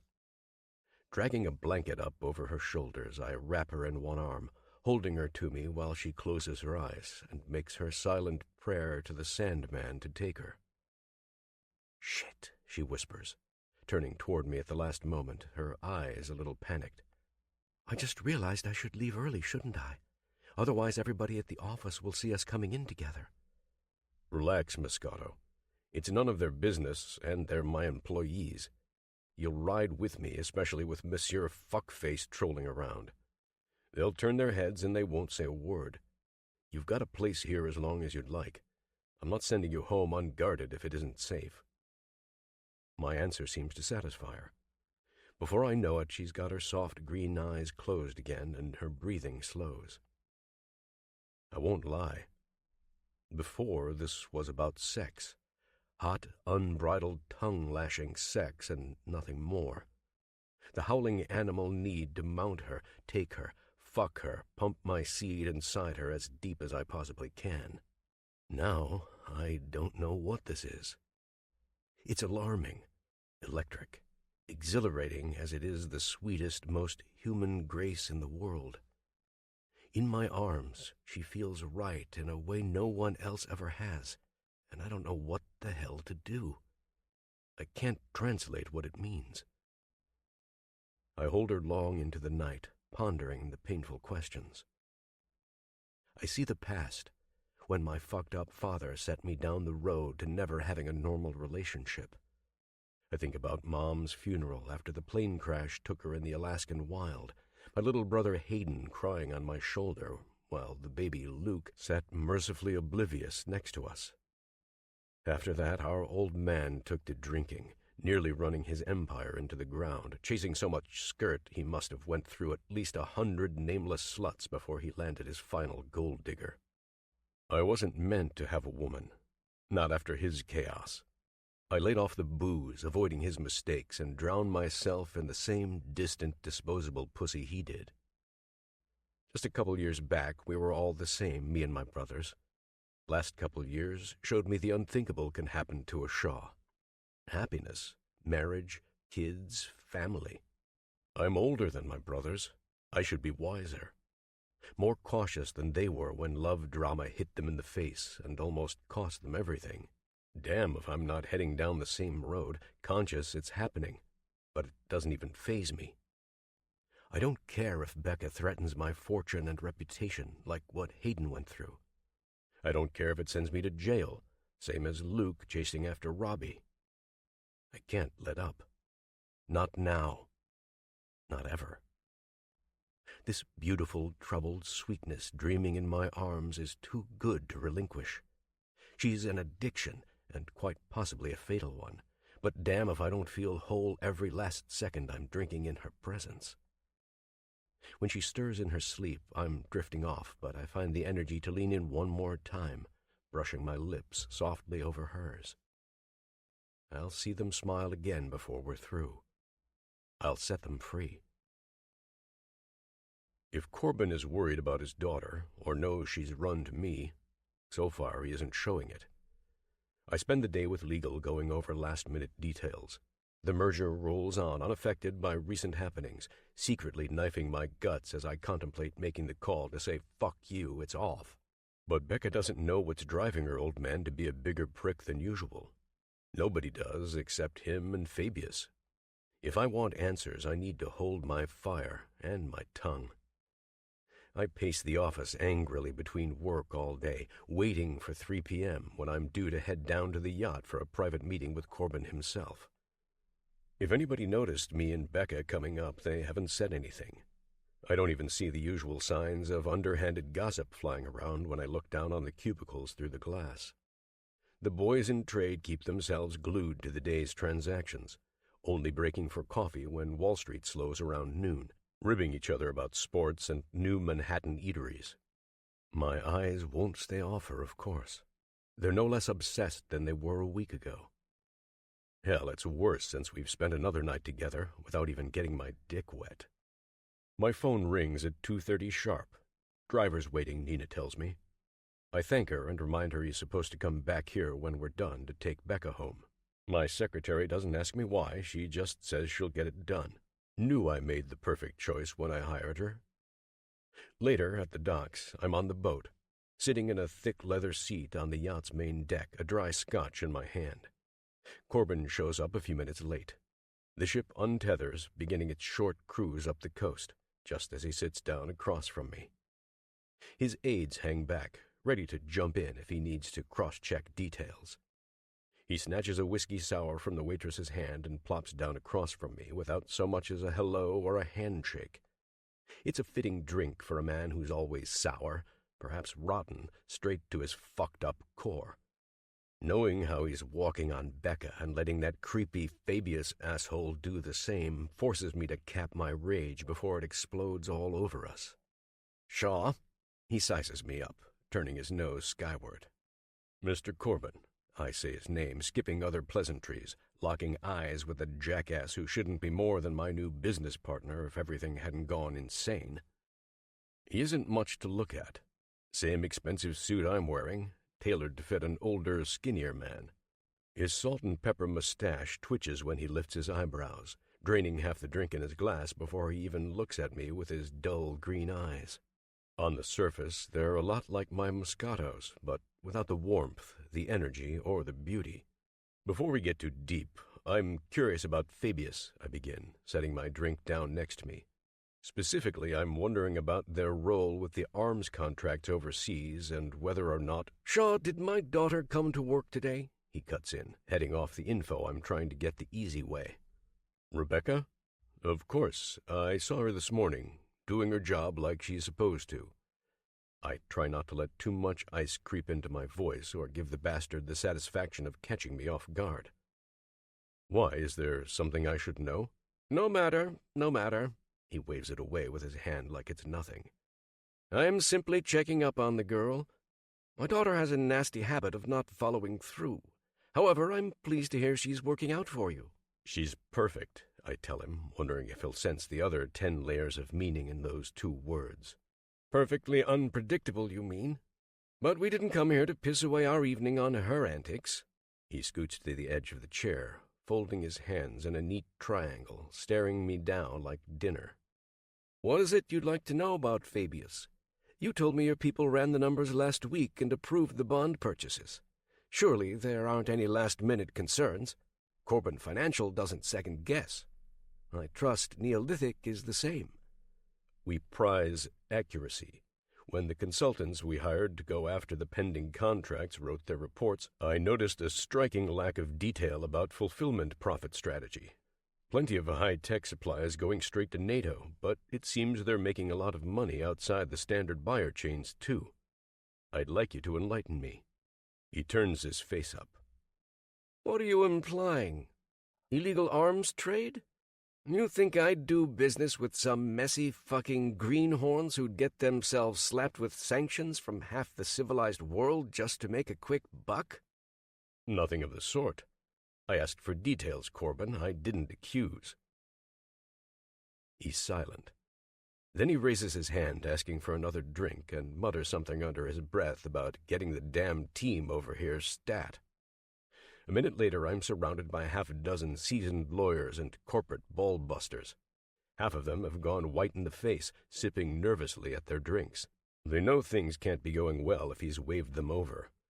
It seems our new partner would like more detail about the interworkings of Fabius and their arms contracts. He looks at a tall man with wiry spectacles who's clutching his briefcase. Watson, tell the gentleman what we know about our French business partners and their buyers. Also, very kindly remind him he's already signed off on his risk assessment, as have I, and any cold feet at this stage will be very, very costly. The fuck doesn't even soften his tone when he threatens me. There's poison in every word, and what's worse, he isn't wrong. I could kick myself today for speeding through the process last week before I knew Becca's Ethan problem was a hell of a lot more than a clingy, desperate little shit. Pardon me, Shaw. I'll let you sit down with the nice man while I refresh my drink and enjoy the Atlantic breeze. Simply marvelous out here on the high seas, and I don't get a chance to enjoy it alone often. He leaves me in a den of wolves. I spend the next half hour poking at questions the suits will never give me a straight answer to, couching the details in legalese, always implying I'm out of my mind if Fabius is doing anything underhanded. Of course Corbin Financial doesn't associate with black market arms trades. Don't I know they've never been sanctioned even once by the SEC or the FTC, much less any other alphabet agency? And surely I realize the consequences of implying they've been anything less than Boy Scouts here, right? Particularly when my name is now attached to theirs in legally binding ink, and it's merely a matter of weeks before corporate accounts are fully merged. I knew it was a long shot finding out anything that would help Becca, and I expected to walk away empty-handed at worst. Now I remember how dire this is, marrying myself to Corbin without anything more than the standard legal courtship. Whatever Ethan has to flog him into fucked-up liaisons with my girl, it's my problem too. Whatever Fabius's strings are, they're tangled up in Neolithic now. Whatever it means for my company, I decide then and there I don't give a damn. She's worth more than this merger. Immeasurably more than the bruises my ego takes as they circle me with their passive-aggressive threats and nasty wink-wink reminders about how I'd better get comfortable with our agreement and fast. Oh, I'll be comfortable one fine day. Mainly the day when I'll see Jeremiah Corbin on his knees, begging his daughter for forgiveness, watching as my company purifies his dirty deals with fire. The yacht stays out past sunset. I keep my distance from the jackals enjoying themselves on the upper deck, watching New York's endless lights coming into view as we make our final course correction into harbor. Lady Liberty has never looked so fierce, a sentinel in the night, immense and unflinching, no matter what changes around her. I wish I could be so cold. When Corbin comes up behind me, I don't even turn. I just stare out the window, clenching my fist, desperate to keep my hands where they belong before I try to end him right there. Don't make me regret this deal, Shaw. He's next to me, glaring, his mustache twitching angrily when I refuse to look at him. You don't scare me, I growl, staring into the city's lights growing closer by the second. I'm not another flunky you can push around, Corbin. If this is the way you're going to be, then I already know I've made a huge fucking mistake. Wrong. Sticking your nose where it doesn't belong is the real error here, Shaw. He puts his hand on my shoulder, and I shoot him a dirty look. It takes every ounce of discipline in my soul not to put my fist through his face. It's too late to turn around, the same as this ship. I suggest you keep on with exactly what you're doing here. Eyes straight ahead, no looking back, only forward. We're first mates, and so is Fabius. When I hear the name, muscles I wish I didn't have swell. My ears throb, wishing they could hear the satisfying crunch of his bones. But they won't. Not as long as he has me by the balls in ways I don't fully understand. Start acting like a partner, Shaw, he says, his voice a hoarse whisper. Keep your nose up and we'll make a lot of money together. Stick it in dark, scary places, you'll sink us both. Bullshit, Corbin. I rip myself away from him, ramming my fingers into his chest. I'm not playing games. If you thought you'd bring me here, surround me with sharks, and tell me it's too damned late to back out before I cut my own throat, you're wrong. I'll rip yours out first, nice and clean. He puts his hand on my wrist, too weak to push it away. He's twice my age and half my size, but damn if he doesn't have a wicked power that helps him lift my hand off him before I'm ready. Clean? I don't think you know the meaning of the word. You're young, I get it. You're a hothead. So I'll cut you a teensy tiny break just this once. You've done amazing things with your company and your life to get where you are now, partnered with one of the oldest, most prestigious firms this city has ever seen. Be careful your piss and vinegar doesn't consume you, Shaw. Let it bring you to productive places, and learn to keep a lid on it when it tries to bring you elsewhere. Because if you don't, if you decide to second guess, if you try screwing me over, and this I promise, I'll fuck back 10 times harder. I'll send you home to Chicago, picked cleaner than you can fathom, blacklisted from making more than a trifling salary. My veins are about to burst with the hot blood I'm holding in. Somehow I keep staring through this thug, without splitting his skull clean down the middle. Again, don't make me regret this. I know you already do, Shaw, but you're a partner. You're not important. I want to work with you while we both understand the lay of the land. I still want you pretending you're king shit of Fuck Mountain while I sail off for some well-deserved peace and quiet. But if you make me regret this, if you make me start doing what I hate more than anything else, second-guessing, I'll deal with you. What happens when I do won't be pretty for you or anybody else at your firm who takes the bastard axe shtick seriously. Axes can be broken, Shaw. Melted down to make whatever I'd like. I've done a lot in my life, but I've lived more than 3 decades without choking on hatred until now. I'm barely breathing, trying not to gag on my own helpless rage when he steps away, shooting me one last savage look over his shoulder. I let him exit the ship first, running for the bathroom. I take my sweet time, splashing cool water over my face. Corbin and his associates need to be gone by the time I'm finished dousing my face, my only defense against losing the bile building up inside me like a bomb, or else I'll do the unspeakable. Frankly, I still will. Tonight I'm letting him go in peace, get in his limo, and put as many miles as he cares between us. His threats don't scare me in the way he thinks. They chill my blood because he's shown me that if I want to save Becca and cover my own ass, I have one choice, and one only. There's no more doubt. I have to destroy this man, burn him to the ground. Him, his company, and all the demons he's sacrificed himself to. I'll torch my way through them until there's nothing left. 8. Can't go on. I ignore another call from Mom and let it go to voicemail. I'm sitting by the window, arms folded, staring out across the city. It's a magnificent view from his palatial condo, a sleeker and more modern display of wealth than the rustic mansion I grew up in, tucked outside the city proper. Here, it's easy to see everything. The blinking lights stretching from Manhattan to Jersey, New York's famous landmarks gleaming in their majesty, world symbols of trade and liberty, neighbors and their towering heights. I've always appreciated good scenery, but when I'm alone in his place, I can't. It can't take the edge off. My eyes keep returning to my reflection in the window. I barely recognize myself. There's a tired ring around my eyes from crying. New grooves in my face thanks to the incessant fear and confusion. Disgusted, I look away, sighing as I bring my phone to my ear. I tap the button to hear her message, wanting to get this over with. Rebecca, where are you? We're worried sick about you, honey. Your father, too. I hold it away as she drones on about how sorry he is.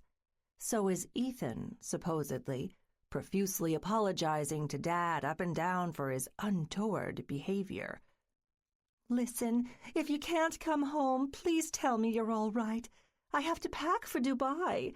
I'd still love it if you'd step away from that silly little job and join me. A nice vacation will do wonders for your stress. I briefly consider chucking my phone off the balcony. Too bad I need it since I'm effectively a pampered nomad now, living with a man who also leaves me guessing, but hasn't yet dealt me the same painful blow as the others I used to care about. I'm fine, I text back. Then I silence it, refusing further questions, stuffing the little black box into my pocket. I'm just in time to see a vision walk through the door that's 1,000 times more pleasant than anything on my screen. He's home, and he's sickeningly gorgeous. He hangs up his suit jacket as soon as he steps in, dropping his laptop case gently on the floor. I watch him turn, pulling on his tie, his muscular arms rippling past his rolled-up sleeves. "Hello, Moscato," he says, heading toward me with an eyebrow quirked, sexier than it should be in my present state. "Sorry I'm late.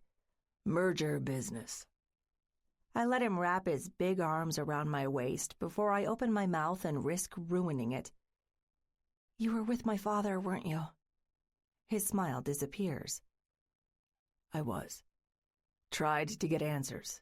He wasn't very forthcoming, I'm afraid." Yeah, he does that. I look away, resisting his lips. It's a mystery how I still have this intense energy pulsing between my legs every time we make physical contact. I woke up wet this morning, still warm from his arms. He held me all night, remaining the perfect gentleman, also perfectly wonderful at turning me on, kindling a fire that shouldn't exist beneath the wet blanket of my pain. What's wrong with me? My world is in shambles. It's gone to hell, leaving me more directionless than ever, yet here I am, smiling like a fool. In his arms, none of it matters, and it should. But he's my rock, my huge, broad-shouldered, unlikely hero. I appreciate you for trying, I say, allowing him a quick peck. He reminds me Grant Shaw doesn't do quick. His lips go down on mine and he grabs the back of my head, pulling me into our kiss. Maybe I just needed his strength to cling to this evening. I find it in his lips, his tongue, his teeth. They come in waves, powerful and warm, teasing new temptation from my sore, tired flesh. You taste just as good as the first night I had your sweet virgin ass, before everything got complicated, he says, pushing his fingers up my neck, lacing them in my hair. Seems like a lifetime ago, I muse, amazed with everything that's happened in just a matter of weeks. It hasn't been good. I'm in a dark place when I have to rely on a man who's still in many ways a stranger, but he's one I want to know. He's saved me, owned up when he went wrong, shown me enough of the brilliant heart beating inside his gorgeous chest to leave me wanting more. You'll know it again, Moscato. We both will, before long. Give me time. I'll fix this. My hand reaches for his tie. I pull, steadying myself against this mountain of a man as he kisses me again. His beard brushes my cheek when he pulls away, and then a second time when he dives down low to tease my throat. My hand goes to his head, fingers trembling. I run them through his short hair, dragging my nails against his scalp, melting against my better judgment as he cups my breast, tweaking a nipple through my blouse. This needs to come off. About as badly as I need him in bed, sweeping away the rest of my worries with his feral heat. Pressing my fingers through his, I give him the look that lets him know it's on. Can dinner wait? I'll die hungry and happy if you keep me feasting on those eyes. Let's go, love. He picks me up, throws me over his shoulder, and carries me upstairs. Less than a minute later, we're crashing down on his big bed. His hands go places, working my clothes off, stopping to tease me with the perfect touch in all the right places. My skirt, my blouse, my bra falls away in a storm of cloth. I sit at the edge of the bed, wearing nothing but my panties, watching as he drops his arms to his sides. Now do me, he says, sticking out his chest. Standing, I work each button off gingerly in my fingers. Releasing his body is like taking the cover off a sculpture. The beautiful inks scrawled across his muscles feed the hunger in my eyes, especially the bastard axe stenciled over his muscle. But nothing makes me burn quite like how he looks at me, warmth and fury captured in his eyes, a delicate contrast as tantalizing as it is mysterious. Suck, he growls, putting his hands on my shoulders. I've heard your worries, and they're my problem now. You don't worry about anything else tonight, except how hard I'm going to make you come, right after you show me how much of my cock you can fit down your mouth. He inhales sharply when I jerk down his zipper. His pierced cock flops out in my hand, the world's most welcoming distraction. I fist him at the base and work my hand up and down, warming the flesh around his metal studs with a kiss. The growl building in his throat is music, and I'm the conductor as long as I'm in charge of this tease. It makes me smile, even with my mouth full of him. When I've lost so much, falling down a black pit that seems like it might never end, he shows me how much I can still control. My tongue flicks, brushes, and strokes his flesh. He's earth and salt, raw masculine power in my mouth. Grant fists my hair, tilting my head up while I suck, all the better to stare into my eyes. If my pussy ached before, and it did, it's an incessant throb now. I think my heart migrated between my legs, pulsing so loud, so hard, I hear it in every nerve. Fuck, Moscato. There, yes. His back arches. I push my tongue into the sensitive little spot below his swollen head, swallowing more pre-cum as he oozes, jerks, and grunts his pleasure. I'm ready for him to blow, but I'm even more ready to be pinned down, gripped by the hair, and fucked like there's no tomorrow because it's entirely possible there isn't. Not for me. The Becca Corbin I thought I knew died the night I gave myself to him, before all hell broke loose. My lips glide furiously, pushing down on his cock again and again, desperate for him to give it up. Is it wrong to repay him with sex for what he's done? I don't know. I don't care. It can't be a quid pro quo when I want him this much. All I want is to taste his seed, a piece of his safety and his strength I'll fuse in my soul. Becca, shit, he says, lifting me off him by the hair. No more. You get it when I'm good and ready. Understood. Whatever you'd like, sir. I say the word, watching his skin bristle. He picks me up, throws me down again on all fours, and grabs the back of my panties with one hand. They fly down my legs. We're too deep in the zone, too drunk on need, to even stop so I can wind them around my ankles and kick them to the floor. I hear his trousers falling in a heap. His belt buckle clicks. Grant grabs me by the wrists, hoists me up, and then his bare cock glides against my ass, one easy push away from making me feel every thick inch of his pierced, relentless glory. You focus on fucking me tonight, Moscato. Just me, pleasure, and nothing else. Understand, sweetness? Yes, please, I whisper, perhaps too softly for his liking. His hand crashes down on my ass cheek, so abrupt and sudden it makes me squeal. A delicious pain flashes through me, fading into a soft fire melting in my blood. Holy shit, can pain even be delicious? I think I need more to find out. Too slow, Rebecca, he growls. My full name on his lips sends a new sensation up my spine, intimate and fierce. It's high past time you learn to fuck like a woman, not my little intern.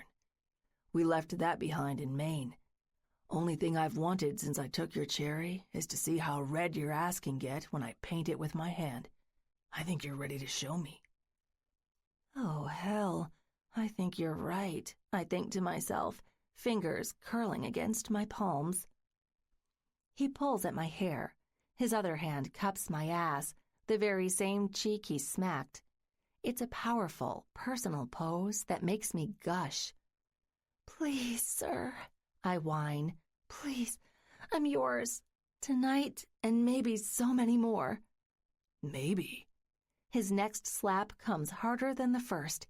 I know he's smiling while I writhe and twitch, whining when he strikes me again.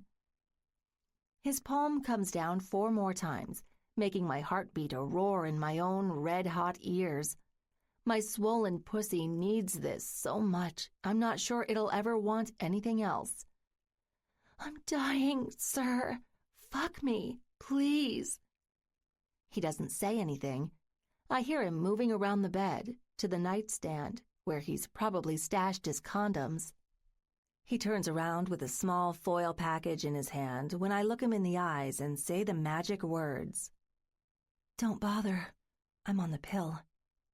I need this man bare, so bad it hurts. I roll my hips, throwing a little wiggle into my ass, which is still sticking up, prone and ready any time. He drops the condom and blinks, his bright blue eyes glowing like gas flames. You're lucky. I might have fucked my way straight through the rubber with how bad I've been waiting to have your sweet cunt pulling the cum direct from my balls. He resumes his position, giving my panties a quick jerk to completely free them from me. Grant allows me a second, but only a second, to catch my breath before the pierced tip of his cock touches my labia. One thrust later, he's in, burying himself to the hilt. We cry out in unison, me with my shrill whine, falling face first into the mattress as he goes deeper, stopping when his balls hit my clit. Him with his guttural half-curse, the world's roughest fuck falling from his lips when he anchors his length to the edge of my womb. It seems like forever before he moves. When he does, I'm gone. Completely screwed in the best ways, and all in less than 10 sweet strokes of his hips. I'm coming, unhinged and undone, before he's even started. My pussy clenches his cock like gold. Its pressure invites him to fuck me harder when I start pinching him, an invitation he's glad to accept. Oh, Grant. Oh, sir. Oh, fuck. I trip on my words, ecstasy lashing every muscle, shaking my knees, bringing my hips back to his like frantic magnets. A bomb hits its fuse in my head and explodes. For the better part of the next hour, I don't know what's come over me, but the same voodoo spell works its carnal magic on him the same. We let our bodies talk. We fuck like it's the first time and the last, laying into each other with love and hate, adoration and uncertainty. When he feels I'm holding back, his hands are on me, pulling me into him, a snarl breaking from his throat when he spanks and fucks me to another release. I'm flying, high and airborne on his deep, angry cock, soaking myself wetter than I knew was possible each time his metal studs find their way to new places in my vagina. They must be secret shortcuts to heaven itself. His fingers tighten on my ass. I'm halfway through another orgasm when he joins me, growling as his cock balloons. I didn't know this kind of heat existed. Fire shoots out of him in thick, flooding ropes. He holds himself down on my ass so hard I'm rocking deep in the mattress. His cum sets me off all over again. My greedy pussy gives it up, sucking in his seed, burying my brain in sheer, merciless sensuality. And he isn't done yet. Oh no. He's still hard. It's as unnatural as it is miraculous.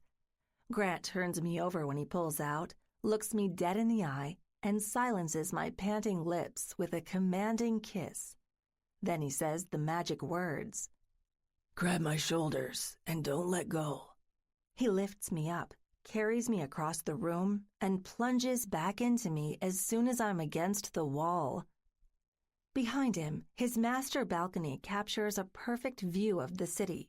It's all I see as he takes me to heaven and back, New York's finest gold and silver, alternating with his vivid blue eyes. They drill deep when we find our rhythm. It's more potent, more honest, more breathtaking than the city will ever be. It's him I lose myself in when I come again, twisting my face to the ceiling and screaming through it. It's him when I come down, exhausted but still not ready to collapse until he's pumped his seed into me again. It's him, Grant Shaw, and only him. Savior, pursuer, stalker, protector. Wonderful in body, mind, and soul, even the parts I don't yet understand and the pieces in conflict. War is written on his face when it creases in sweet release. Pleasure overwhelms him. I wrap my legs around him as tight as I can, grasping his cock like a vice when he brings us both over. What the fuck, Moscato? He whispers before he plunges into me, and brute pleasure chokes off his words. What the fuck? He's lost it, and so have I. We come together, balls pumping, pussy sucking, every muscle in our bodies pulsing, rolling, shaking as we find our release. What was supposed to be a fire snuffed out the morning after has become a raging, incomprehensible inferno. We're tangled. We're bound. We're falling deeper, deeper, and deeper. I can't even see where this pit ends. I definitely can't say the words stamped on its floor in flaming gold. I love you. It's too soon for that, and I'm too scared. I'm not sure I know what love even is after the selfish, strange upbringing I've had. But if he keeps taking me like this, if he's able to deliver on the promises I see in his eyes and feel in his soul every time he beds me with this awesome body, anything is possible. The next few weeks are a blur. I live a new life, the first I've been free from my father's shadow since college. We head to the office together every day, and I usually catch a ride home when he's working late. People around the office have been talking. I hear their half-whispered rumors, their finger-pointing, their jokes about how the boss must be losing his mind to chase his business partner's pussy. I ignore them. Sometimes I shoot them icy stares. Thankfully, Nina remains a good supervisor and never gives me any crap. I haven't so much as heard a shred of gossip over her shoulder when she's with the others. She either respects me for real or hides her disdain a lot better than the rest. It doesn't matter. None of it does. Coming home to someone who gives a damn about me is what really counts. Sharing my bed with a man who wants to save me, to set me free, instead of just pulling me into his orbit, means the world. Then there's those lips hiding behind his dark beard. My heartbeat quickens a little more every time we lock lips. Whatever mistakes I've made and doubts I've had, they're obliterated in his kiss, possessive as it is truthful. His kiss tells me I'm more than someone else's accessory or just their means to an end. Everything I'd been in my parents' house. I'm a desire, a need. And he reminds me one afternoon when Nina tells me Mr. Shaw wants to see me in his office. I walk through the door, blinking when I don't see him behind his desk. My eyes move across the room and I see him standing in front of the huge window overlooking the cubicles, his hands tucked neatly behind him. "What's up?" I ask, trotting over, maneuvering my hands around his torso. It's like grabbing a 100-year-old cedar, his masculine scent fused with expensive cologne just as divine. "I called you in to let you in on a little secret, Moscato. I've been standing here like an idiot, watching you for the better part of the last hour." "Watching me? What?" I'm smiling. Maybe I'm also a little concerned. I don't know what kind of game this is, but the look on his face tells me it's serious. "If I could show you what I see, you'd understand. You wouldn't think I'm crazy. Obsessed, maybe, but far from insane. You're sexier than you have any business being when you're hard at work, head down, oblivious to what happens in here. You're beautiful, and you're mine." He turns, taking my hands, pulling me to him. "So this is what you do between real work?" I quirk my eyebrow. Coming from anyone else, it would be strange and unsettling, but because it's him, my man, a wicked heat pools between my thighs. "Since day one," he says, a smile pulling at his lips.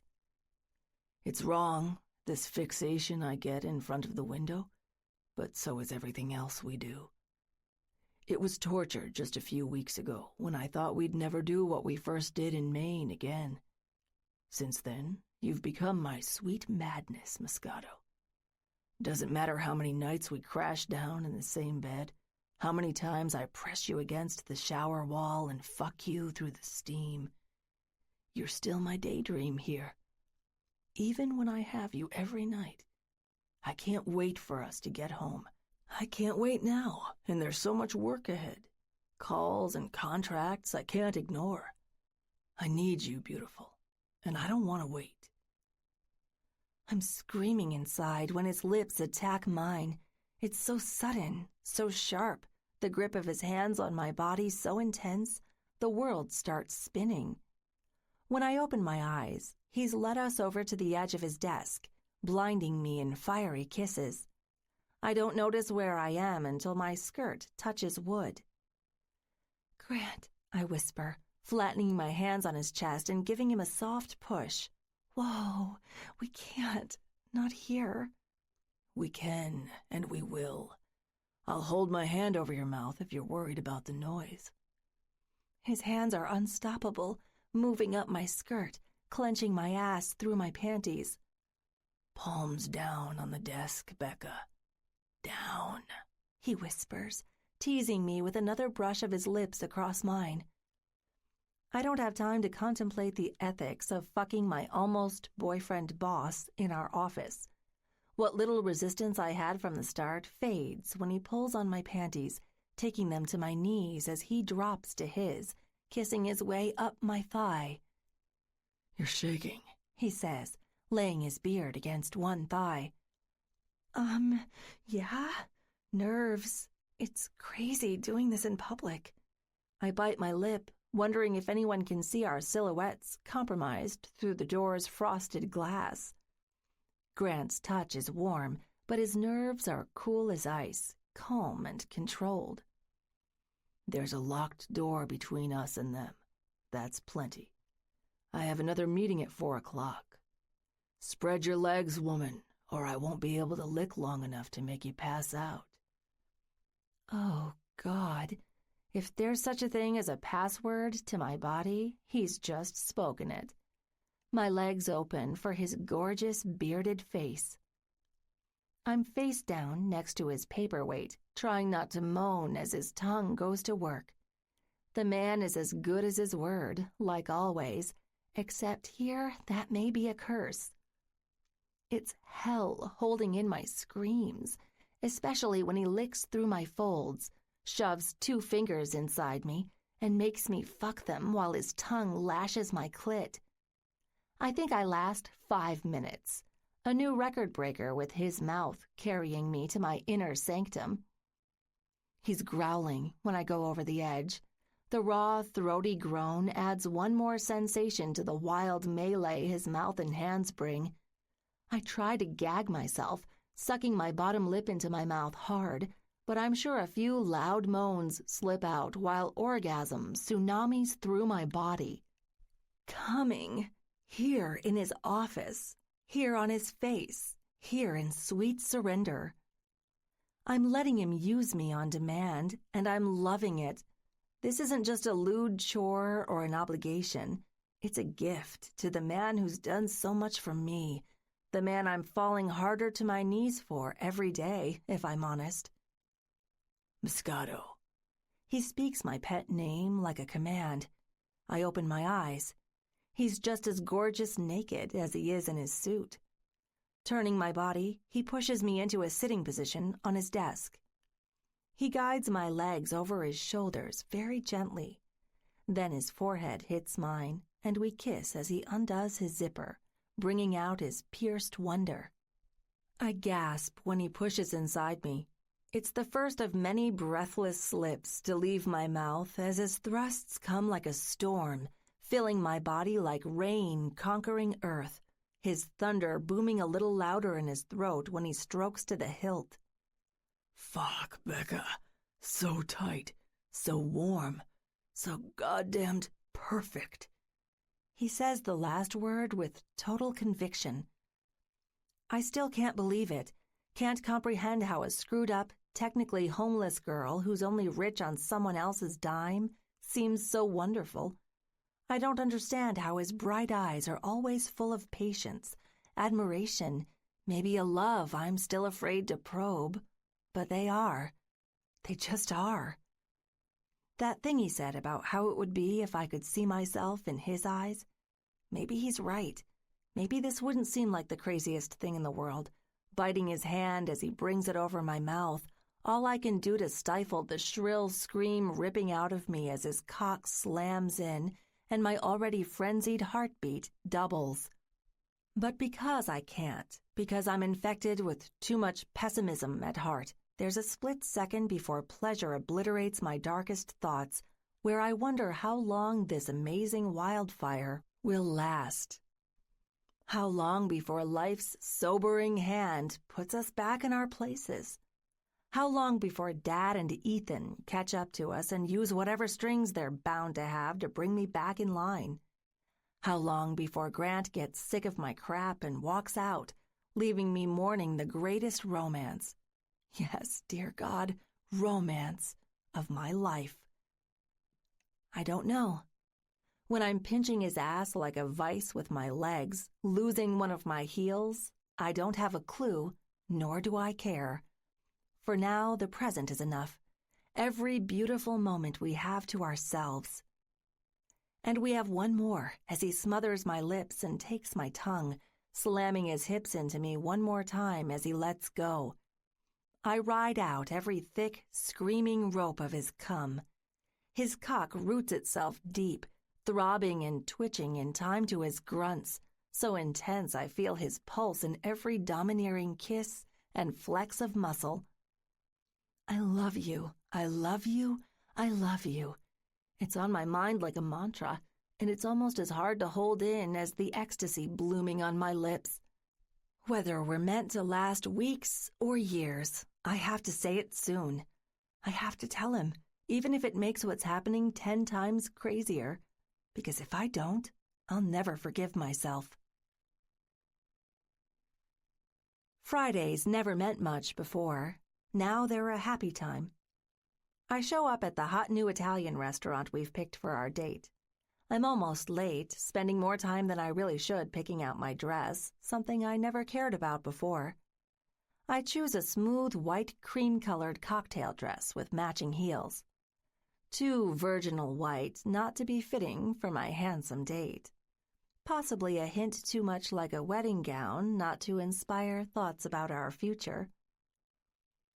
It's a chic, well-lit place. I'm greeted warmly at the door by the valet and the maitre d', both dressed in exquisite vests.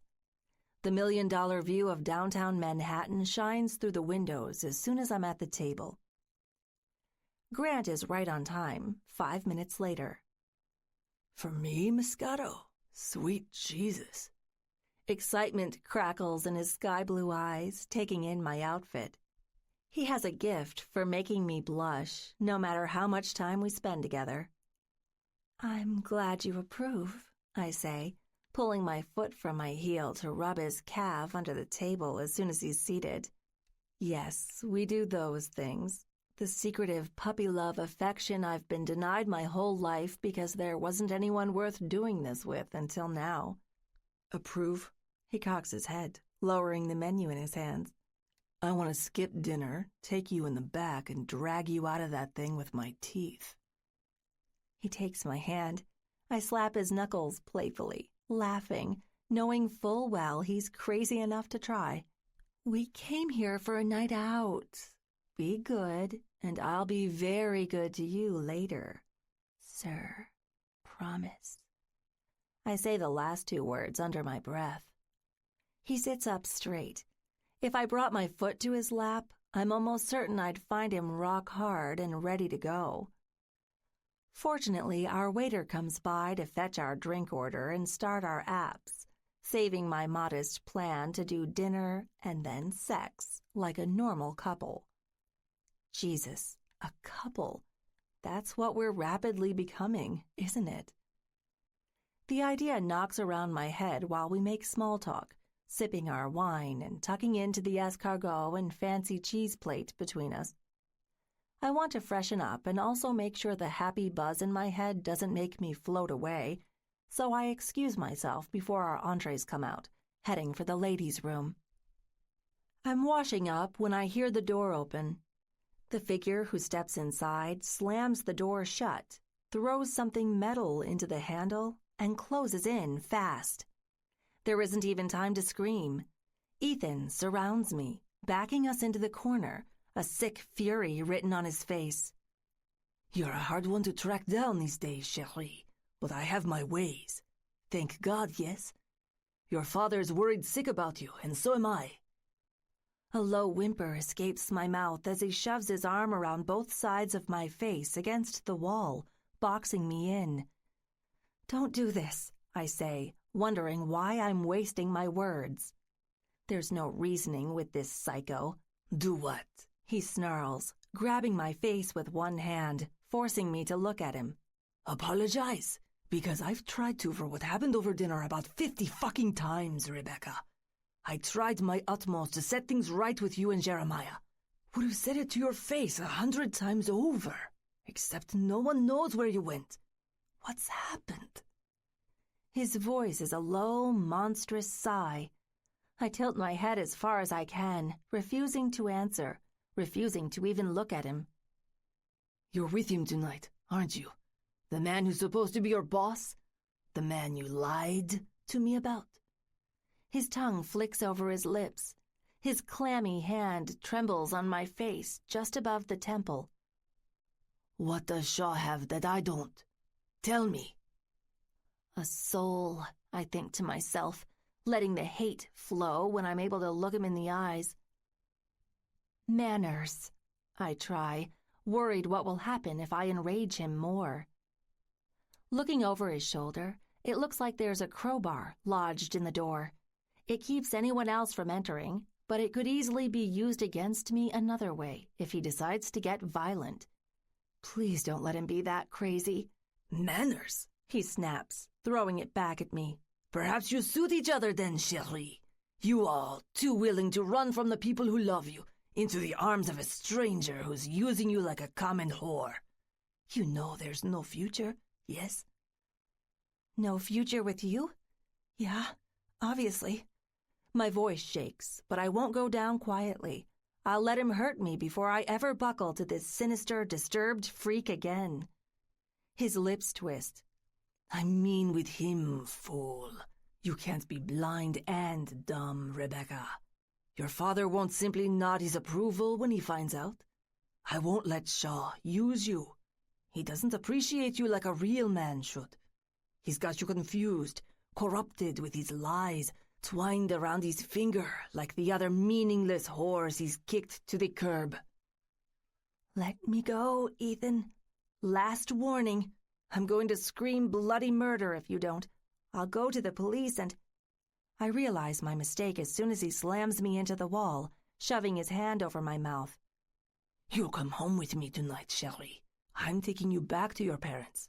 They'll get the help you need, set you straight, sue your idiot boss into the ground for thinking he could get away with kidnapping you.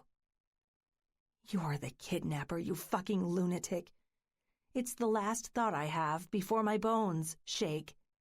It happens so fast. 1 minute I'm digging my heels into the ceramic floor as hard as I can, twisting with all my might, trying to knock him off balance, or at least get his hand off my mouth so I'm able to call for help. The next, there's a whirlwind bowling us both over. Grant.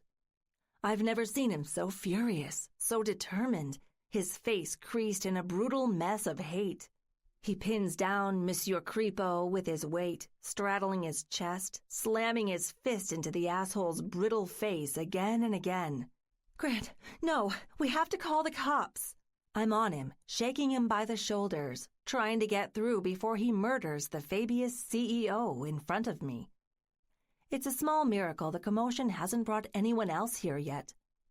When Grant pulls his fist away, it's covered in blood. Ethan wobbles, scurries back against the wall for support as I tug my man away. We walk backwards toward the sinks. Standing straight again, Ethan cradles what looks like a broken nose. My phone is out.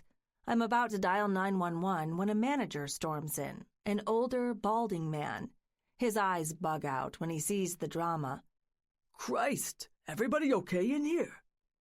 I hold my breath. If the law gets involved, this doesn't look good. Sure, I can tell them what Ethan tried to do to me, but it won't wipe the blood off Grant's knuckles. We've just given a madman a perfect excuse to do his worst, legally. On my way out, Ethan rasps, blood slurring his speech. Took a fall. They helped me up. It's an obvious lie, but we're quiet as he slinks past us. He takes his sweet time, waiting until the manager ducks back into the restaurant to lean in and whisper, Wait when Papa finds out, chérie. I'll be sure he shows you the hard truth about Shaw, too. Come one step closer, and I'll fucking kill you, Grant says. For once in his miserable life, Ethan listens. He keeps his distance as he staggers away, and by the time we remember to bring Grant's hand to the sink to wash the blood away, he's gone. I've officially lost my appetite, but we need to sit down again and decompress from this insanity. I watch Grant dry his hands before I follow him out. "You heard what he said, didn't you?"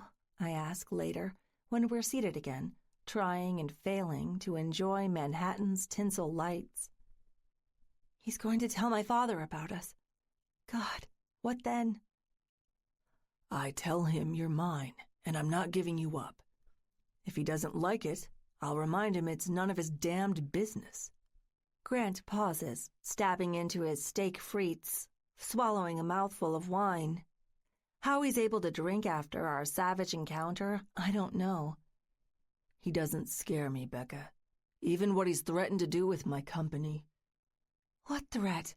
My fork falls, clattering against the plate. "He's after you? Jesus, why didn't you tell me? Is that what Ethan meant when he said that thing about the hard truth?" He doesn't look at me. "It doesn't matter. I'm dealing with it, Moscato. I'll need my experts in law and finance. Nothing you can do." "Like hell there isn't!" I'm shouting, and a dirty look from an old woman several tables over reminds me to lower the volume. "I'll tell him I'm going to the police anyway. The cops, the FBI, whoever I need to talk to about this weird business he's in with Ethan. Blood doesn't matter. Not after the way he treated me." I stop, stuffing a bite of glazed venison into my mouth, chewing so hard it hurts my teeth. I'm able to pick at my food better than I thought when it's in front of me. Must be the stress. "Let me handle this my own way. Please, Moscato," he says, leaning back, folding his hands. The soft blue energy seems a lot lower in his eyes, like he used it all up defending me. "I know how to deal with this. I'll make sure neither of them bother us again. Notice I didn't say you. Us." I don't have the heart to put up a fight, even if I'm itching to help. If he hadn't shown up in the bathroom when he did, who knows what Ethan might have done.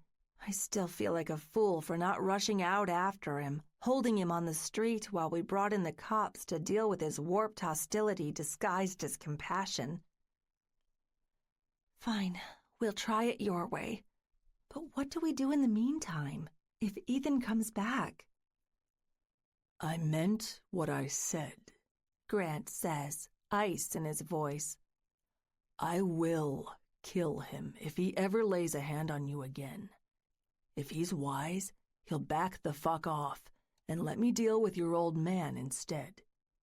I already know he isn't. He's too insane. But it doesn't stop me from smiling at the force Grant wields in every word, the power he's devoted to me. As horrible as the run-in was, I won't let it ruin our night. We finish dinner, one more round of drinks, and then head home to start our weekend. He leads me by the hand up his big black staircase, straight to the new home I've made in his bed. I melt into his kisses, and they become so much more. I'm worried, of course, but it's dampened by desire. Nothing will ruin this, damn it. We're too good for each other. Far too good to be brought down by anything.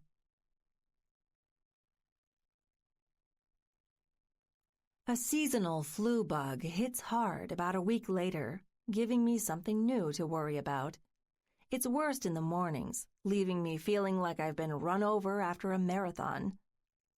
There hasn't been any more ugliness from Dad or Ethan, at least, an uneasy truce I doubt will last. Even Mom's weekly "please come home" calls have stopped. Probably because she's given up and decided to stop worrying about me while she's in Dubai. I try to keep going, but by midweek, I have to take a real sick day, lounging at the condo under a blanket while I watch the city go on about its day without me through walls of glass. I'm contemplating an online appointment with the doctor over my phone, but before I do anything, I decide to self-diagnose. Browsing the lists of symptoms online leaves me scrunching my nose, wondering what new punishment I'm in for. None of them seem to fit until I casually tap my way into the parenting part of the site. Oh, shit. This can't be happening, but if it is, I need to know. Hello, is this Bruce? I ask as soon as I hear someone pick up on the line Grant gave me for his personal driver and concierge. At your service, madam. Listen, I'm feeling a little under the weather and I have a weird request. I pause, rolling my tongue, searching for the right words. But before I ask, I have to know something. Are you guys under any confidentiality rules? Or will you blab everything to your boss? 9. Welcome distraction. It's hell at the office. The merger goes on through our underlings, a lot of moving pieces tasked with forming one whole, blissfully ignorant about the ongoing hostility at the top of the pyramid. I haven't heard from Corbin since the not-so-subtle threat on his yacht. What's weird is it's been almost 2 weeks since our run-in with that prick sniffing around Becca at the restaurant, but I haven't received as much as a text from Daddy Dearest. He has to know I'm with Becca, has to know it's more than business, has to know damn well I'm not giving her back without a fight. Maybe he's reeling because he thought he'd gotten my balls on a silver platter, only to find out I'm spending my nights in bed with his own flesh and blood. The leverage would bring me wicked satisfaction under other circumstances, but this isn't like that. This isn't chess, and she isn't some cold collateral. She's the beginning and the end of me, an obsession when I wake and when I close my eyes, even when she's tucked safely in my arms. I haven't made much progress unraveling his ties to Fabius. Picking at it with legal and my VPs only does so much. Nothing definitive turns up. My managers are starting to sense the nerves, the second guessing. It's too late to go back, they remind me. Technically, they're right, but they're also dead wrong. I remind them I built this company and our fortunes with my bare hands. I'm no one's fool. If we're getting fucked, even after I've signed over the keys to the castle, the bastard axe will swing. Jake and Crowley flinch when I bring my fist down on my desk.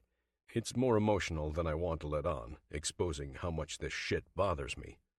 Still, I don't mind reminding them they serve under a mad dog who won't be chained. Not by Corbin, not by Fabius, not by my own mistakes, not by fucking anyone. Having Becca back one wall away helps soothe the restless beast inside me. I missed not having her around while she was out with the flu. Miracle I didn't catch it myself, sharing the same bed, bringing her whatever I could. This office makes me even more stir-crazy when I can't step up to the glass with my coffee, look through it, and see her at my side. Mine, even when she doesn't know I'm looking. And sometimes, ever since our first fuck on my desk, she looks back, staring through my one-way window with a warm, nervous smile hanging on her lips. It's equal parts beautiful and unbearable. There's nothing I'd like better than to step out, grab her face with both hands, and bite down on her luscious lips in front of the whole office. It'd shut up the gossip mill pretty fast, dropping such a big piece of red meat down their gullets, they'd choke. Work isn't my sole obligation either. Hades and Luke are coming to town. It's for a massive charity fundraiser put on by Hades, and it looks like he's decided to use it as an excuse for a family get-together. Not that I mind. Haven't seen them or their kids since the family barbecue months ago, shortly after I found out I'd unknowingly slept with my new intern. God help me, I want to bring Becca, too. I want them to know her. I want to show them I've got my shit together, and I can have a normal relationship with a woman without an imminent disaster hanging over our heads. If only the last part were true. Honestly, my situation is just as complicated as the rash insanity that consumed both my brothers when they claimed their wives, even if it isn't as serious yet. There must be a Shaw curse because we're about to be 3 for 3 in that department. At home, there's more waiting for me than an invitation to the charity ball. I find Becca at the breakfast bar, where she's unwinding with her Kindle in one hand and a cup of tea in the other. I smile when I see what's on her screen. Reading those gossip rags again. Who is it this time? King Silas and his fairy tale fantasies? Ryan Caspian, actually, she says, putting her hand over the screen, the little tease. He's a billionaire, a lot like you, out in Michigan. Heard the name, I say, frowning because I'm not able to place it. He went through a lot for a second chance with his lady Kara. Had to leave town after he killed a man. They're married and have kids now. I let out a low whistle, loosening my tie. Always feels incredible after a long day flogging Neolithic's billion-dollar machine a little harder. Killed a man. Hope there was a good reason. I'm surprised, Moscato. Murder mystery doesn't seem like your usual material. Can't remember the last time I didn't see you swallowing celebrity drama or checking on your charity in Caracas. Bogota, she corrects, holding up a finger. If you want to know the truth, I'm reading about Ryan and Kara because they're a good example of how screwed up things can get before they're set right. Since I'm sharing a bed with a billionaire and we've got big problems, I thought I'd better take a closer look at what I'm really getting into. How about this, I say, reaching into my pocket. I take her lips long and hard before I push the small piece of paper into her hands. A blank check? Her brow creases, confusion setting in. It's not blank, just the amount. Look closer. There's a date, a signature, and a note in the memo line. Whatever she can dream. Becca reads the words I scribbled there this morning, looking up, her eyes wide. I don't get it. It's yours, Moscato. Pick an amount under 8 figures and write it in whenever you want. If you want it to go to your charity, fine. Or your personal bank account, maybe. A handsome stipend so you can do what you really want. You want to go there and do what you need to help those people get their water, go right ahead. What? But I'm here with you. I smile. She's so damn adorable when she's surprised. I want to rip that robe right off and carry her to bed. Didn't you say you had to decide today? This offer's good for a while. My treat. Because you're not really free until we've taken the power away from your old man. This helps us to do that, even if it isn't our final answer. Grant. She's touched. You're sure about this?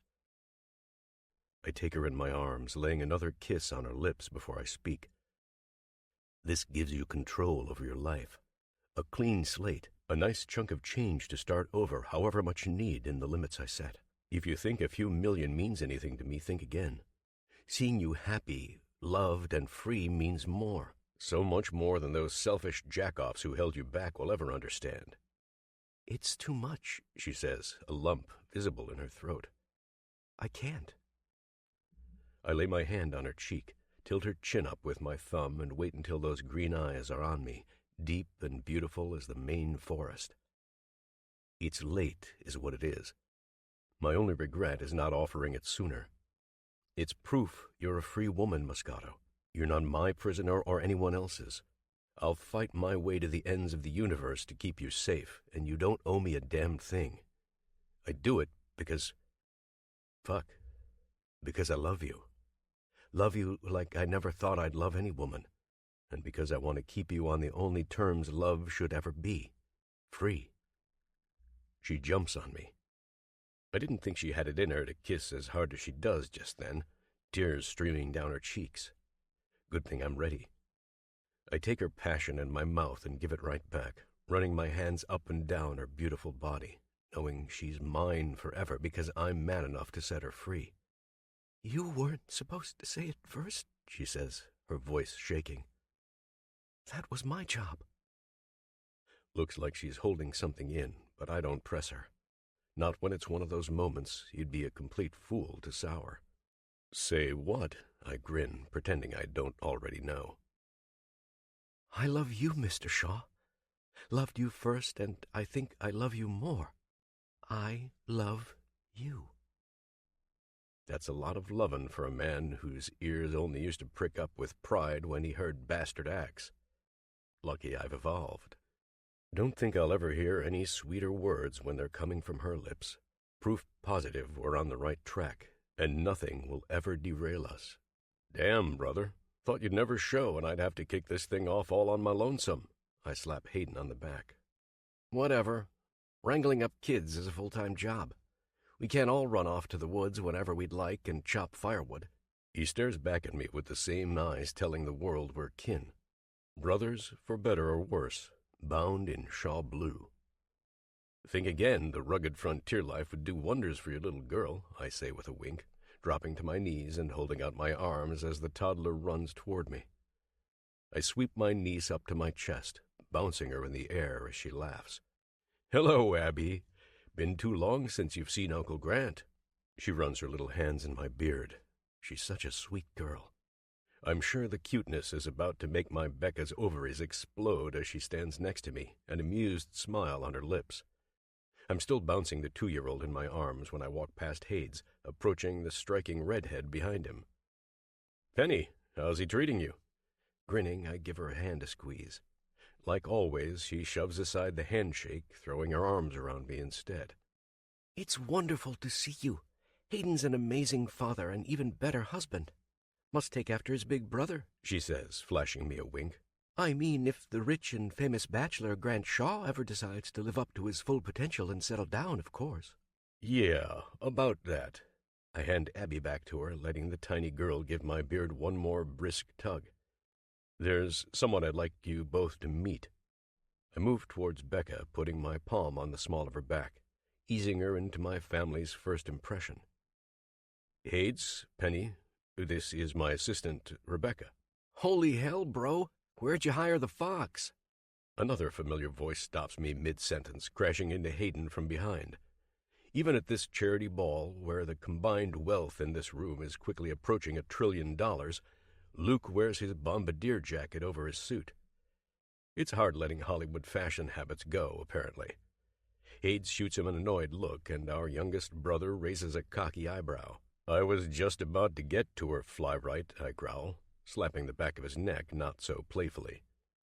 Where's Robbie and your little man, anyway? Might as well do an introduction with the whole family.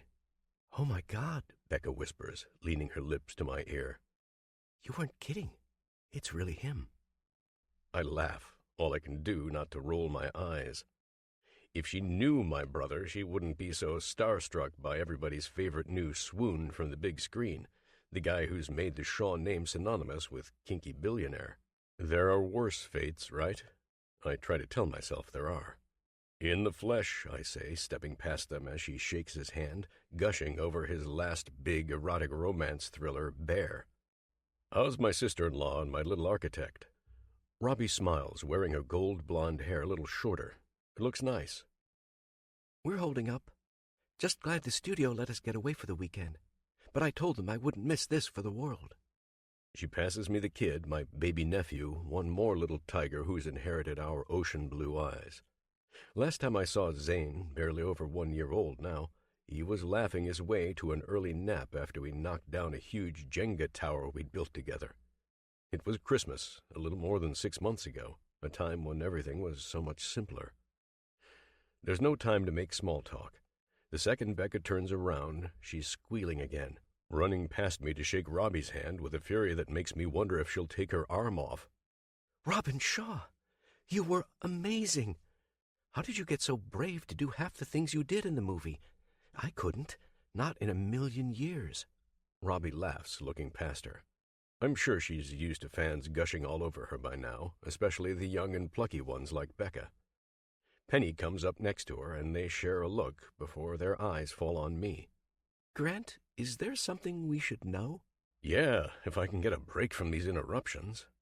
I sigh, waiting for my 2 younger brothers to stop screwing around and join us. They do a moment later, trotting over, putting away whatever inane argument had them so animated just seconds ago. Boys and girls, I'd like you to meet Rebecca Corbin, my new assistant and also my date for tonight. That's right. I'm done hiding anything. I don't care how my brothers raise their eyebrows as they give her a proper handshake and friendly, elusive grins. Care even less how much psychic gossip I can sense flying between Penny and Robbie, their glances between each other and back to me, wondering if I've lost my mind. They've been there before, all 4 of them. Both couples came out the other side of their drama happier, healthier, and better for it. There's no goddamn reason I can't do the same. Let's get drinks, Robbie says, tugging on my girl's arm. We'll leave the boys a few minutes to catch up. I'm just glad she wants to make my girl feel welcome. Bro, since when did you decide to rob the cradle? Luke says, a thin smile pulling at his lips. Is she old enough to drink? I don't know. Thought I'd better give it some thought. More than you put in before you decided to shack up with our old family help. Anger stirs in his eyes. Once upon a time, Robbie was our family's hired maid. Their relationship got blown until years later, thanks to a wretched affair between our old man and her mom. Defensive as ever, my little brother stabs his finger into my chest, and I counter, grabbing his wrist. Shack up. I married her, Grant. Unless you're ready to show me a ring on that pretty young thing you've got hooked to your arm, you don't have the right to talk shit about my wife. Much as my ego wants to snap his arm like a twig, he's right. Robbie's too nice. She doesn't deserve shit talk. Hayes steps between us, pushing both our arms down, wearing a genteel smile for several wealthy old couples with champagne flutes in their hands passing by. Come on, guys, this isn't how we do charity. Let's not give the muckraker fuckwad journalists a scene to tweet about. He ought to know better than anyone how that can blow up after his fake marriage to Penny turned real. He's also always been the voice of reason, and it's as welcome as it is insufferable at times.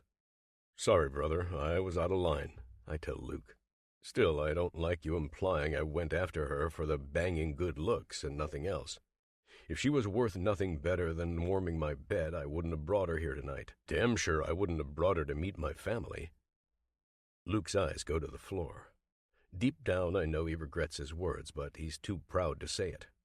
It's not often we get together like this anymore, Hayes reminds us. He stops a server carrying champagne on a silver tray as he walks past, placing drinks in both our hands before he takes his. Let's have a toast to the Three Musketeers for old time's sake, yeah? We'll conquer the world, brothers, as long as we don't turn on each other first. Fair point. We clink glasses. Luke taps mine harder than he needs to, but I smile anyway. There's no time to be stung by his passive-aggressive bullshit. The gangly gentleman we've brought in to be our keynote steps up to the stage, gripping the microphone. It's Charlie Cunninghair, a veteran from local self-help radio. He's a clear communicator and has the experience to know when to rile people up or put them to sleep, making him the perfect choice. Ladies and gentlemen, we'd like to get this rodeo going in the next 20 minutes. Please find your seats and have your checkbooks handy. All proceeds tonight benefit Healthy Mothers Global, the Helena Psychiatric Fund, and the Bogota Bridge Cooperative. These wonderful charities represent several good causes, from disease research to mental health to sanitation, each vetted and endorsed by our gracious hosts. Charles finds us in the crowd and waves. We smile, waving back. Family bullshit aside, my grin is real. We each picked a charity to spotlight tonight, ready to raise a nice haul for our pet causes. Hayes and Luke walk with me over to the front row seats reserved for us. We sit, sipping our drinks, searching for our girls in the vast gaggle of corporate luminaries, celebs, and philanthropists we've sold into joining us tonight. What's Healthy Mothers doing these days, Hayes? Zeno's practically cured. I give my brother a proud look. Good thing I'm not the jealous type, or I'd feel pretty small sitting next to the man who kick-started the research to cure a virus threatening millions of motherhood dreams. We're moving into the next big thing, support and care for the mothers who need it. Zeno doesn't make life easy, even when it's cured. Penny never reached the burnout stage when she had it, thank God. A lot of others weren't so lucky. They'll need more science if they want to fix their reproductive systems, too ravaged by the virus to give them kids, even when it's no longer active in their blood. You're doing them a solid, Luke says, downing his champagne and waving the waiter over. He asks for something harder, a whiskey sour. I decide to go for one, too. Wish I could say I'd thought up my cause without a lot of help from Erica. Shit, Hayes and I say in unison, shaking our heads. The crazy bitch almost sent our little brother to jail after she accused him of screwing up her face, a last desperate ploy to keep him away from Robbie. They're on good terms now, and she's a happy grandma, but it's taken her a hell of a lot of therapy to get there. No, guys, it's not like that. Just wish I'd been more proactive, less self-absorbed, fixated on my career, chasing my big break. Could have helped people like Erica before her insanity ever caused us serious grief if I'd thought to raise funds for mental health before. I'm never making the same mistake again. I hold my glass out to him to tap it with his, and we both knock back our whiskeys. I know you've done a lot of fundraising over the years for different causes, more than me, but raking up money for water in Panama or wherever the fuck seems random. Colombia, I correct him. It's Becca's project. She's to thank for turning me on to it. I shrugged it off too at first, but then I saw the pictures. Families going thirsty or relying on poisoned water guaranteed to shorten their lives. Babies dying from diseases we can fix with 100-year-old treatment and a few good treatment plants. There's no excuse. If I'm able to step up and make things better, I will. Wow, didn't know it was so serious, he says, staring into his almost empty glass. You're doing a lot of good, no doubt, but signing on to a charity you hardly knew shit about, her charity, it's serious, isn't it? Obviously. Does he think I'd be sitting here counting down the seconds, waiting to see the smile lighting up her sweet face when she sees what I'm doing for her and the people she cares about, if I wasn't goddamn smitten? Love's a heavy thing, I say, looking at them both as their eyes go wide. Don't know how you boys do it, but you've set a good example. I'll be lucky if I'm able to make her half as happy as you've made your wives. Luke and Hades turn to each other, sharing a look. I'm sure they're about to throw a whole lot more crap my way, double-checking my sanity, but they never get the chance. The ladies take the empty seats between us, laughing as they pull away from each other.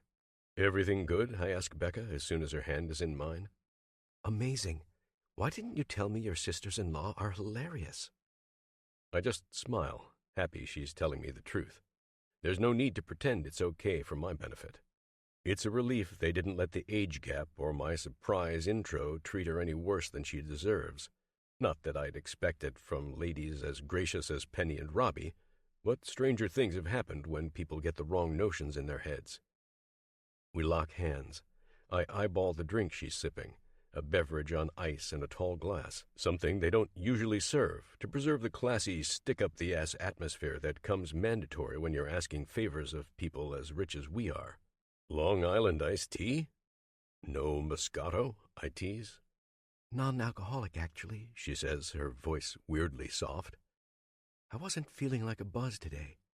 Still shaking off the cold or whatever it was, I guess. Just walking around here and this thing makes me sweat like mad. She fans herself, adjusting her long red dress. I pull her hand up, laying a firm kiss on the back of it, a motion that sets off Penny and Robbie chattering quietly to themselves a few seats over. Little Abby giggles, and baby Zane joins her a second later. Almost like the kids can sense the secret intensity between us, and they're laughing for me as I try to hold it in. I'm only showing 1/100th of it to my family tonight. You're hot as hell, babe. Don't forget it. I kiss her hand again, this time lingering. Hot mess, maybe, she whispers, her cheeks catching the rosy red hue I love. It's nice to meet your family, Grant, and thank you for making my charity yours tonight. Someday I'll make it even. I give her my nicest, sexiest smile. Deep down, I'm laughing my ass off. Someday? Is she joking? It's like she doesn't know what she does to me. How can she be blind to the crazy spell she casts? The one that's got me planning everything, right down to the 4 kids I'll put in her year after year, once I've given her a first-class wedding she'll never forget. Now, if I'm just able to fix the intrigue with her asshole father first. I look over at my brothers as the opening concert begins. 4 guys on their stringed instruments serenading us with the classical, civilized crap Mom used to love. Not so long ago, her death screwed up my youngest brother. I thought he'd never get it together, especially after he lost Robbie the first time. There's a wicked irony in what's changing all around us. Now Luke would probably hook me up with the shrinks getting cash from his mental health fund if he knew what's on my brain. Hades would go along with it too, hoping to triple-check me before I make a critical mistake. They're jumping to the wrong conclusions. Their eyes drift over while the music plays, catch them staring at Becca several times, muttering a few words to each other, trying to figure us out. They're suspicious of my little Moscato. I get it, even if it pisses me off. I appreciate them trying to look out for me, but they don't really understand a damned thing. This isn't about getting my dick wet in a woman almost half my age. That kind of sex comes easy without even buying it, as I used to do every time I went up to Chandlersport and left old Mac chuckling to himself as he watched me round up another prize. It's so much more than temporary pussy, more than an office tryst. It's real. I taste it on my tongue just looking at her, feel it in my veins. Have to close my eyes from the heat warming my blood every time our fingers twine. She's mine, damn it. beautifully, fatefully, irrevocably mine. Letting her go becomes more unthinkable with every breath, every day we're together, every scorching kiss. I've found my missing piece, filled the dark hole in my life. It's more perfect than I ever imagined. So fucking perfect, it's leapt up with jade green eyes and slapped me across the face, leaving my ears ringing. Or is it my heart that echoes? My soul? Everything telling me this delectable woman is what I've been waiting for? I can't believe I'm thinking half the cheesy, flowery crap rolling through my head. But I am when I lean over just before the auction begins, whispering in her ear. We need to get away this weekend. Celebrate the end of the summer. Think we ought to revisit a certain lodge up north, maybe catch up with my boy Jack? A getaway won't hurt. I've only got a few weeks left at Neolithic anyway. Now's as good a time as any to do some thinking about what I want next. Her smile tells me it's on. It also says she might have figured out I'm ready to give her the world and all she has to do is ask. No, but it's more than that, too. Maybe it's the soft white light from the stage or the rare peace we've bought ourselves tonight. Maybe it's temporarily blinding me to the wolves I haven't scared off us yet, but God, how the hell could it be any other way? Her face looks more perfect than ever. I can't wait to spill my biggest secret. Can't wait to see her more gorgeous than she looks tonight. And she will be when we're in Maine again and I take her on my back porch. Her eyes will make the stars weep jealousy when I get down on my knee, show her the ring, and make our loving delirium official. The next week burns through itself fast. We spend the weekend catching up with my family before they head back to Chicago and L.A. I think my brothers feel better before they head to the airport on Sunday after spending more time with Becca. They see us arm in arm, stealing kisses while their women look on, happy and approving.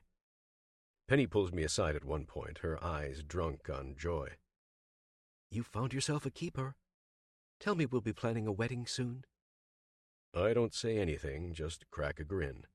She pats my cheek, ruffling my beard, but she knows. Good thing this woman is a safe choice for a secret. Then Becca keeps me company the next 4 days, pulling long hours in the office. We break more than once for quickies on my desk. At night, we talk over our trip, and I make sure the housekeepers in Maine have an ample heads-up to get the place ready for us on Friday. Nina lets her leave early that day to pack. I tell her I'll meet up with her in a couple hours, and we'll hop in the car for the long drive up the Atlantic coast. Should put us in by midnight, back in the place where our magic began, and where I'll work it again to make us 100 times as happy. No, I still haven't figured out how badly I'm fucked with the merger. It's happening at full speed, and I'll probably dismiss Becca from her internship a week early to make sure we have enough desks for absorbing Corbin's people. My boys and girls are already groaning about how much more cramped we'll be, taking on their technical specialists and traders, plus new HR hires to help oversee the transition. I'll probably be looking at renting out another floor of the building by the end of the year, or else relocating entirely, perhaps to a bigger venue closer to Wall Street. Normally, it's the kind of growth I like to oversee personally, but not while I'm walking on the landmine Corbin planted without knowing where the damn thing is or when it'll go off in my face. Screw it. I tell myself I'll worry more after we come home, engaged, and we start figuring out a date to get hitched before Christmas. I don't want to wait. I'm hoping the new development will knock some sense into Jeremiah Corbin's head. There's nothing he can do as my father-in-law except come clean, or else come straight for my throat. Either way, it draws him out, ending this stalemate we've had since he showed me his teeth on the yacht. I get off the phone an hour later than I'd like, dismissing my team. We've been busy doing conference calls with a partner pharma who wants to do a whole lot more with the money we originally invested than they said up front. I'll need approval from the new jackasses who are supposed to be my partners to give them the nod, but I think it'll do us all good. Everybody scatters like flies to leave for the weekend.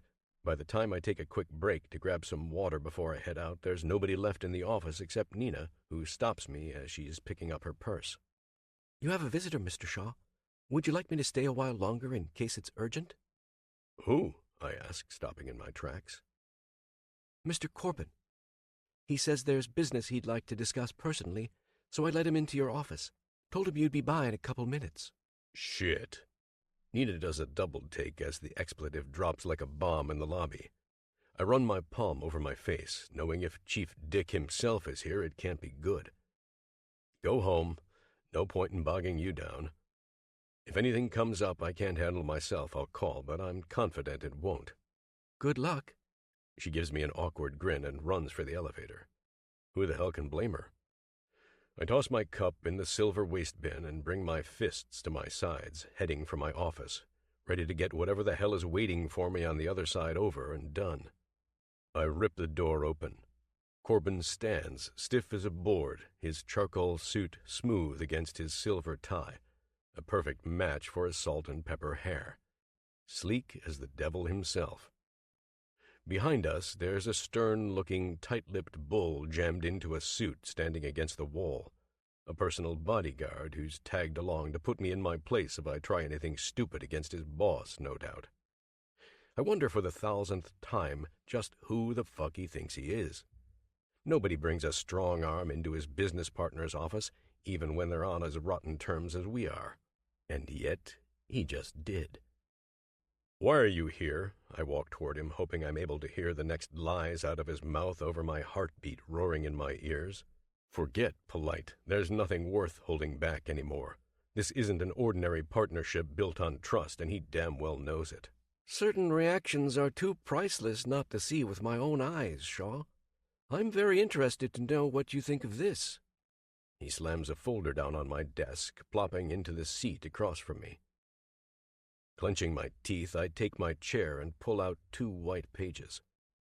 My eyes flick over the words, each more unbelievable than the last, turning my blood to molten steel in record time. This has to be a fucking joke. You can't get away with this. The papers go flying. I shove them off my desk onto the floor. He watches, a wry smile on his face as they crash near his feet. Reaching down, he takes his sweet time picking them up and then lays them gently on my desk again. I have a cruel urge to find out if it's possible to decapitate a man with the world's worst paper cut. It might even be worth the broken bones I'm sure I'd get from his hired fist if I so much as lay a finger on him. It's as much a joke as your legal team, Corbin snaps. You should have had them picking over the fine print rather than sending them after Fabius's dirt like headless chickens.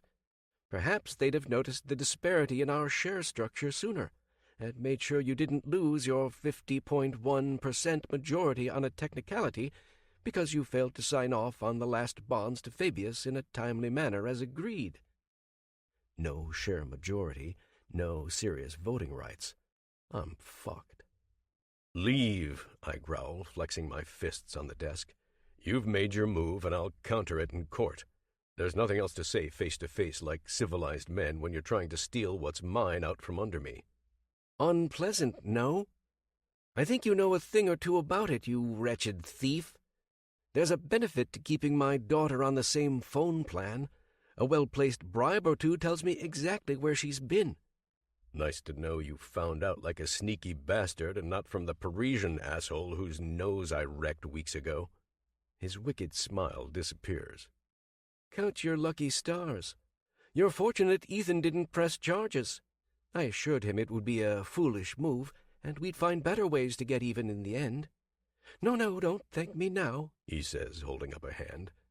You haven't seen how big a favor I'm doing you, Shaw. How enormous a break I'm cutting us both. Fuck you and your favors. I point my finger at him, doing my damnedest to keep the rage erupting inside me from causing me to tremble. I'm asking you to marry me this weekend. There's nothing you can do. Go ahead. Dismember my company from the inside like the parasite you are. Give the feds the biggest financial bust in history.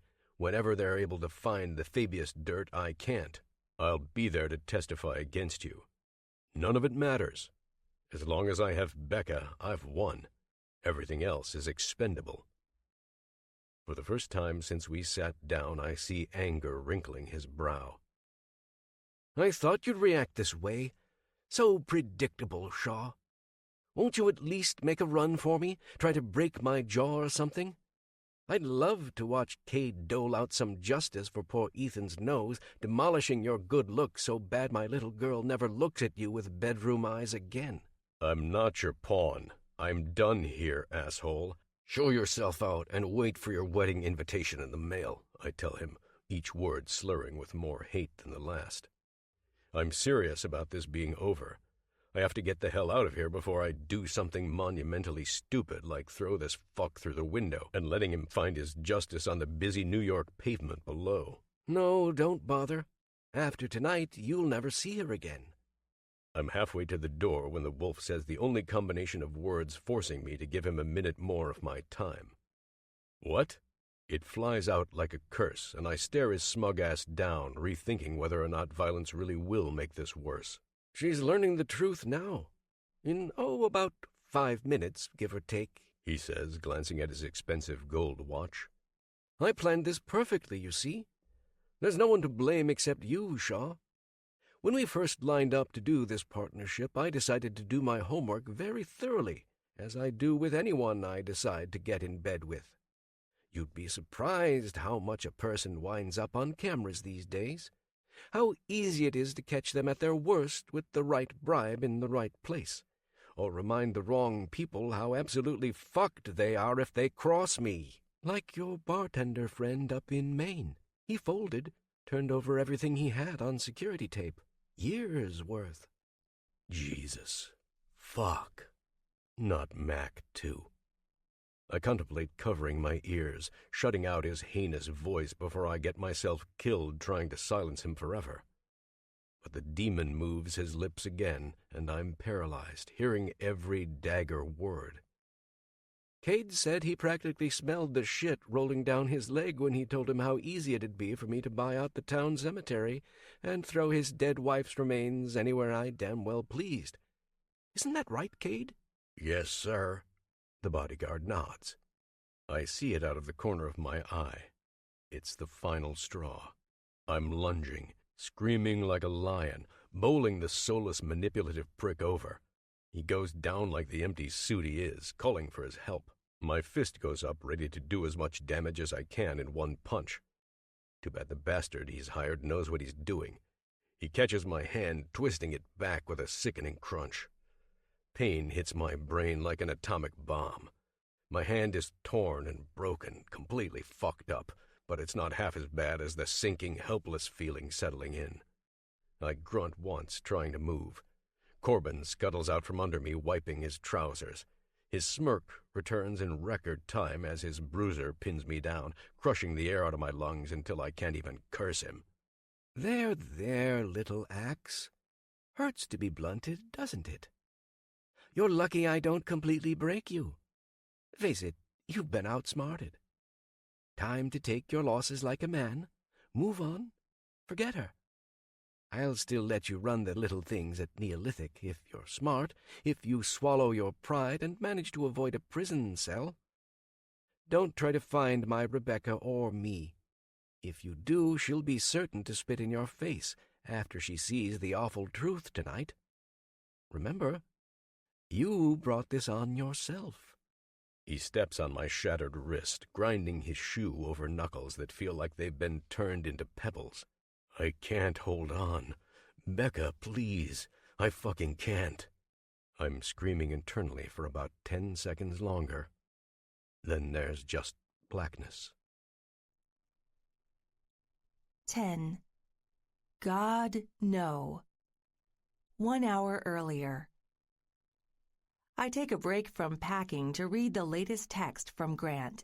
He tells me he'll be late and I should eat something before we head out. He isn't wrong about my need to stay fed, just wish I could tell him why. I order a sandwich from a local delivery place, something light and scrumptious to tide me over until we stop for a late dinner somewhere between here and Chandlersport. 10 minutes later, there's a knock at the door. I'm expecting the delivery guy when I open it. Instead, there's 2 hollow-eyed ghosts who stop my heart. Mom? Ethan? It's like taking a baseball bat across the knees. I grab the frame to prevent a full collapse. Don't scream, chérie, please. He throws his arms around my waist. Of course, I scream bloody murder with all my might. "Hold on to her, but be careful," Mom yells, shutting the door, getting in my face as the Frenchman holds me in a death grip meant for a wild dog more than a person. He's still got what looks like a white cast across his nose, a parting gift from the last time he tried to do this. It should have been the last time if anything in this world made sense. They're both here. My own mother is helping him do whatever horrible thing he's after. Two incomprehensible facts that give me a blinding headache. "Honey, please, stop before you hurt yourself. Calm down. We just came to talk." I don't know how she's watched as many dramas as she has without realizing the phrase "calm down" never works. Still, I somehow quit shaking just long enough to open my eyes without trying to tear the skin off Ethan's palm with my teeth. "I'm not talking about anything as long as he's here. Get this psycho away from me, now." Struggling, my hands go to his chest and push as hard as I can. Sighing, Mom nods. "Go," she says. Monsieur Crepeau takes his hands off me and backs up reluctantly, idling by the door, a defeated shine in his eyes. "I respect your space, chérie, but please, give your mother a chance if you won't do the same for me. She's sincerely trying to help you." "Somewhere we can talk, preferably with good lighting?" Mom asks, taking my hand ever so gently. I'd slap it away and run, if only the animal I never wanted to see again wasn't guarding the door. There's nothing I can do before Grant comes home. I have to pretend I care what this is about. Motioning her to the reading nook under the staircase leading up to our master suite, I run through the short list of reasons why lighting could possibly matter in this situation. I draw a total blank. "Why are you really here?" I ask, knowing there's no easy answer. "We want to stop you, honey, before there's a terrible mistake. I can't tell you what to do, but what kind of mother would I be if I didn't let you see the truth? I know about you and Grant, honey. So does your father, and Ethan, too. And it's none of his goddamned business. He isn't even family, Mom. He isn't anything." I'm shouting in her face. God help me, the sad, wounded look on her face is the only thing that stops me from walking away. 3 minutes, Rebecca. Please, all I ask. If you think I'm still wasting your time when they're up, I'll leave with Ethan immediately. You'll never hear from us again." I don't know what's gotten into her. Curiosity makes me want to hear her out, if only so I'm able to shoot it down. I plop down on the sofa next to her with a sigh. "Thank you, Rebecca. This won't take long. I swear, after you see this, you'll understand why I had to come," Mom whispers. She reaches into her purse and pulls out a small laptop, sitting it on her knees while it powers up. "What's this? Why so secretive?" She doesn't answer. "Watch." Her finger guides the cursor to the almost empty desktop. A video opens a second later. It's grainy, gray and white. I have to strain my eyes to recognize the bar, but once I see it's Sanford's, the other details fall into place. There's Grant at the bar. He's speaking to a woman I've never seen before. 2 girls, in fact, both slumped over each of his shoulders, hanging on his every word. They're both buxom blondes with overpainted lips and colorful highlights in their hair. Ink blue on one and neon pink on the other. When they talk, the words are clearer than I'd expect, considering the low-res video quality. "You ladies don't know how lucky you are. I'm getting too old for this 2-for-1 shit," Grant says, leaning into Bluey's hand as she strokes his beard. "Old? Honey, you're not even married yet." She giggles as he runs his hand against her underneath the table. The same strong hand I've craved, the same one I've had in mind, all over me, over and over. A jealous arrow skids through my chest. I force myself to keep watching. My eyes are glued to the screen, running on pure hatred, as the man I love gets grabbier with these scheming whores. Pinky's head rolls when he reaches out, fondling her breast. "Oh, yeah. Tell me you're staying single, big boy," she whines. "1 more month," he tells her, his voice a low rumble, the same tone I hear him use when his lips are done warming mine, moving on to softer, sexier territory. The video breaks up for a split second before they're back, perfectly long enough for the tears to fill my eyes. "Fuck marriage. A man gives up too much for a wife. Don't know how the fuck I'd survive without 2 tongues fighting over this cock. She's young and stupid at least. She won't see it coming." "Coming? We know a thing or two about that, sir. May I?" Pinky breathes her question, throwing her arms around his big neck. Grant stands, both his muscular arms draped around them, guiding them toward the door after he reaches for a few rumpled bills in his wallet and throws them on the counter. "Yeah, long as you're not allergic to cats, we're on." The screen cuts to static and the clip is over.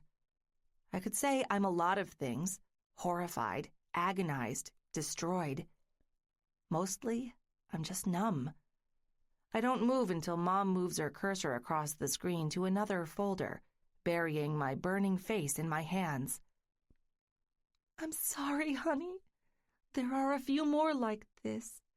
We also have his travel expense reports pulled from accounting, if you want the exact dates he screwed around on you. Your father assured me they're all after the time you started working for Neolithic. I'm not sure when the two of you became, well, official, but it's plenty to get my blood hot. To hurt for you, Rebecca. To think you trusted that man and he went and— Mom, just stop!"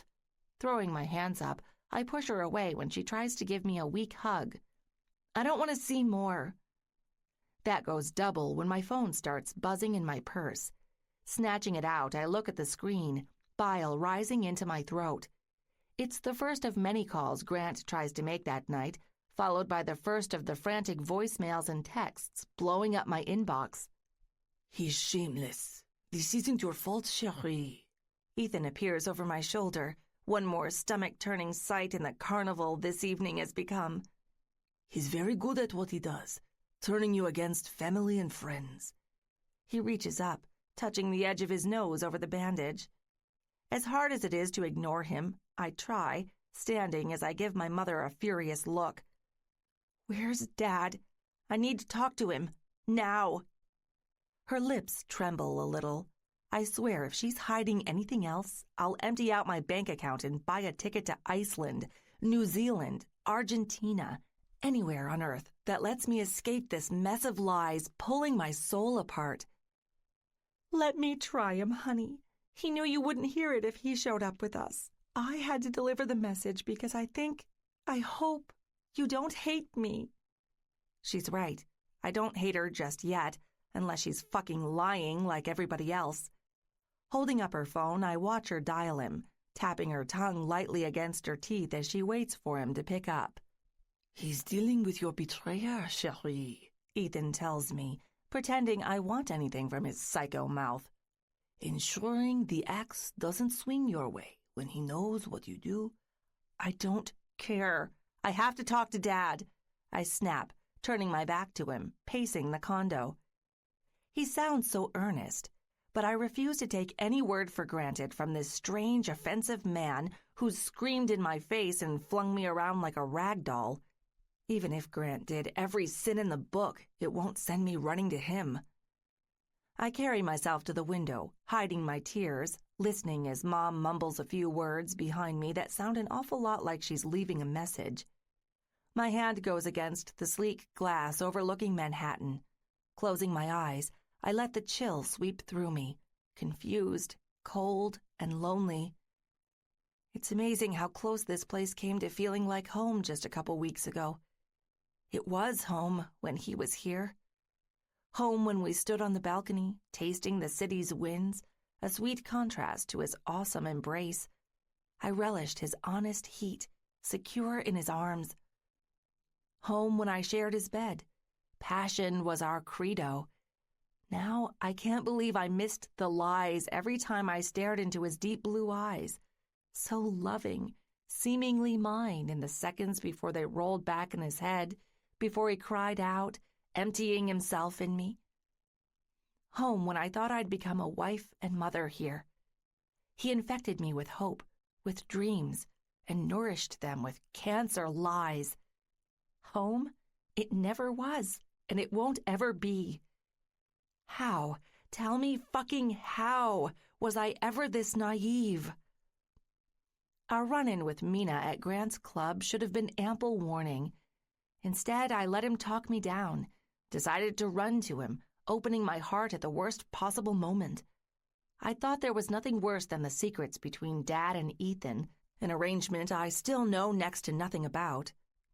I thought I'd found a guardian angel, as harsh and true and beautiful as the fierce blade and rugged wings inked on his chest. He was the devil all along. His lies didn't rip my heart out alone. I helped him do it because I chose not to question, to go along with believing any love could be this perfect. A heavy hand falls on my shoulder.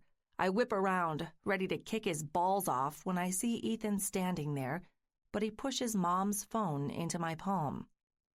Your father, Sherry. I'll grant you some privacy. I wait until he's out of earshot before I hold it to my ear. Dad? Rebecca, get in the car with your mother and go.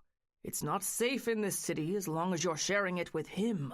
Shaw is a loose cannon. I've just left his office after explaining our little intervention. He knows you know, and now it's time to come along. Come along? I repeat the phrase with rage funneling through my blood, like it's so easy. I've just lost the only love of my life, and my backup options aren't exactly glamorous. I'm not going anywhere with him, Dad. Call off Ethan first, and maybe I'll think about it. Why you thought I'd ever magically forget what he did, I'll never— He'll take a separate car, Dad says, cutting me off. Getting you out of there is my #1 priority, dear. Perhaps I thought you'd be a little more forgiving after seeing the video, but— But nothing. He's a lunatic, just as bad as Grant, maybe worse. I honestly don't know anymore. I'm not going anywhere without knowing what I'm getting into, why you keep dragging him around. I know about your mess with Fabius, Dad. I'm finished being lied to. There's a long pause. You know what exactly? He whispers quietly. I overheard you and Ethan on the phone that day, before the stupid dinner where he got in my face, and then did it again when I was at another restaurant a few weeks later. I'm not your toy, not your bribe. I don't know what you want me to do with him, but I'm telling you I'm not having it. I'm not leaving one monster for another. Rebecca, damn it.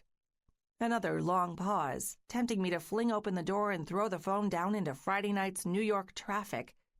I was wrong to force your hand, okay? I'm sorry for trying to steer you toward a man you had no interest in. It's the most shallow apology I've ever heard. Shameful heat rushes through me from the knees up. I'm being duped again, and it just never ends. Nobody cares. They want me to play along, and they want to use me.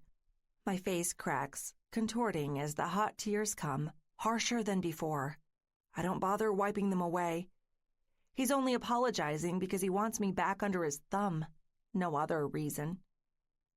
Rebecca, listen to me, he says, desperation seeping into his voice.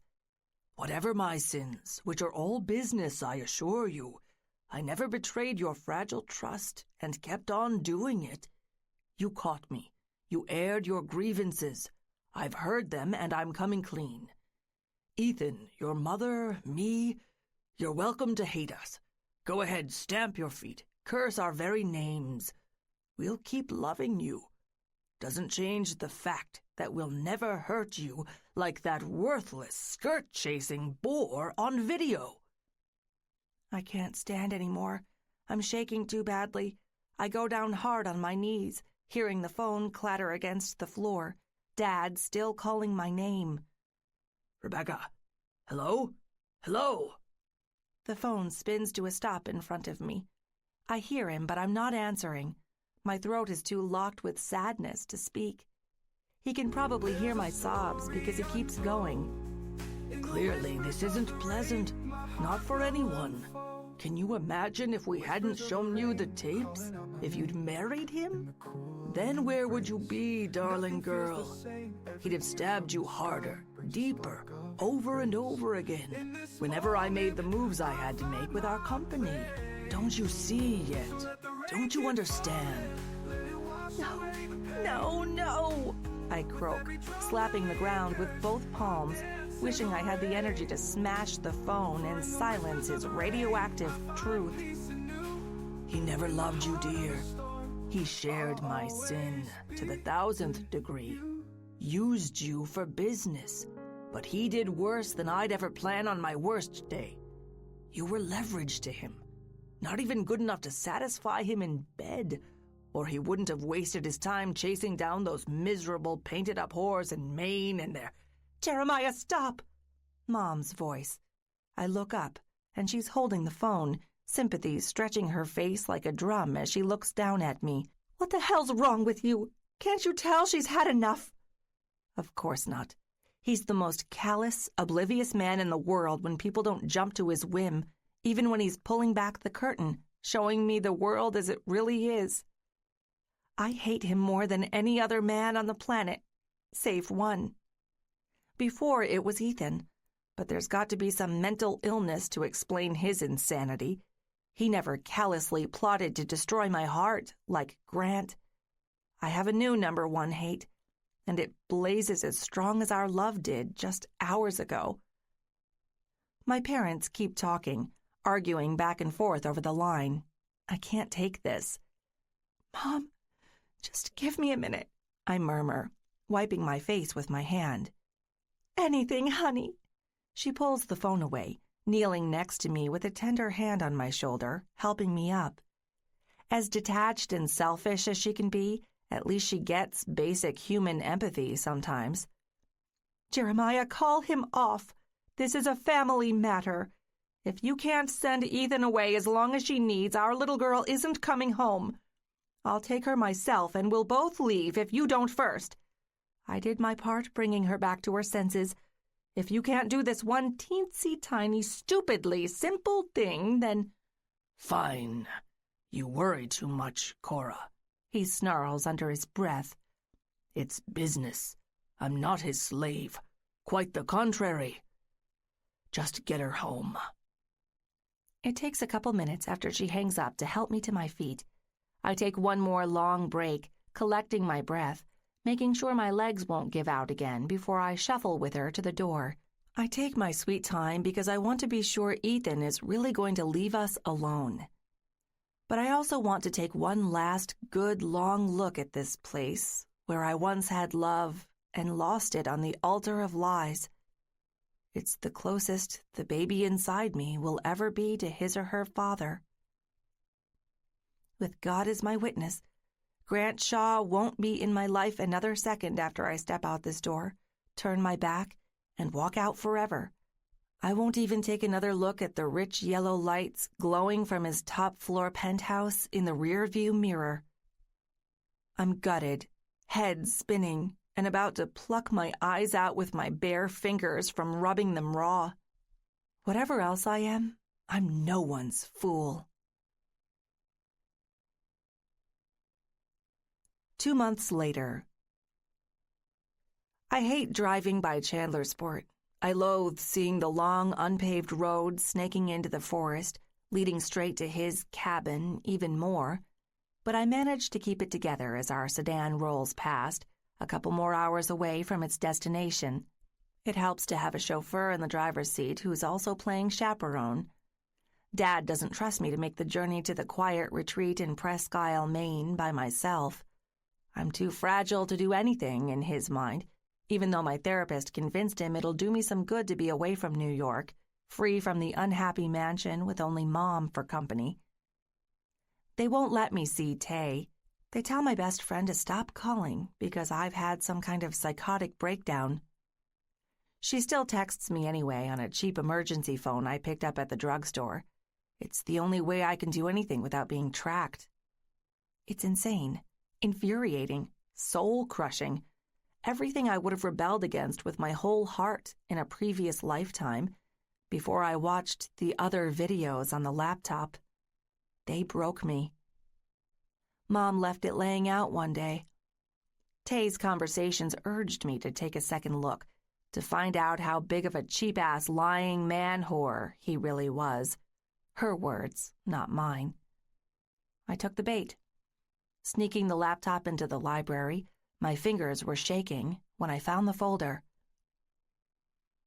The second video was from Club BIG, dated one day after the fallout with Mina, and she'd come crawling back to him, fake tits and all.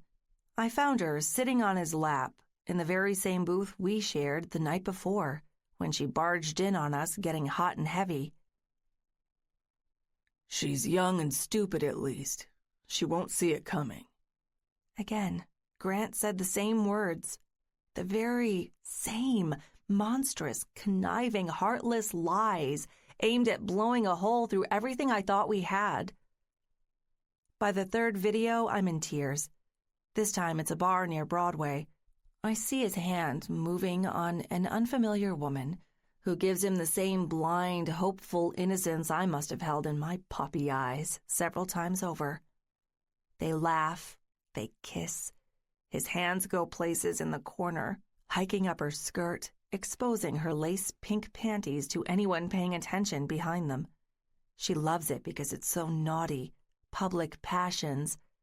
A cruel reminder how I felt about our midday office liaisons. I'm sick I ever got down on my knees and took his cock in my mouth at Neolithic. My heart drops in my chest when I remember how eagerly I spread myself open for him, took his lying, bearded face against my thighs, and bit into his shoulder, stifling his name escaping, always, before he threw my legs over his shoulders and fucked me one wall away from our colleagues. His words say it all. The same wretched refrain. As if he hasn't made it clear to every last one of these sluts how he really feels about me. Young, stupid, she won't see it coming. No, and she never did. She opened her heart so much it had no defense. I slammed the computer down when I finished, probably breaking it in the process, so hurt and disgusted I didn't have the heart to tell Tay what I'd found. I didn't want her to feel worse for putting me up to it in the first place, for introducing me to this vicious man who told me I was everything, while treating me worse than nothing. Behind my back, I was disposable. Well, maybe not completely. The calls didn't stop until I blocked his number. I never listened to the voicemails, worried he'd make me second guess. The same with the texts he sent looking for an opening, for sympathy, for Christ, I don't even know. Dad and Ethan must have gotten the upper hand at Neolithic. It's the only reason he'd keep coming after me with his pleas, his desperation. I must have seen the word please light up my screen 100 times before I cut him off. Never once did I'm sorry accompany it. It's too late to matter anyway. I gave him a break once, and look where it got me. There's no going back. I'm pregnant, I'm alone, and I want to leave New York behind for good. I stare out the window at the heavily forested country. Somewhere, several miles behind us, there's a small blue-gray cat in a posh cabin, waiting for his master to come home. Maybe he's even in town for all I know, drinking away his woes at Sanford's, finding another faceless whore or ignorant virgin to start all over again. It's not my concern. I live for the secret quickening in my belly every single day. My hand drifts to my belly. I haven't told anyone yet, not even Tay, but it's inevitable Dad finds out sooner or later. I'm hopeful the kid will at least throw Ethan off when it's finally born. My eyes pinch shut, sore and throbbing, as they often are since the day I had everything ripped away by the stone-cold truth and cheating clarity. I never thought I'd do this so alone, bringing a child into this world. But after being betrayed by everyone, one way or another, what does it matter? This child is my world. I won't let my mistakes, my trust, and my blindness ruin my little boy or girl before they've even come into the world. I'll do whatever it takes to give them a better life, and that starts with making sure they never so much as hear the name that's become a savage curse, Grant Shaw. 11. Broken Cog. 6 months later. Without my brothers, I'd be dead or in jail. Hayden and Luke took time away from their careers and families to come see me every few weeks, talking me down from murdering Jeremiah Corbin. I must have planned his demise 1,000 times, each more mad and painful than the last, but none of my best-laid plans ever involved getting away alive thanks to the security he surrounded himself with, much less without chains around my hands and feet. Don't go there, brother. It's hell. It'll ruin your life. Luke's stint in prison lasted a few months after Robbie's psycho mom nailed him to the wall. But he's talking from first-hand experience, reminding me he only survived unscathed thanks to Hayden's old friends in that motorcycle gang, the Grizzlies. You go down that road, you put a bullet in his brain like you want, you'll damn sure never get her back. Never. I didn't know the meaning of the word, the grim finality, before I went 30 days without seeing her. Then I went 60 more without hearing a fucking word, every single message I sent to her phone utterly ignored. I don't know what Corbin told her.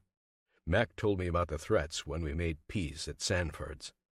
The bartender cried, hissed his anguished confession through his fingers, his hands clenched over his face. He told me how they made him hand over the tapes, how he had to let them comb through old security footage or lose his dead Rita's ashes to the Atlantic. Stop beating yourself up, I told him. I meant it, too. He'd have never screwed me over in 1,000,000,000,000 years if there weren't someone twisting his arm in the worst way. I know it weighs heavy on him every night I drag myself into his bar before closing like a phantom. The drinks are always on the house. I still don't understand what Corbin found. Sure, I landed pussy here, did things on tape that would probably turn my stomach now if I saw them. All pre-Becca. Every last dirty pickup on those cameras happened before her. Whatever he did, it worked. He scared her off. He found something damning or distorted it to make it happen, and then made her hate me enough to bring her back into his arms, into his lies. I try not to dwell on it. These questions don't do me a damn bit of good. They don't help bring her back or slow the relentless march of time. 3 months turn into 6 more. I spend most days in Chandlersport now, too disgusted to crawl home to New York. The entire city feels like stolen property since my fuck-up-a-fake partner thieved everything. Even if he hadn't put the day-to-day operations of my company under his people, I wouldn't have been able to share a space with his parasites long enough to manage a thing. So I stay here in Maine, signing the petty orders that come every few weeks when someone at Neolithic wants to see if I'm still alive. I let Corbin think I've given up, accepted my kick in the balls just like a good, reasonable boy should. Oh, but there's nothing reasonable about my solemn promise to wrap my hands around his throat and squeeze with my whole soul. I'll never lie to anyone again when I'm finished. There's nothing reasonable about the millions I drop down rabbit holes, going nowhere, hiring private detectives and sending bribes to insiders who never turn up the missing link I need to fix this epic clusterfuck. Definitely nothing reasonable about how I hound my brothers, torching my goodwill and sympathy with them. I beg Hayden to come close to breaking the law when I ask him to picket Dad's old mafia ties in real estate, probing deep into black, illegal places no sane man ought to ever go. I call up Luke in a half-drunk, furious rage some nights, threatening to drive down to New York with the Magnum and the ammo I've picked up recently at the local range. Forces my little brother to come to me, leaving behind his movie and his wife and kid, tying my hands for one weekend so I don't do anything stupid. Disgraceful is what it is. But that's what's become of my whole life since the minute they got to her, threw me to the floor in my own office, and fed her whatever poison lies are keeping her in Daddy's death grip. No, I haven't forgotten Monsieur Fuckface either. Fabius is the key to this. Everything I do digs deep into his company's military networks, prying at the arms trade in places ravaged by years of the worst fighting on Earth. I also keep my private investigators circling his evil ass like sharks whenever they're able, making sure he stays put in the Big Apple or in Paris without an angel who has chestnut hair and otherworldly jade eyes at his side. It's a mercy he doesn't. I'm grateful no lies in the universe will ever send Becca to him. It's good for him, too, because both my brothers holding me at once wouldn't stop the urge to slaughter any man who goes after what's mine. I'm surprised I've made it this long. I wouldn't have survived without their support all these months. Certainly wouldn't have kept my sanity watching lead after lead go up in smoke if the day hadn't come. As I'm sitting on the leather sofa in front of the fireplace, the same one that warmed us before I carried her to bed for the very last time, a full glass of Moscato in my hand and Jack at my side, I'm smiling. Smiling for the first fucking time in months. It's finally happening.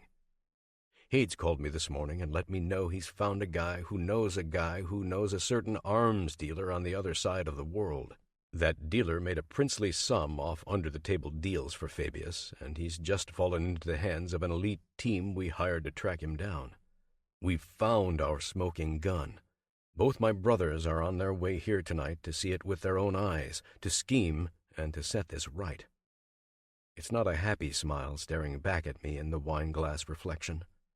It's scary, crazy, and nothing but a ghost if we can't get the truth out of the dealer. I've learned by now not to get my hopes up, but damn it, I'm going to tonight. I can see the key to tasting my Becca again. Real and sweet as the revenge on its way, too. Just have to grab it, pick it, and give it the proper twist. Why does this key look so much like a dagger? Hours later, we're huddled in my basement, watching the man with the black eye and the bloodied goatee begging for his life in a thick Russian accent over our satellite link on TV. For Corbin, his pleas are the beginning of the end. It's a slow-moving doomsday and redemption foretold in red scratches, begging, and black and blue bruises. "English, motherfucker," the big man with the gun to his head growls on the screen. "You know it, Mayakovy, and my clients want to hear it." Mayakovy, the arms dealer, looks at us with disjointed eyes. Gunfire chatters in the distance.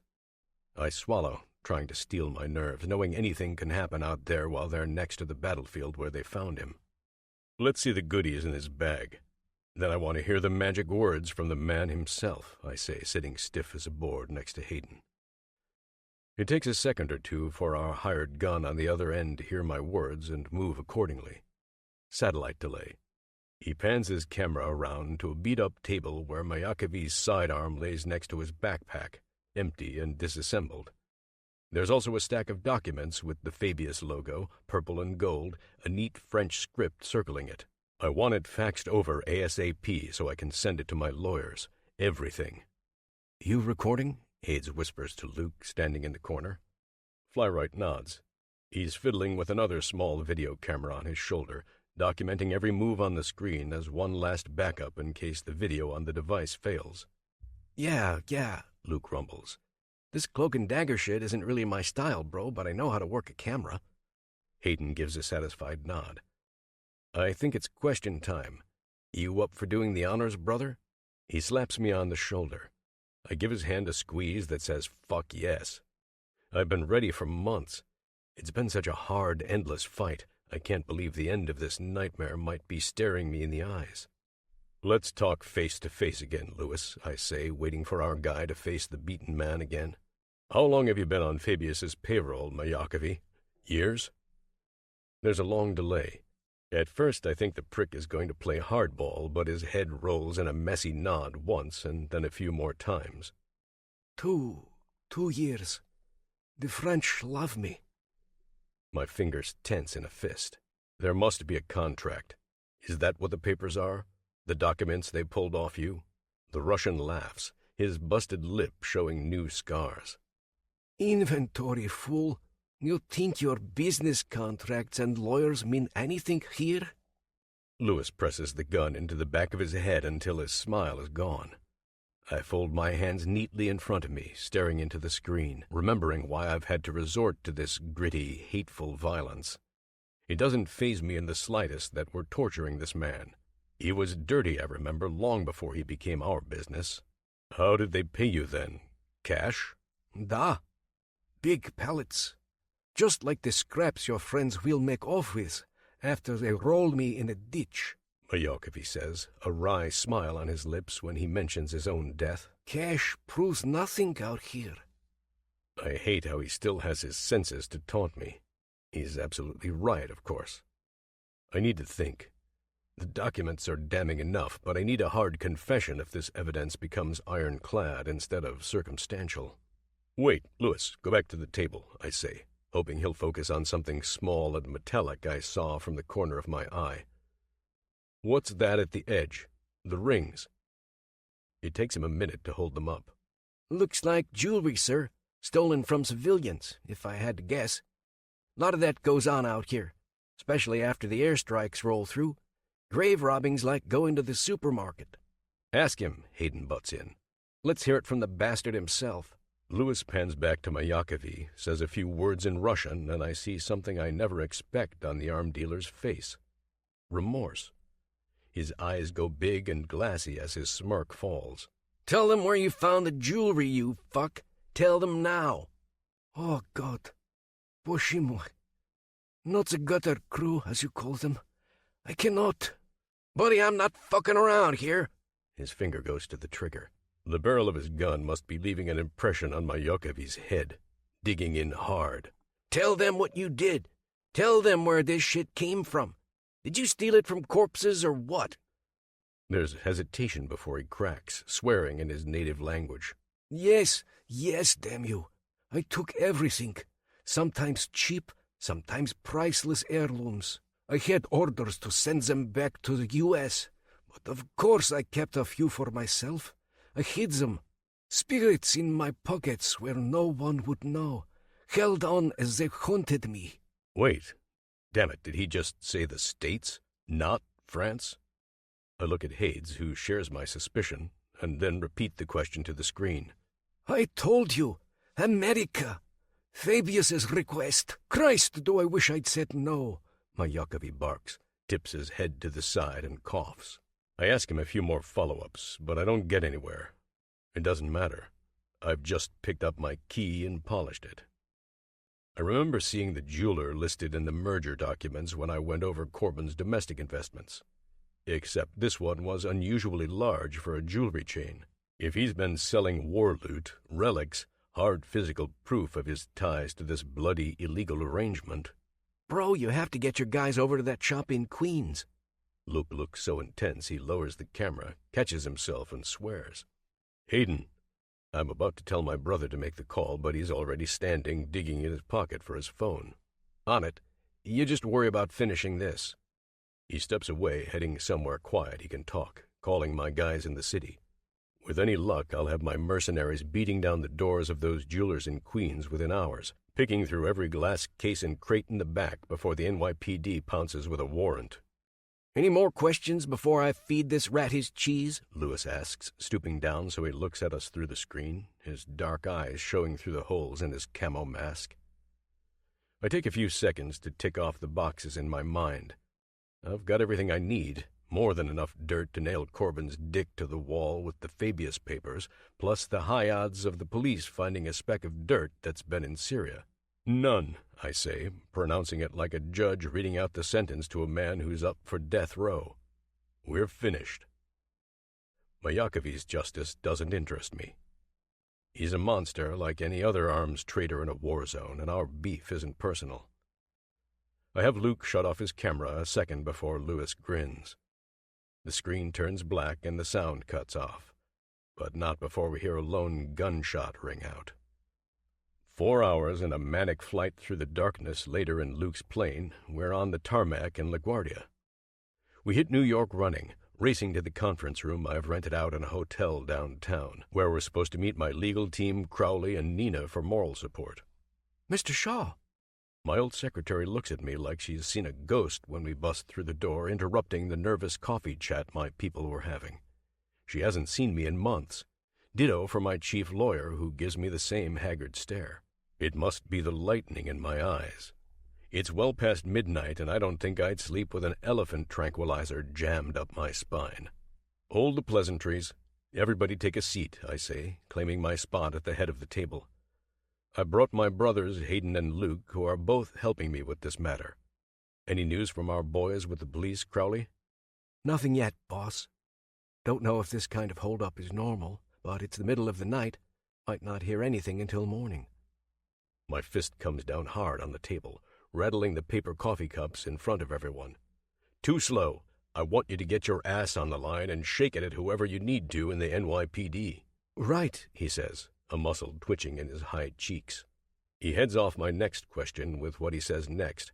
I've got my international people working on those documents you've faxed over as fast as they can. High-level look says they raise some serious questions about what Fabius has been doing in Syria, and doing with Corbin and our company in turn, but it might not be the silver bullet you're hoping for. Well, what about the video? Hayden cuts in, his hands folded calmly in front of him. Always the voice of reason, something I'm lacking in droves right now. Compelling and very interesting, but probably not our ace in any court of law. The arms dealer, Mayakovi, was under duress when he answered questions. Any halfway decent defender will see the gun to his head and tell the judge to take what he said with a huge grain of salt. Strong chance it'll get bumped off to the nearest war crimes tribunal. Fuck. I don't like where this is going. So we just wasted the last 10 minutes of an asshole's life forcing out a confession for nothing? Crowley looks down, frowning, saying nothing. I'm about to explode. Not for nothing, bro. Luke leans back in his chair, smoothing his leather jacket, looking way too much like the bad boy he plays in Hollywood. We pulled the truth out of him. He told you point blank he's on their payroll. That means something to you, to us, even if there isn't a judge in this state who will open their ears to hear it. It's vindicating. Vindication? You think I have time to go chasing my tail to nowhere? He doesn't understand. He went 5 years without his woman before fate intervened and gave them a second chance. I'm coming up on a year in just a few more months, and I'll lose my fucking mind if the calendar flips over without her. Grant? Haight slaps a hand on my shoulder, giving me that look with the cold blue eyes we share. Patience. Don't blow yourself up when we're this close. I feel like I'm locked in a pressure cooker. Having the only people I can trust in here with me isn't helping. Need some air. Anybody hears from the cops anything about finding a smoking gun, you call me. I stand up and start pacing, walking into the hotel's lonely corridors as the meeting breaks up. Nina sits on the concrete wall outside the service door. She turns in my direction when she sees me coming her way. Just a little while longer, Mr. Shaw. We'll make it. We have to. I don't need to ask how Corbin's reign has been. The woman looks miserable, her bright face more sunk and red than I remember. It's not just Becca on the line. Nina wants what's best for us because she's a friend, yes, but she's also gone through hell, worried about losing her job several times over, ever since I bowed out on my day-to-day duties after the coup. I force a smile as I walk past. My old right-hand gal isn't stupid. She knows how dangerous, how scary, how desperate this situation is by the ice clouding my eyes. My gut wrenches when I think long and hard about abandoning my people to those wolves. I didn't have a choice. Not if I wanted to give us all a fighting one later, staging a strategic retreat so I wouldn't lose everything by ripping heads off the first time one of Corbin's underlings decided to flex his dick in my office. We're not too far from Wall Street or the old office. I deliberately avoid the street with our high-rise, but I walk through the financial district, staring into corners where I once had the best and worst of times. The New York Exchange will be open in a few hours. It's Tuesday morning. I remember how I came here with high hopes, adrenaline, and some seed money, desperate to get as far from my old man's Chicago real estate as I could. I lived the highs and lows, watched men older and wiser scream when they hit jackpots on multi-million-dollar trades, saw institutions with a century behind them and household name recognition go kaput when the mortgage crisis struck. I'll never forget the sad faces shuffling out of their offices with a small box in their hands holding their belongings, a grim-faced security escort at their sides. The look on those faces would pummel any sane person's heart. And it's nothing, fucking nothing, compared to how I feel every time I think our efforts are turning up another goose egg. Whenever I think about Becca drifting away from me for one more day, living God knows where, cursing my very name. I never let the ring I meant to give her the night she disappeared leave my side once. It's tucked in my pocket inside my suit jacket now, my private hell set in gold, cold and unfulfilled as the space inside its loop is without her finger. Who knew a man could be taunted in such small, sinister ways? The ring may be tiny, sure, but it's big enough to reach up and choke me like a noose around my neck when I let it get to me. It's tight enough, strong enough, ruthless enough to bring me to the edge of tears. I've never let myself cry once over this shit. I don't have time. I walk on into the cool New York spring morning for hours, circling the financial district again and again, hoping my phone will vibrate in my pocket every time I come near the hotel. It's after 5 o'clock, and the first light is on the horizon when it finally happens. My hand dives in, brings it to my ear, and I brace for whatever's on the other end like a man about to walk death row. Shaw. It's Crowley. Just heard from Mathers, the lead detective we hired a couple months ago. And? They found something, boss. Several somethings. Plenty to bring the owner in for questioning. Crowley stops talking as I lean against a tree, trying to catch my breath before the knot releasing in my stomach all at once kills me. Mr. Shaw? I'm here. Tell them to feed the police everything we know about Corbin's investments in these jewelers and what he's been doing in Syria. They'll hook us up with the FBI and SEC in no time. You really want to involve the feds, sir? Crowley's voice cracks, his nerves getting the best of him. He's right to be worried. Ever since our companies merged, Corbin's problems are ours. Technically, the government can do whatever it damn well pleases when it sees Neolithic muddied with my partner's dirt. It's inevitable, plus it's the only way we'll ever cut out the cancer screwing us over, giving us a chance to survive. If they go hard, we're talking millions in fines, hundreds of millions. We've been attached to the hip for more than 6 months, boss. Too long to get off the hook with plausible deniability. Quit worrying. You'll get your golden parachute if it goes tits up, I growl into the receiver. Everybody who's helped me at my lowest will. Don't care if the company is gone and I have to write the checks from my own trust. Nobody's being left behind. Oh, of course, sir. I know you'll do right. Not even a question. His voice says he's not entirely convinced. We'll meet up at the hotel in the next hour and hash out how we'll approach this with the feds. I want my brothers and the full legal team ready to pay a visit to Corbin's house later today. Keep it together a little while longer, man. Help me do justice one more time, and I'll do yours. I will, boss. I will. You've been good to me. The call ends. It's the best I can offer, and I'm sincere. Truth be told, this merger is my fault. All of it. I let myself be starstruck by Jeremiah Corbin and his firm, set the wheels in motion on nothing more than his word and a standard review from all my departments. I thought he was like me, older and wiser, getting rich in the trenches doing honest, cutthroat investing. I didn't know how dirty old money could get. Didn't know he'd chew through everything I ever worked for like a parasite. Didn't know I'd fall like a fool for his daughter and she'd make me put everything and then some on the line. I don't care if I'm $1 billion in the hole by the time I get her back. Money can't buy me another kiss with Becca.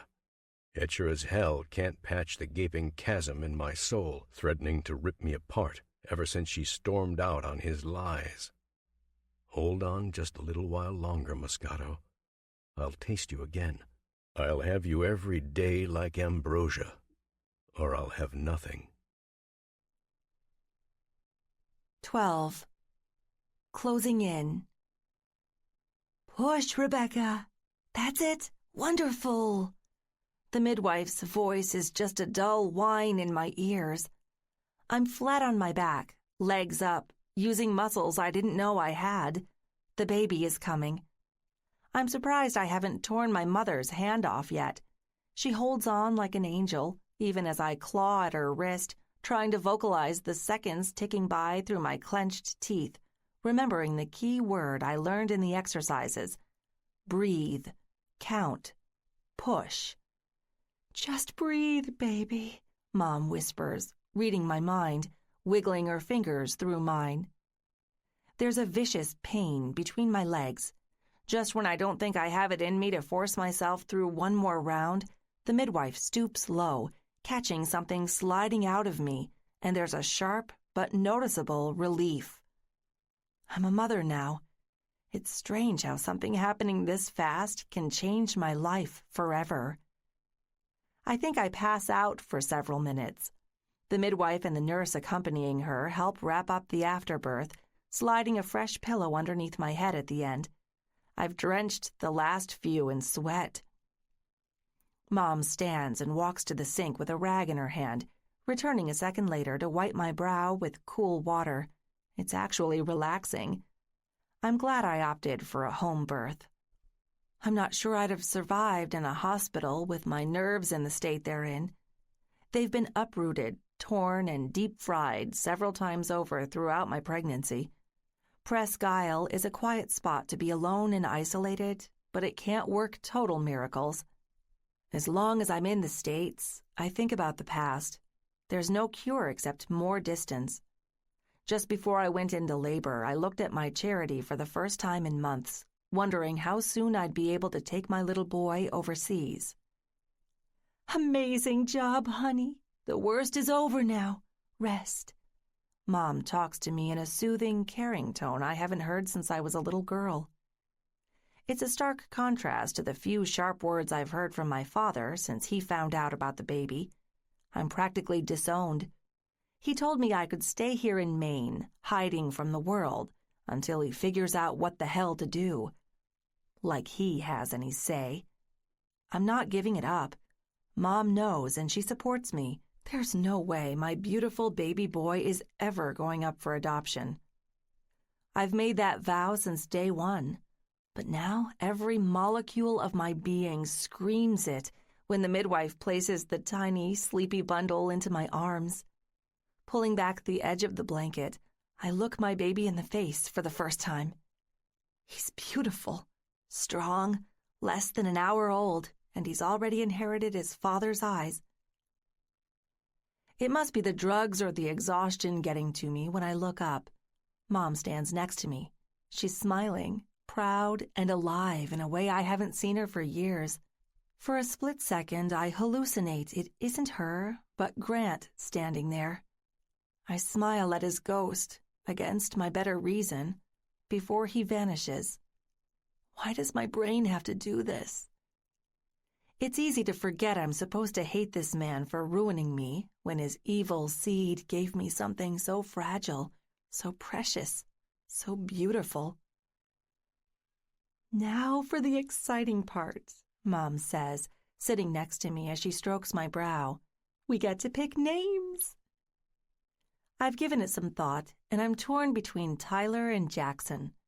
The first choice is a loving, masculinized tribute to my best friend, who's with me here now in spirit. I'm sure I'll see a dozen texts offering encouragement the next time I look at my secret phone. Jackson I've always liked for other reasons. It's a good name, a safe name, the name of a kind, gentle English doctor I met years ago in Bogota, who probably saved half a village with his round-the-clock selfless care. Also, both names are as far as I can get from the baby's father. I won't even consider a name that's one syllable or tastes like sandpaper on my tongue. Nothing that reminds me of him. Grant is gone forever. The birth makes me realize it more than ever. I did this alone, without the cheating man-whore who left a smoking crater in my chest. Mom's smiling eyes remind me how far I've come, how big a miracle it is I haven't cracked under the pressure. Without her support and Tay's, I'm not sure where I'd be, but I'm certain it would be somewhere colder, darker, and so much smaller than the grim world I already live in. Mom looks at me. I see my whole future in her eyes, alive with possibilities I haven't seen since the day she showed up at the condo with Ethan, bringing me a warning and a demon truth on her laptop. It won't be easy dealing with Dad when the time comes, and I tell him I'm going my own way with no more excuses, distractions, or strings. Good thing Mom has my back. I'm confident she'll at least stop him from cutting off the essentials. Maybe she'll even talk some sense into the selfish, ice-cold idiot who somehow shares my DNA, but isn't here to see his grandson because he's blinded by the blow to his lofty reputation my bastard child represents. Bastard or not, my baby's a Corbin, and so am I. I'd rather be the black sheep than pretend I'm something false, something I'll never be. And with my son making his grand entrance, I'm no longer alone. "You okay?" Mom asks. I barely hear her over my urge to sleep, holding the baby, listening as the midwife saunters around the room, humming an airy melody to herself. "I will be soon. Need a little water and a nap. Thanks for being here." I reach over, squeezing her hand. She moves her free hand over us both, brushing the baby's forehead with the gentlest touch, blowing him a kiss. "I wouldn't miss it for the world, dear. I've never been this happy to miss a vacation in my life." For the first time in her life, I think she really means it. She can't survive forever away from New York's five-star restaurants and endless shopping arcades. I told her to take in Dubai months ago, and she did, leaving me alone to catch up with Tay on a visit my father never learned about. Cuba will still be there when I'm well enough to look after the baby on my own. Maybe we'll go together, I tell her, a slow smile coming. Visiting the Caribbean island is her latest obsession. Tourism has swung back into vogue as relations there continue to open, and the xenovirus is no longer a serious concern. I could care less about tropical diseases disrupting my fertility with the miracle staring up at me through his soft blue eyes. It'll be many years before I let baby fever get its grip on me again, if ever. I still don't know how Tyler, or is it Jackson, happened in the first place. Before, I thought the heavens were cruel to curse me with a misplaced pill or a statistically improbable pregnancy. Now, there's no denying it isn't a freak accident. It certainly isn't a curse. My son is living, breathing proof there's more good in this than I ever saw before. "We'll make sure he's rested and fed, Miss Corbin," the nurse says. I reluctantly let her take my baby away, carrying him into the tiny nursery set up across the hall. Everything I need is here. Money buys a lot of things, like the staff and supplies to give me a flawless delivery here in small-town Maine. I'm grateful to have a few less worries, but mostly I'm tired. Dog tired. "You should get some sleep, too," I tell my mother. It's been a long delivery, bleeding through most of the night. She stayed awake with me the whole time. "Maybe you're right. I'm wired, honestly, but our little guy deserves a clear mind from both of us to enjoy his first day on Earth. Congratulations again, honey." She kisses my forehead one more time before I bat her away playfully, relapsing to 13. I don't close my eyes until she's out of the room, leaving me alone. Then, for one blissful night, I forget the bastard axe who cut my heart into scraps and fed it to the dogs. I forget their names: heartbreak, envy, self-pity, and hate. Something I thought I'd forgotten happens. I let go. Sweet surrender takes me. Dreams in dense blackness, velvet smooth, untainted by the heart-wrenching alternate future I see, taste, and feel most nights I sleep, making every morning a somber hell. Grant isn't there. He doesn't lift my lily-white veil and kiss me with his lying lips. He doesn't whisper Moscato in my ear for the 1,000th time, savoring me with his eyes the way I've seen him taste wine, stripping every layer of my soul until I'm naked, honest and bare before him.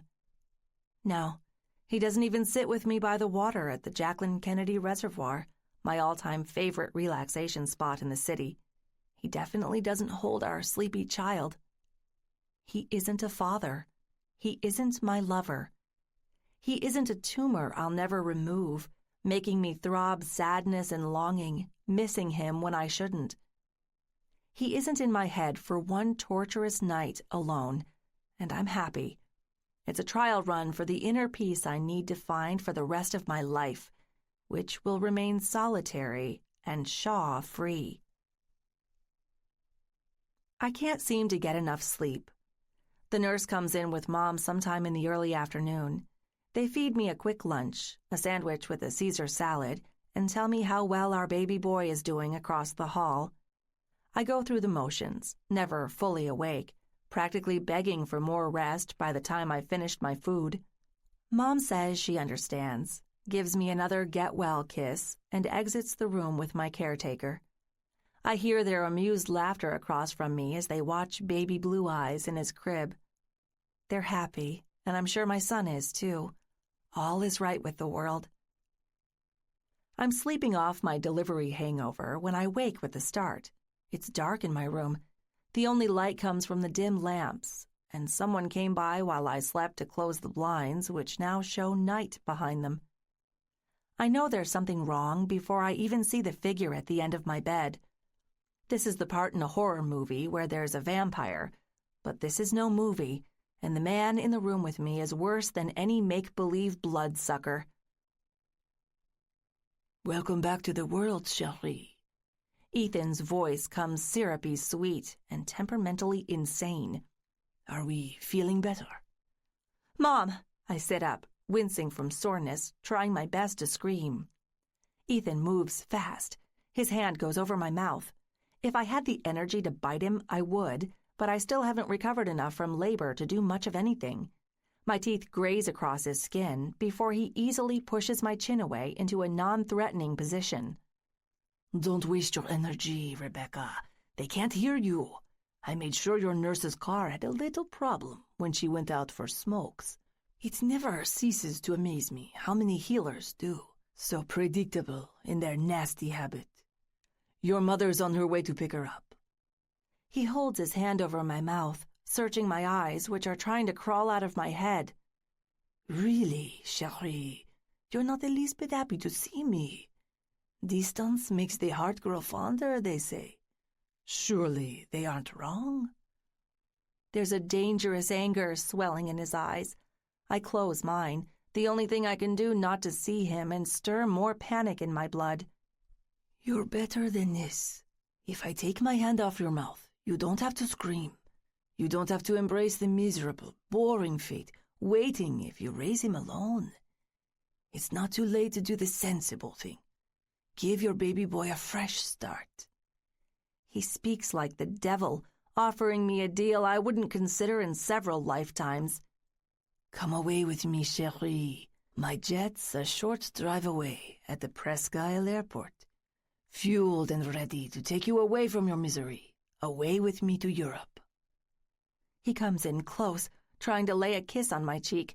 I twist my head just enough to put him off touching his disgusting lips to mine, not so much it makes this maniac walk away. He tightens his grip on my mouth. His other hand crashes across my cheek, adding new pain to my battered, exhausted body. It's all in my head this time. Stupid bitch, he roars. I'm offering you the fucking universe, and you're still this stubborn, still this insolent, still this trapped between a rock and a mountain. This is how I'm rewarded for waiting all these months without even a note from you by goddamned pigeon? After I heard about your kid and decided not to rip him from your guts. How can a human heart beat this fast when I'm too weak to fight? Even if I could get up and run without doubling over in agony, there's no way I'd make it out before he kidnaps me. Leave, Ethan. Please, don't do this. I won't tell anyone if you forget what you're here to do, and go now. I cut myself off when he backs up against the wall, stands there with his arms folded. He pouts, a look that would be laughable if he weren't so psychotic. Go? Okay, chérie. We tried my way, so now we'll do yours. What are you? I stop when I see him leave the room, listening to his footsteps thudding across the hall. He's going to the baby. No, I shout. God, no. I fall all over myself, climbing out of bed. The pain is worse than I imagined when I stand, and I'm on the floor in seconds, grabbing at my abdomen. My God, what a monster you must think I am, chérie. His voice thunders down like a distant storm. I look up. He's standing over me with his lips in a vile smirk, my infant son whimpering in his arms, cradled by this stranger. I'd never harm a hair on his tiny head, even if he bears a striking resemblance to his maggot heartbreaker of a father. Let him go, I whisper, struggling onto my hands and knees. He completely ignores me. I watch him walk past me, heading for the empty baby carrier on the chair. My son goes in it. His fingers wrap around the handle. Complete desperation doesn't explode in my brain until he's walking out, heading down the hallway, humming what sounds like a foreign lullaby to himself. No, no, no. Please, he can't take my baby. I never know how I make it as far as I do, with the blinding pain ripping me in two. I crawl for what seems like forever, helpless as the boy in this monster's arms. I see the back door by the parking lot, the only place he could have gone, and struggle toward it. I barely have the energy to shove it open, rolling my way out. I see the asshole standing there through my tears. Oh, so now you want to follow, chérie? A shame for us both. It takes this kind of motivation to make you listen. Whatever you want, I whimper, my face an inch from the ground. Whatever it takes, so you won't hurt my son. Marvelous. Let me load the little boy first, and then I'll help you to the car. We're going on a plane ride, chérie. We'll arrive just in time to see the sunrise, coming in for a landing tomorrow. The country outside Paris is very beautiful, and I own so much of it. He stops, rocking the baby carrier by the handle very gently, watching my tears stain the concrete just a couple inches from my face. I'll have a doctor check you over as soon as we're at the airport. I brought one on board for this occasion. The next 5 minutes, maybe more, are just a blur. He carries me to his car and helps me into the back, where I lay down, grabbing my side, desperate to dull the agony. If the chauffeur behind the privacy glass notices the baby and the limping woman he loads into the car, he doesn't ask questions. He's probably paid not to. A spring storm accompanies us down the long, slow route on the service road to the highway. Lightning streaks across the sky, fitting and mournful, like nature itself has decided to mark the moment when my last thread of sanity snaps. Then Ethan starts to talk about Paris, about the private nature preserve on his land with all the animals our boy is sure to love, and how it's the place he always imagined getting married. I wish for a lot of things over the next hour, like how I'd love to not be a hostage with my newborn son to this freak, or how different timing with the nurse's car and Mom's rescue could have saved me, or how none of this would be happening if Grant hadn't stabbed me in the back and decided I wasn't good enough for his senseless, hungry, pierced cock. Yes, I'm missing the bastard again, even when I'm about to be flown off to God knows what. But my biggest wish, the one gnawing in the pit of my stomach when I close my eyes, sink into the leather seat, and ignore the fire in my pelvis sending pain everywhere else, I wish this obsessed, violent turd would just shut up. 13. Frantic. I'm clenching my thigh so hard it's certain to leave a bruise when Corbin's mansion comes into view. Just seeing the wrought iron gate makes me tenser than I've been the whole trip, my left hand wandering to the metal lump on my side, hooked to my belt in its holster. "Don't tempt me to take that thing away, brother," Hade says, noticing what I'm doing. "Not what we came here to do. Only as a last resort." There's a good chance that's how it'll stay. The police escort supporting us alone should be more than adequate in the event Corbin decides to go down like a mafia don. But we've also paid them a princely sum to stay parked down the road for 30 minutes or until we have no choice but to call them in. "Listen to the man," Luke says, giving me a dirty look from the other side of our limo seat. "I didn't fly my ass out to New England 50 times over the last year to stop you from being stupid, only to see you blow your life to kingdom come in front of me. You can't kill him, Grant." He's bludgeoning me with the truth. I hate it. Hate that I need to hear it even more. A dark, crazy part of me wants this to go bad. Craves vengeance like my mouth waters at an aged New York strip. All I can picture is Corbin's foot on my neck months ago. Then Rebecca in tears when she heard whatever evil lie he told her, making her believe I'm the bad guy. I've decided to let him live long enough to tell me what he's done.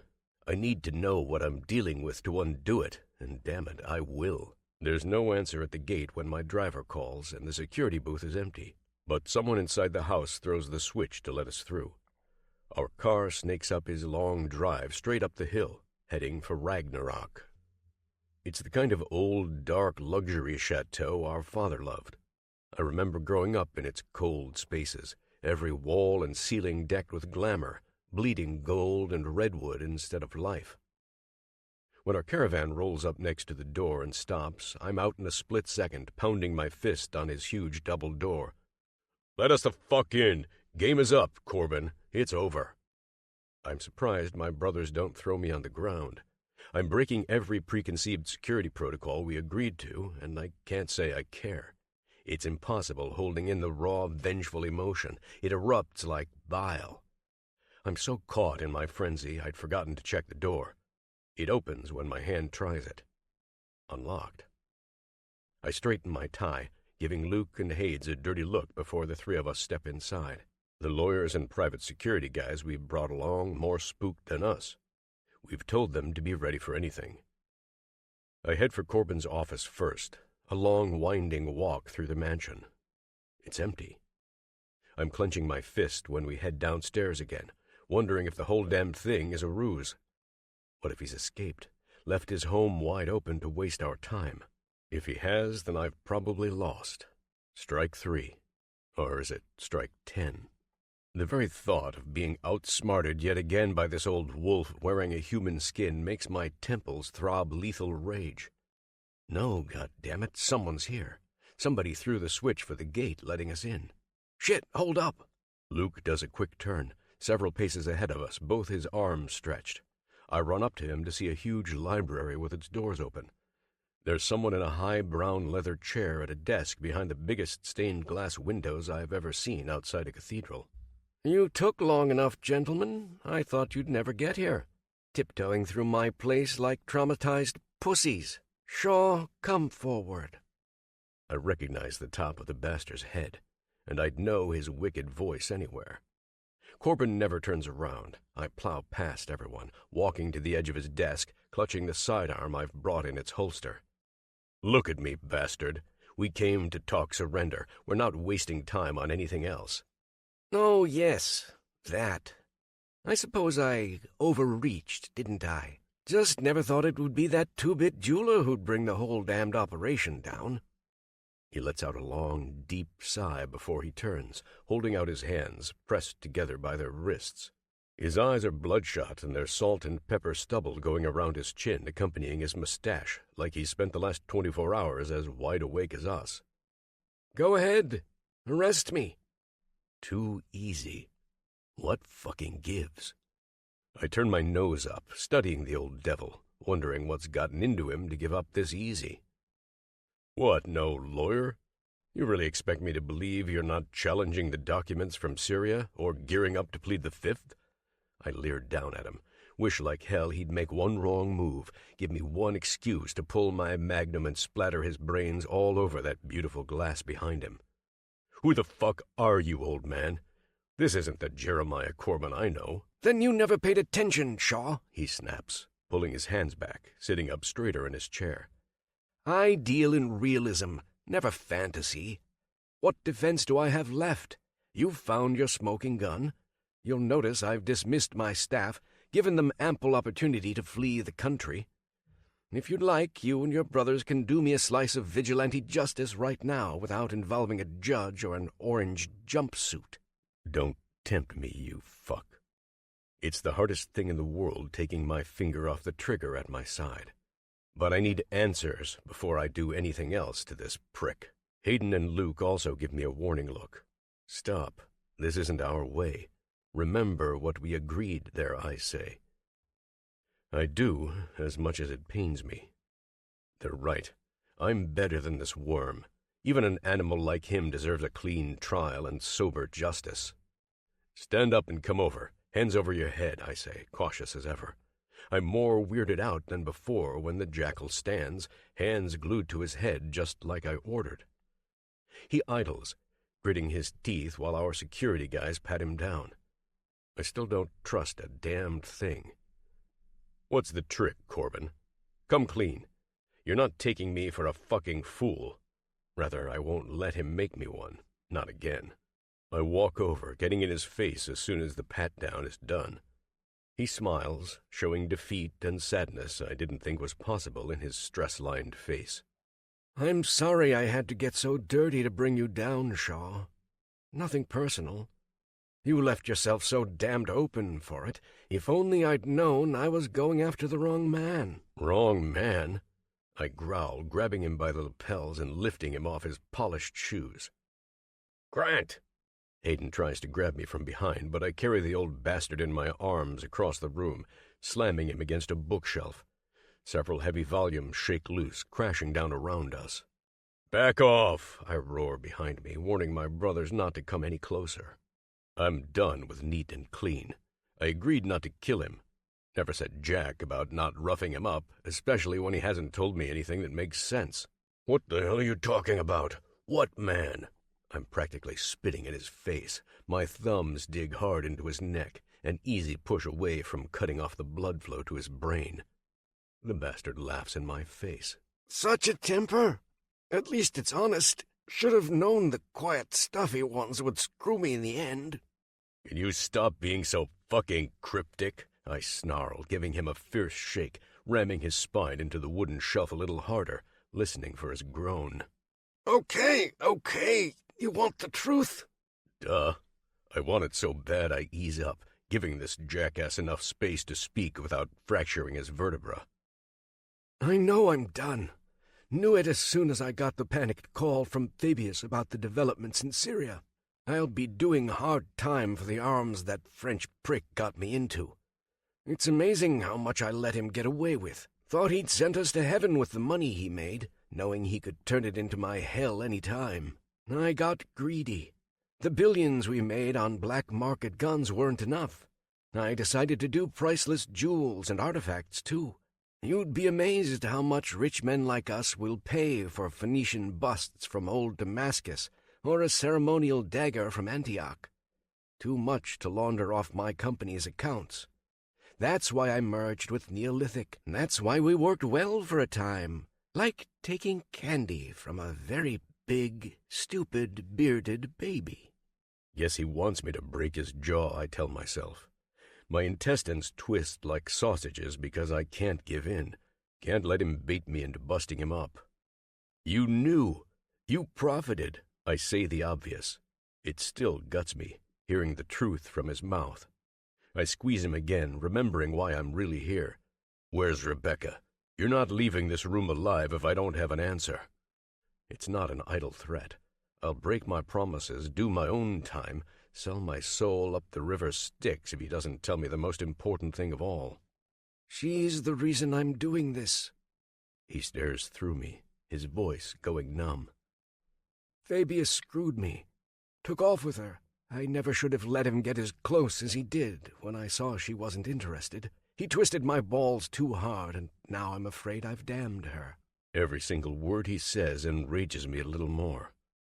I envision about a dozen painful things I could do right now to end his miserable life, but I still don't have answers. Making this asshole pay doesn't mean anything if I never get her back.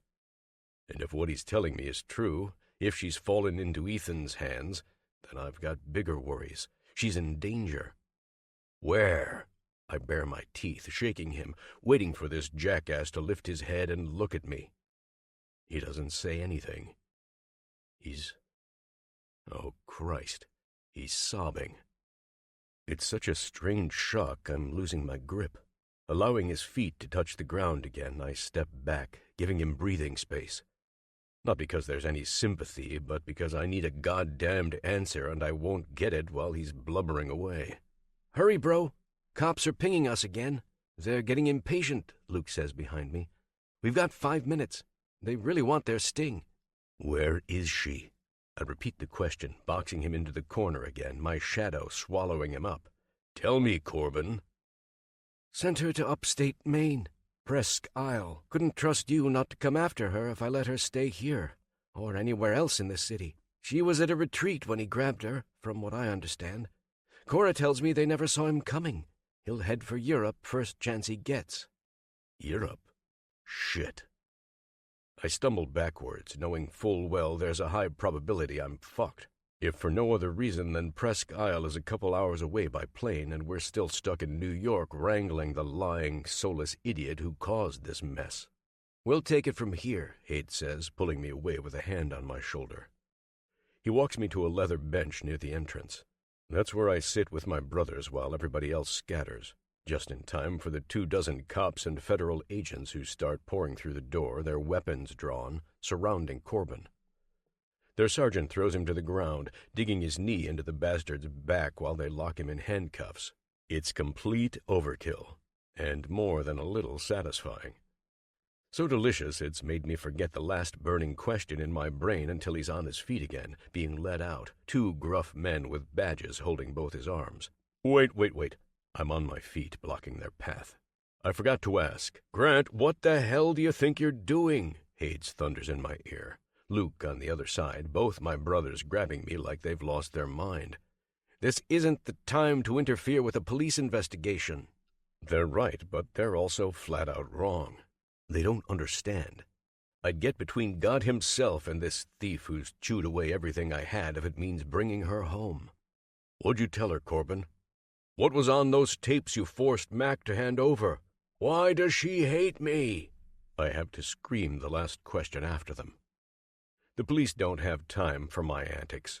They shove past us, carrying him through the house. I follow as quickly as I can, struggling the whole time, 2 brotherly weights yanking at my arms like an unruly dog on his leash. "Because you didn't watch your back," he snarls, twisting his head over his shoulder, looking me dead in the eye. "I made you what I always wanted you to be, a faithless, lying, weak little scoundrel who won't be fit for my daughter. Ever." It's my only clue before there's too much space between us to scream obscenities, much less more questions. Hayden's chokehold on my neck has bogged me down too much, and I think Luke, pulling on my back, is about to pull me over. I go down, swinging at both my brothers, my entire vision red. It takes them 10 minutes to calm me down. "You have to keep your wits," Hayden says, sitting across from me on the jet. Luke is in the cockpit, flying the thing as fast as he can, probably breaking a few FAA rules in the process. It's the least of my worries if it means we can get to Presque Isle before Fabius flies my woman across the ocean. "Grant," my brother says again, leaning in closer, his hands folded in front of him. "I'm listening, but I'm done with your damned advice," I say, feeding him the hate in my eyes. "I need her back, Hades. You remember how you felt when that lying bitch almost lied Penny away? Or how it was for Luke when he went to prison thinking he'd never see Robbie again." Hayden's eyes sink to the floor. Before he can say anything, our little brother's voice booms from the cockpit. "I'll never forget. Also remember you 2 were there to talk sense. No telling where I would have wound up without you guys." Apparently, these luxury jets don't have the soundproof titanium-reinforced doors on normal passenger jets. I fold my arms, tapping my shoe angrily while Hades pours himself another scotch. He offers me a glass, but I refuse. He's right about the wits. I'll need them firing on every cylinder when we touch down, assuming Mr. Asshole Kidnapper hasn't taken off yet. I'll hunt him to the ends of the earth if I have to, brother, I tell Hades. He won't get away. But if we don't find him in Maine, I want you to get back on this plane, turn west, and go home. You and Luke both. You've done more than I can ever repay. Chasing Ethan down isn't your fight. It's mine. No way in hell. Hades smiles, shaking his head. We're not leaving until she's home. Our older brother isn't getting killed in Paris by some Euro mobster halfwit. I open my mouth to protest, but Luke hears us, yelling from the cockpit again. Tell him twice if you need to. We're not going anywhere. We Shaws share the same curse. Life gets fucking crazy. Makes us work like demons for our women. It's not taking us down this time, and if it does, it's claiming the whole ship, not just the oldest and wisest. You guys have families now, I say, wondering how they can be so blind. Yeah, maybe there's a code between us, binding us closer than I'd like, closer than they need to be when my problems are heaped on their heads. We haven't always been the closest, but we've never backed down when one of us is in trouble. God willing, we never will. Yeah, Grant, families, plural. You think you're not included? Hades tips his glass in a small salute. Like I could forget. Sure, I'll put my woman and little Abby first, second, and third. But you can stop right there and think long and hard if you don't think I won't put it all on the line for my brother. You did the same for both of us, and you'd never have walked if Luke or I asked. If this Ethan you're looking for isn't down there, we're taking a trip to Europe. We'll crawl through every damned castle and catacomb if that's what it takes to find them. Well, shit. Deep down, maybe I'm a little touched. What more can I say? Don't know what the hell I'd do without you guys. My confession sticks in my throat, but I force it. Across from me, Hayden smiles, knocking back his shot. It's enough. Don't need him to throw his arms around me and start with that touchy-feely crap. Sometimes silence says enough, and the bond between us three musketeers is too strong for words. Our contact at the airport didn't lie. The plane is still on the runway when we roll to a stop. Ivory white, gold trim along the sides, bigger than ours. The Fabius corporate logo painted across it in a purple and gold French script. All I ever need to see to know I'm dealing with an entitled psychopath who thinks he can take what's mine without paying heavy in hell. Corbin went down without a serious fight. With Ethan, I doubt I'll get lucky twice, and I regret throwing this together without packing a bigger gun in my pocket. 10 minutes, according to our man, Luke says, turning the lock to undo his door as the service crew connects the stairs to his jet. That's about how long we've got before security rolls up to deal with the commotion, or the asshole makes a break for France and has the U.S. Air Force hot on his tail. 10 minutes, and that's being generous. I hear you, I say, preparing to take the steps 2 at a time. Speed and clarity don't fail me now. I'll need them to make a clean run for the French jet as soon as I'm on the ground. We'll be right behind you, Hades says, backhanding my shoulder with a brotherly slap. Wish we'd come better prepared. No time. Our guys are trained at least, and we've got guns. 6 of them, between the handguns we're holding, plus the heat being carried by our 3 security agents. We've got plenty. This nut can't have a whole army hidden in his jet. Honestly, there's no telling what Ethan has in store for us. We have next to no intel on his plane. The investigators I hired to tail him, making sure he kept away from Becca, never saw it once. They just mentioned a small crew for concierge and personal protection, like most men in his class. Of course, if the fuck planned to kidnap my girl for a while, then he's probably brought backup. Too bad. I can't get bogged down in hypotheticals. I have to move. I'm risking at least 10 ways that could go bad with a quick strike, charging the eye of the storm, but there's no other choice. If the lunatic has his guards waiting to gun me down, or he sees us and tells his pilot to floor it, we'll all be in a world of hurt anyway. This is our only chance. It's dangerous, it's improvised, and it's risky as hell. But all my chips have been in since the second we left NYC. Hell, Screw poker chips, I'm talking about the other half of my soul, as long as he's holding Becca. I take a quick look through my binoculars. No signs of activity across the runway. Ethan's lights are on, and it takes me a few seconds to spy 3 figures through the circular windows. They move like small, dark insects in the distance, one of them throwing his arms around angrily. I don't need a face to recognize his mannerisms. It's Monsieur Fuckface himself. I'm off on 3, I say, closing my eyes. 1. Will 2 seconds give me time to say a silent prayer? I can't do it with words, obviously, so instead I just picture her. I think in pictures. See my girl as I remember her almost a year ago. Becca, with her soft green eyes, honey skin, and Moscato lips. 2. Becca, with her voice like an angel. Every moan, every curse, every word of love as loud and true as it was the night I first carried her to bed. True as the last night we shared in my condo, when we lit a fire in the sheets I won't forget in this or 100 lifetimes.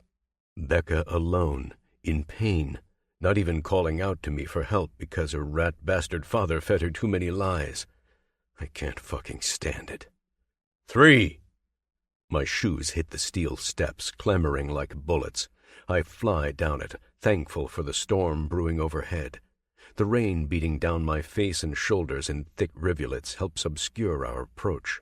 The killer angel wings and the axe tattooed to my chest have never burned this hard or meant so much.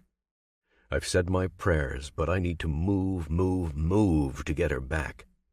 The only way I'll have those delectable lips on mine again is if I'm able to hold her, set her mind straight, and convince her I'd never ever betray her.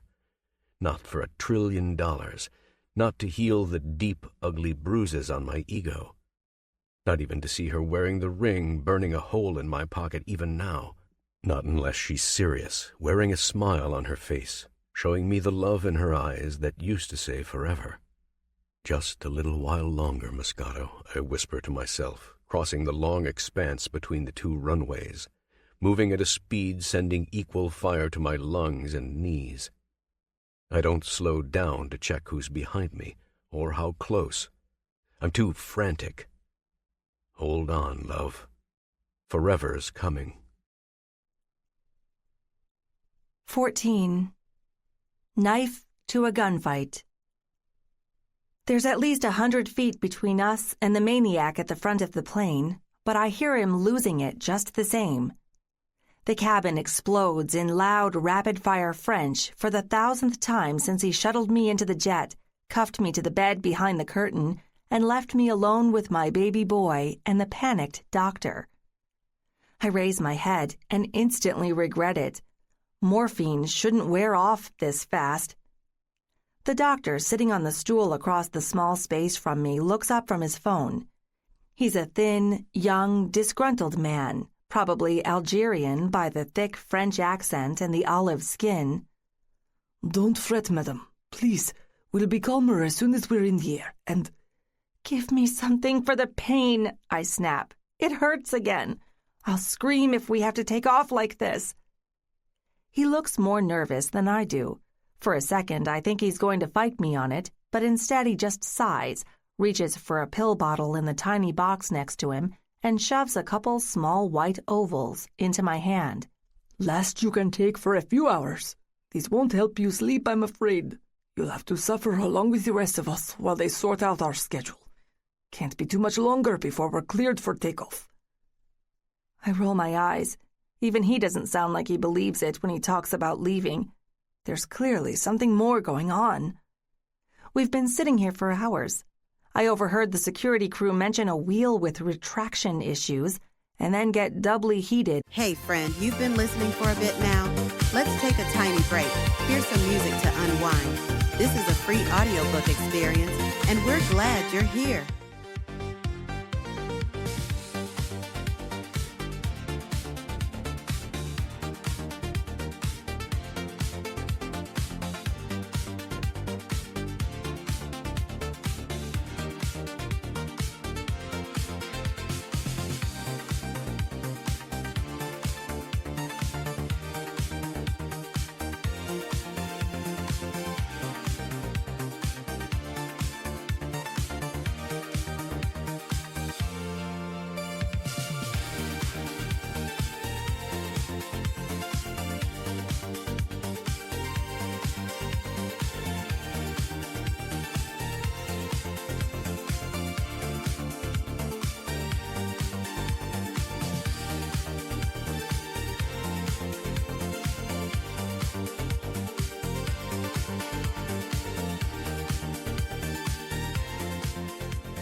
gasped when they said there was a hold with the airport's control tower. The doctor can't tolerate my angry, desperate eyes locked on him for long. He pulls open the curtain and steps out into the cabin for a walk. I don't understand what's happening. Whatever it is, it's gotten the asshole holding me prisoner upset, and it can't be good for him. I'm not sure whether I'm more hopeful we'll be saved at the last second or terrified what Ethan will do if anyone tries. With the painkiller numbing my blood, I struggle up, using my pillow stack for support. I have just enough strength to reach the baby carrier next to me where my little son dozes, blissfully oblivious to the hellish life his mom's mistakes have given him.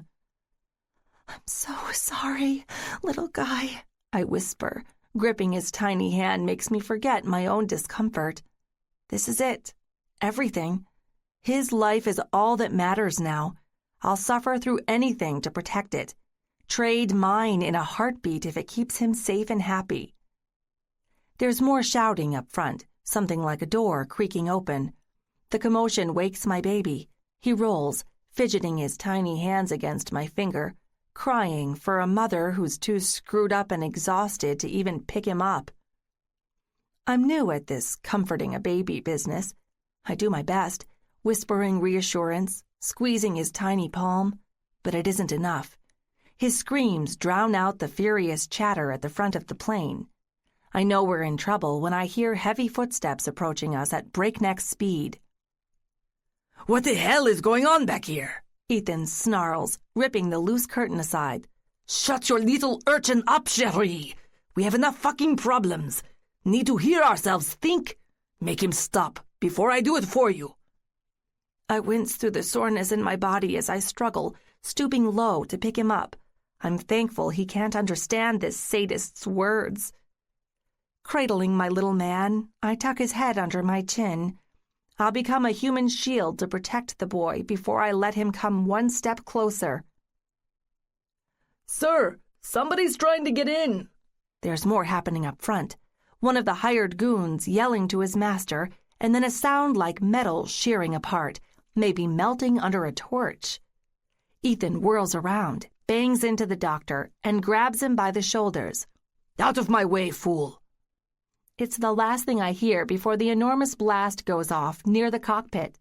Men fly back through the cabin, twitching on the ground, stunned as wasps hit by a smoke bomb. Oh, the analogy is perfect, too. Light gray smoke rolls through the cabin. I cover my nose as best as I can, and my baby's face, praying the plane isn't on fire. "We have to move, madame." The doctor holds out a hand, a scratch up the arm bleeding through his white coat.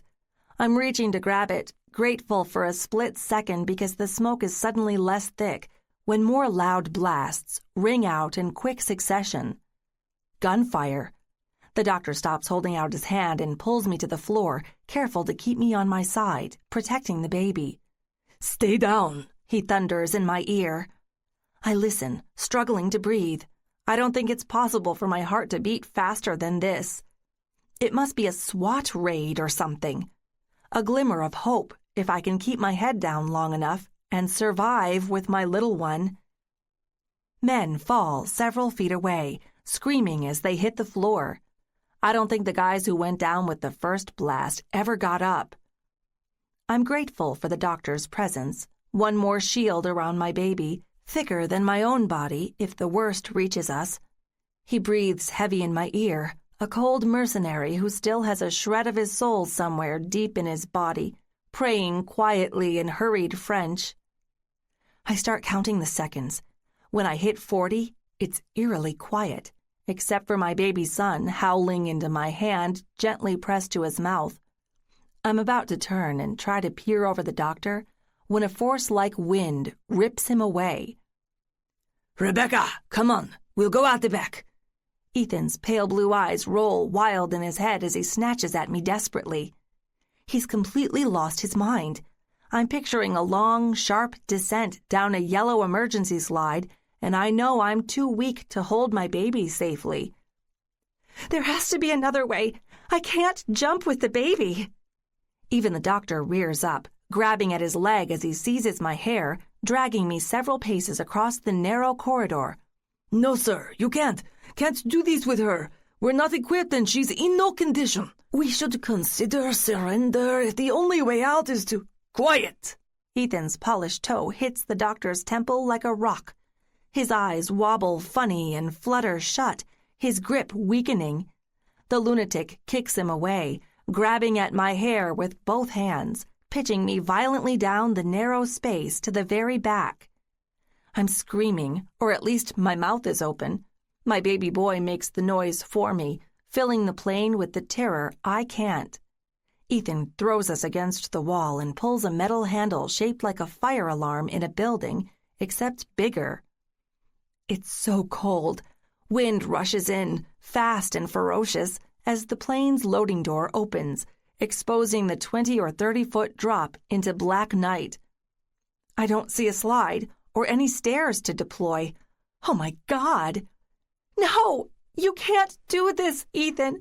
For the love of... My voice cracks. I make one last attempt at reasoning with him because I can't do anything else, but I'm choked off because I know it's impossible. It's hopeless. There's no way they could have deployed a ramp for a proper emergency exit in the middle of this battle anyway, even if they had one.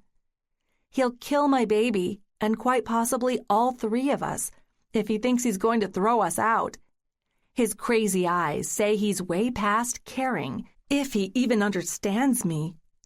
Worse, he sees the hesitation, the fear in my eyes. His hand goes to his pocket, and when it comes out again, he's holding a switchblade. The silver tip gleams in the dim light, sharp and deadly, a fierce contrast with its gold handle. I need you to trust me, Rebecca. When I say jump, do it. You'll be perfectly fine. Are you kidding? No, please. He takes 2 steps forward, boxing me in, pushing me a little closer to the edge. Please, don't do this. Please. I open my eyes and see the endless blackness before us. Big mistake. The nighttime wind blows, colder than before, like feeling the breath of the reaper blowing its warning on my neck. 3, maybe 4 more feet, and we're done. My baby boy whimpers, as if he knows the peril we're in.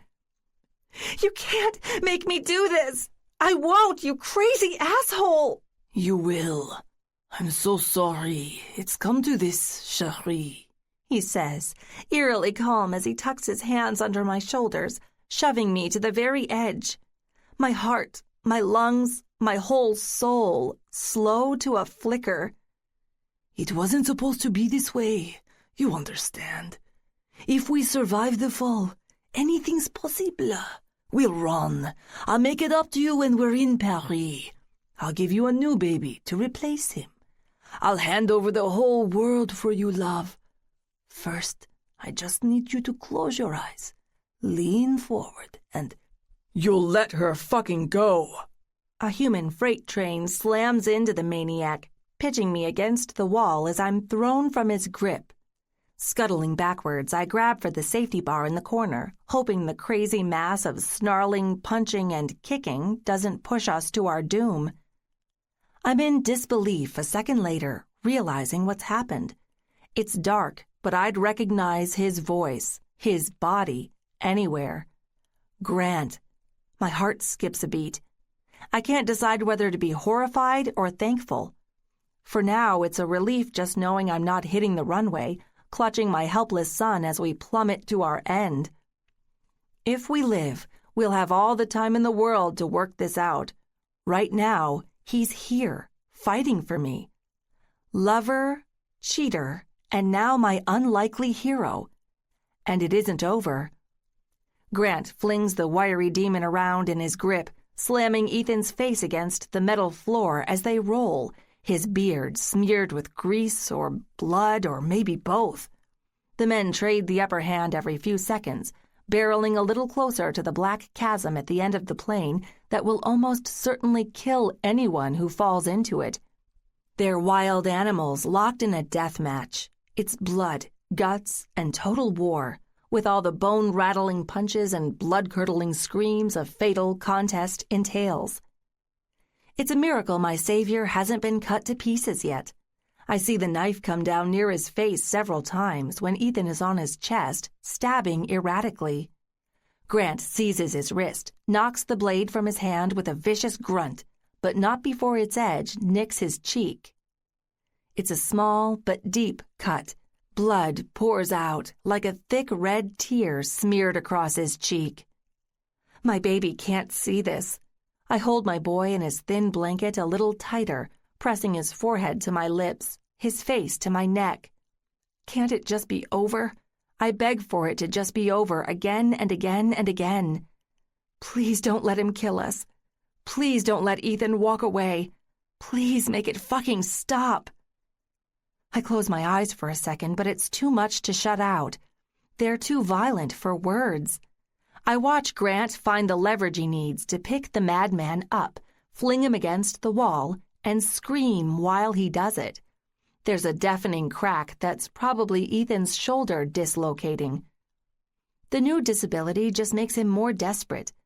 I think we're staring into the eyes of a frenzied bull as he crumples to his knees, his gross eyes on me, furious and determined as he summons one last burst of energy.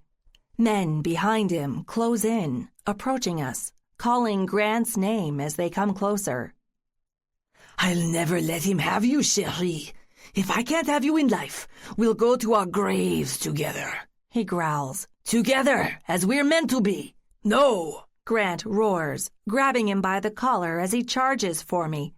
The violent recoil throws Ethan as he flies from Grant's hands, slams into the wall, and misses me with his arms. His foot stumbles over mine. There's no time to recover before he stumbles a step too far, disoriented, into the nothingness.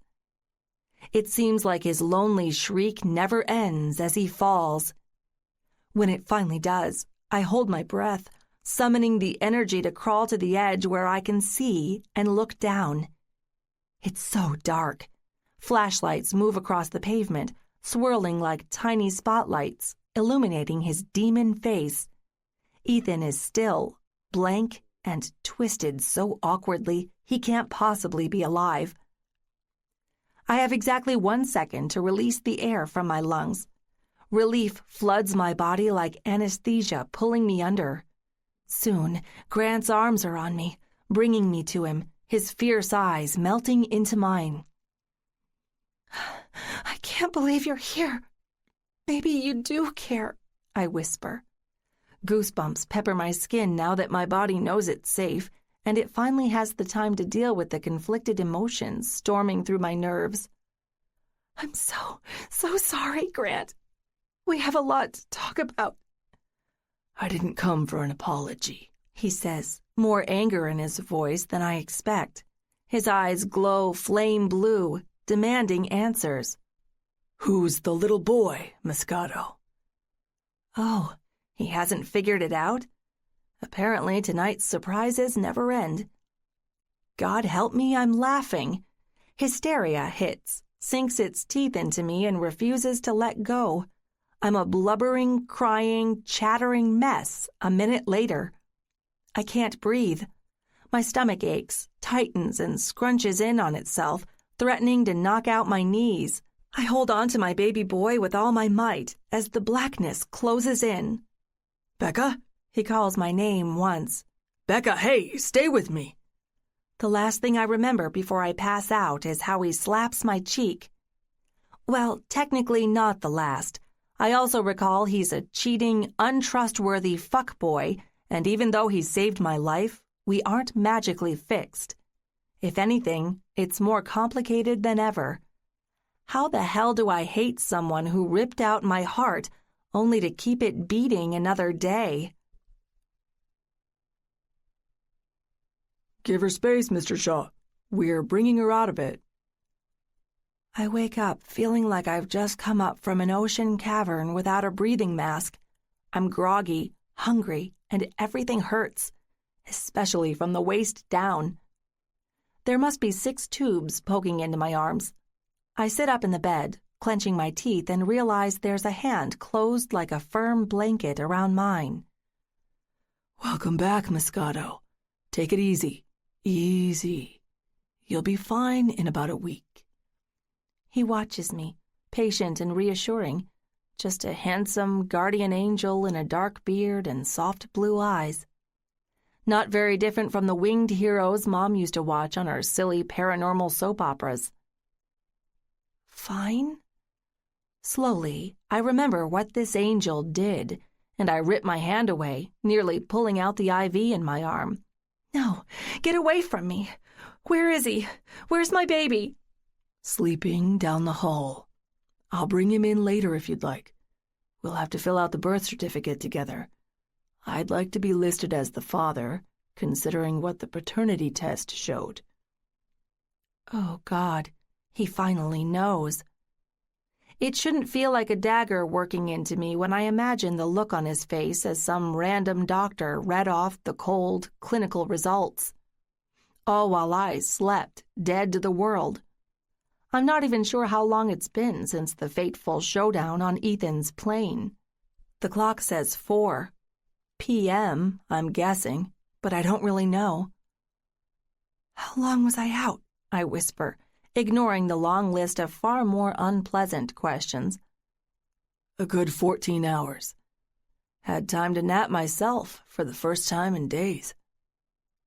I slowly roll my head toward him.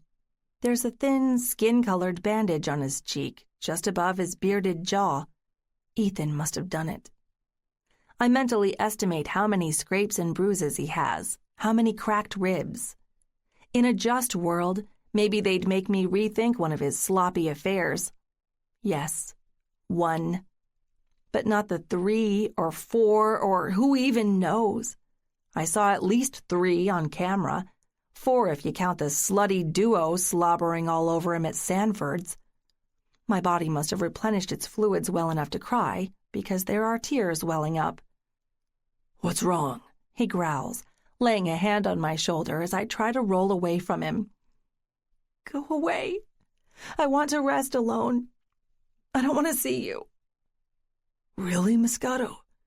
You thought you'd just up and leave the father of your child forever?" His first words are angry, but he tries to soften them. "Whatever your old man said, he lied. I'm not the man you think I am. Everything I did to bring him down, to take out Ethan, was for you. Never stopped loving you, Becca. Not even once. Would have come a whole lot sooner if I knew where to find you." "He had video, Grant," I snarl, turning over, ignoring the sharp pain in my abdomen. "Do you think I'd take off to Maine and avoid you like the plague for the better part of a year on nothing but hearsay? I saw what you did. Living proof. Saw you with those women. Dated to the months you were still my boss, back when I was in your condo, and I thought we meant something to each other." He sniffs angrily. I watch him stand, broody and magnificent. Even when I want to spit in his face, his lips still draw my eyes, tempting as ever. "What? You've got nothing?" I haven't decided if I want to hear his BS defense. Maybe I just want to get this over with, do a proper birth certificate like he asks, and heal up so I can fight our next battles in court over custody. But he's ignoring me. Pulling out his phone, I watch him dial someone and turn his back as he whispers a few heavy words into it. "Yeah, put him on. Won't take long. I know I'm using the only ace in the hole you'll give me. I'm ready." I fold my arms, pouting, unsure what the hell this is about. He turns around a second later, pushes the little black box into my hand, and smiles. "It's for you." I blink, staring at the unfamiliar number on the screen before I hold it up a second later. "Hello?" "It's me, dear." My father's voice sends an instant shiver up my spine. "I'm so glad you're alive." "Tell me what you want or I'm hanging up," I snap. I've officially hit my limit with the constant stream of crap the last 48 hours. No woman who's had a baby should ever have to go through this. Ever. "A pity," Dad says. "This might be the last time we talk for many years." "I'm in jail, dear. looking at a lifetime sentence, slowly paying the first of my many dues for the dirty deals I did with our earnest, dearly departed friend from Paris. You almost got me killed. And your grandson, too, you fucking asshole! I hissed through my teeth, shooting Grant a warning look with my eyes because I know he wants to come over and comfort me. Why do you think I care about you? About any of this? I'll be happy if I never hear from you again. He's quiet for longer than I like. Because I have a confession to make. I wanted you away from the man who's next to you now. I went to extreme lengths to do it. Your mother was a test. After the fake videos fooled her, I knew you'd go down easy. She didn't have the emotional connection to him you did. Fake? What the hell do you mean? I'm clenching the thin hospital sheet in my hand so hard I think I'll tear it. The footage is real. It's incredible what a good editor can do these days. It wasn't hard to get the tapes I needed from the places he loved to frequent. The dates were even easier to change. Shaw's guilty of a lot with his women, but he never cheated. Not once. Not to my knowledge. Everything you saw happened well before he met you. Often years before. No. I whisper it once, and the second time I say it, I'm choking. No, you've got to be fucking kidding. I heard what he said about me. I saw him with those girls. He called me young, stupid, said I'd never see his cheating crap coming. This can't be right. It doesn't make sense. I'm in shock and denial. My eyes move sheepishly to Grant's, and I can't hold them in his gaze. The rotten shame coursing through my blood refuses. I picked the line myself. There's no remorse when he says it. I thought you'd be too caught up in a blinding rage of tears to notice. Apparently, I was right. I wanted my womanizer to drive the point home. Anything to make you leave him. Christ! My tongue tastes bitter, too much like the savage lie I've believed for the last 8 months. My life was ruined. I don't bother asking what's wrong with him. No one will ever know, and it isn't relevant anymore since he's ruined his life and possibly mine, too. Why now? Why tell me any of this? Because I'm sorry. Words are cheap, I know. I've spent my life throwing them around like weights. I've used them to get my damned way any which way I chose. I'm not asking for your forgiveness, nor do I deserve it. I just want you to know there was a time when I meant the best for you, and I made grave errors bringing you there.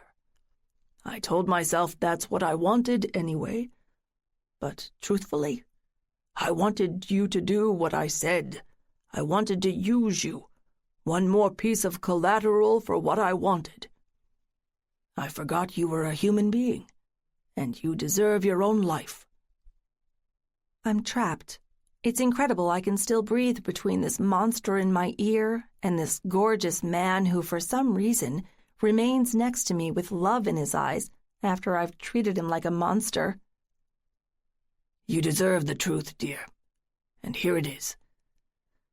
Now, forget me and live, damn you.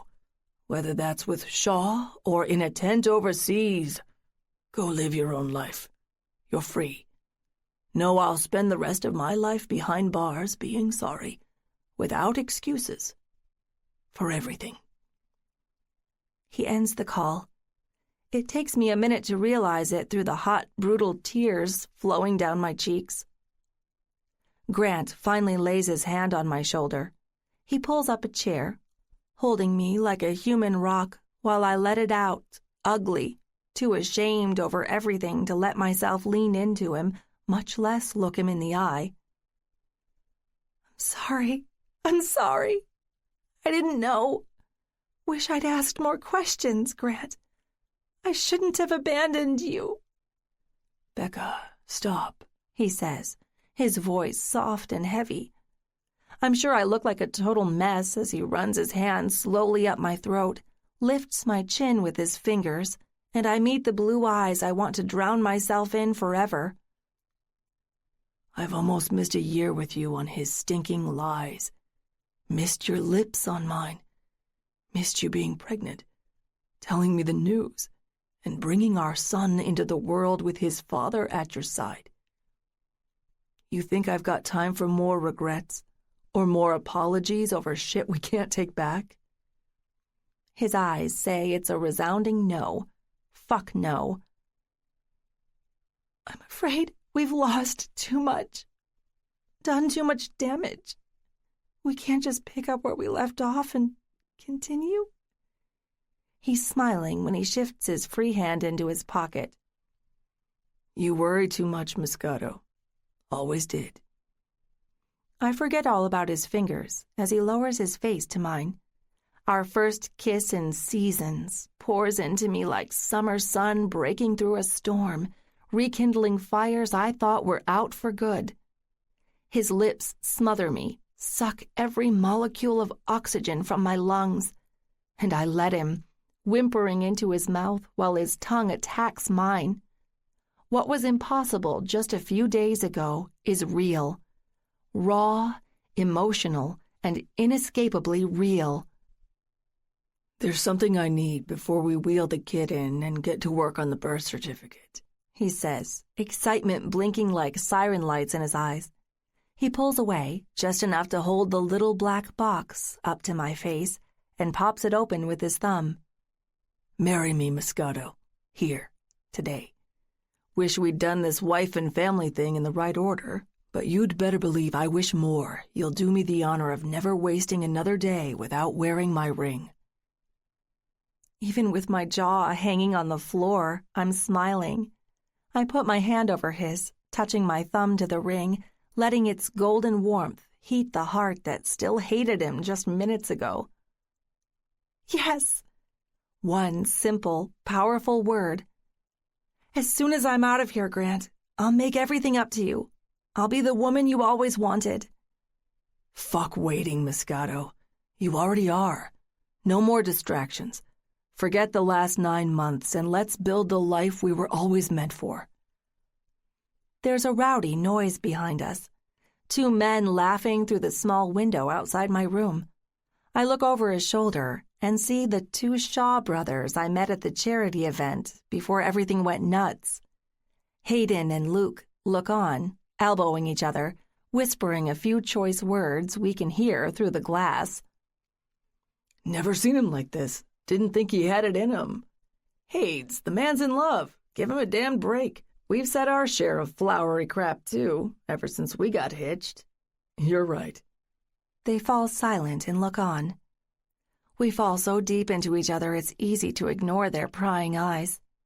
When he kisses me again, I tell myself we'll do this. I don't care how insane it seems on the surface or how quickly it's happening. He's right about our future. This time, I know he is. Believe it with a faith resonating deep in my bones. I made the unforgivable mistake of doubting him once. I'll never, ever let it happen again.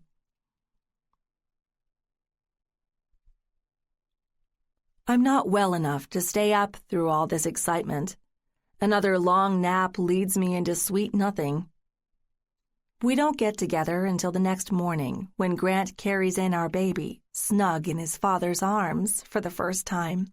I pull the birth certificate off the nightstand as soon as our little family is together, ready to attack it again with a big black pen. He's a Shaw, all right, he says, studying the little boy's identical blue eyes. Can't believe he doesn't have a name yet. Yesterday, we left that part blank on the birth certificate, promising we'd have one by the end of the day. I run through my short list again, tapping the pen gently against my cheek. I've lost my confidence. Neither Jackson or Tyler seem right, not after everything that's happened. Our infant reaches up, giggles, and presses his little fingers against his father's beard. Easy, little man. Guess your ma never told you this scruff is where I get my magic powers from. Talk about adorable. I'm smiling like a fool as I uncap the pen with my teeth, press the pen to the blank spot, and scrawl the letters on the paper as neatly as I can. Whoa, Moscato. I thought we'd talk about this first, he says, rushing over to the chair, bouncing the baby on one knee. No need. I've made the right choice. I hold it up for him to see.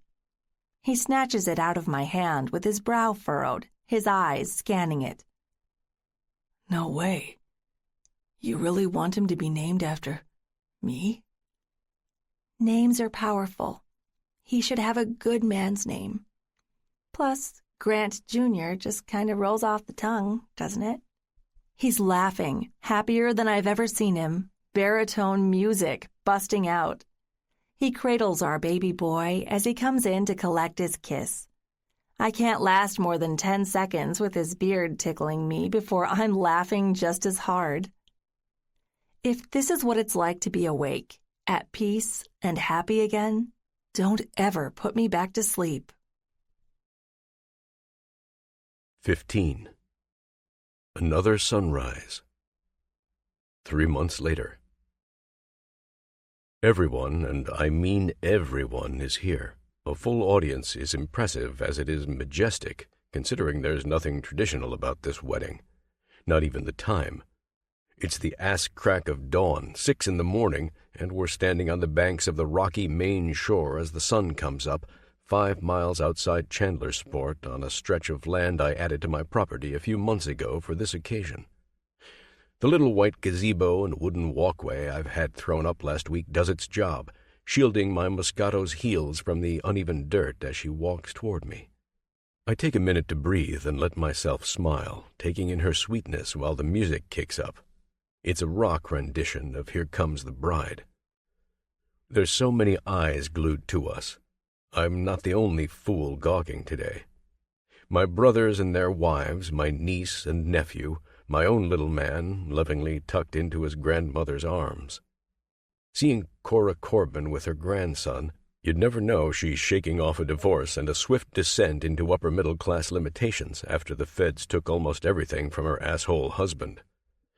I've told her a dozen times I'll fund her trips wherever she wants to go. Becca says she isn't interested in soaps and tourism anymore, not since the kid came along. For her, it's family. And frankly, that's fine by me. Everybody who counts from the office looks on. Jake and Crowley just look relieved to have a getaway I've paid for secure in their old jobs. Nina flashes me a huge grin and a thumbs up. She's been promoted since we helped disentangle ourselves from Corbin's dirt and worked like a dog to restore Neolithic's good name on Wall Street. Then there's Tay. I think the feisty young thing who introduced us is about to burst into tears as she clutches Surfer Dude's shoulder, the same dumb man candy she shacked up with the night we did. They've broken up twice and wound up together again. Can't say how serious it is, but it must be something if it's magnetic, though it really looks like the kid with the tanned muscles could really use a beer. He'll have plenty at the free bar Mac insisted on setting up for me at the reception. I don't waste more than a precious second or two looking over everyone, counting the ones in place, because my attention goes straight to the only sight that matters. My perfect, sweet, and happy little wife. She's decked in cream and lace and heels. I want her to leave those on when I carry her back to my lodge later, take her upstairs to the first bed we've ever shared, and put her under me like it's our very first time. Technically, it is. Tonight, as man and wife, it's just as meaningful a first as the night I took her cherry. The minister behind me gives an approving nod when she finally reaches the altar. The music stops. I don't even wait to grab both her hands as the words I never thought would mean a damned thing to me begin.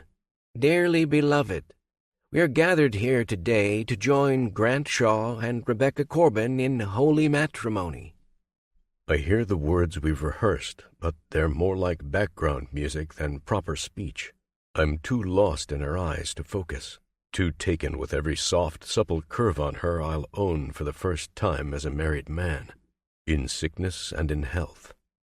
When he gets to that part, I see tears in her eyes, true and clear behind her veil.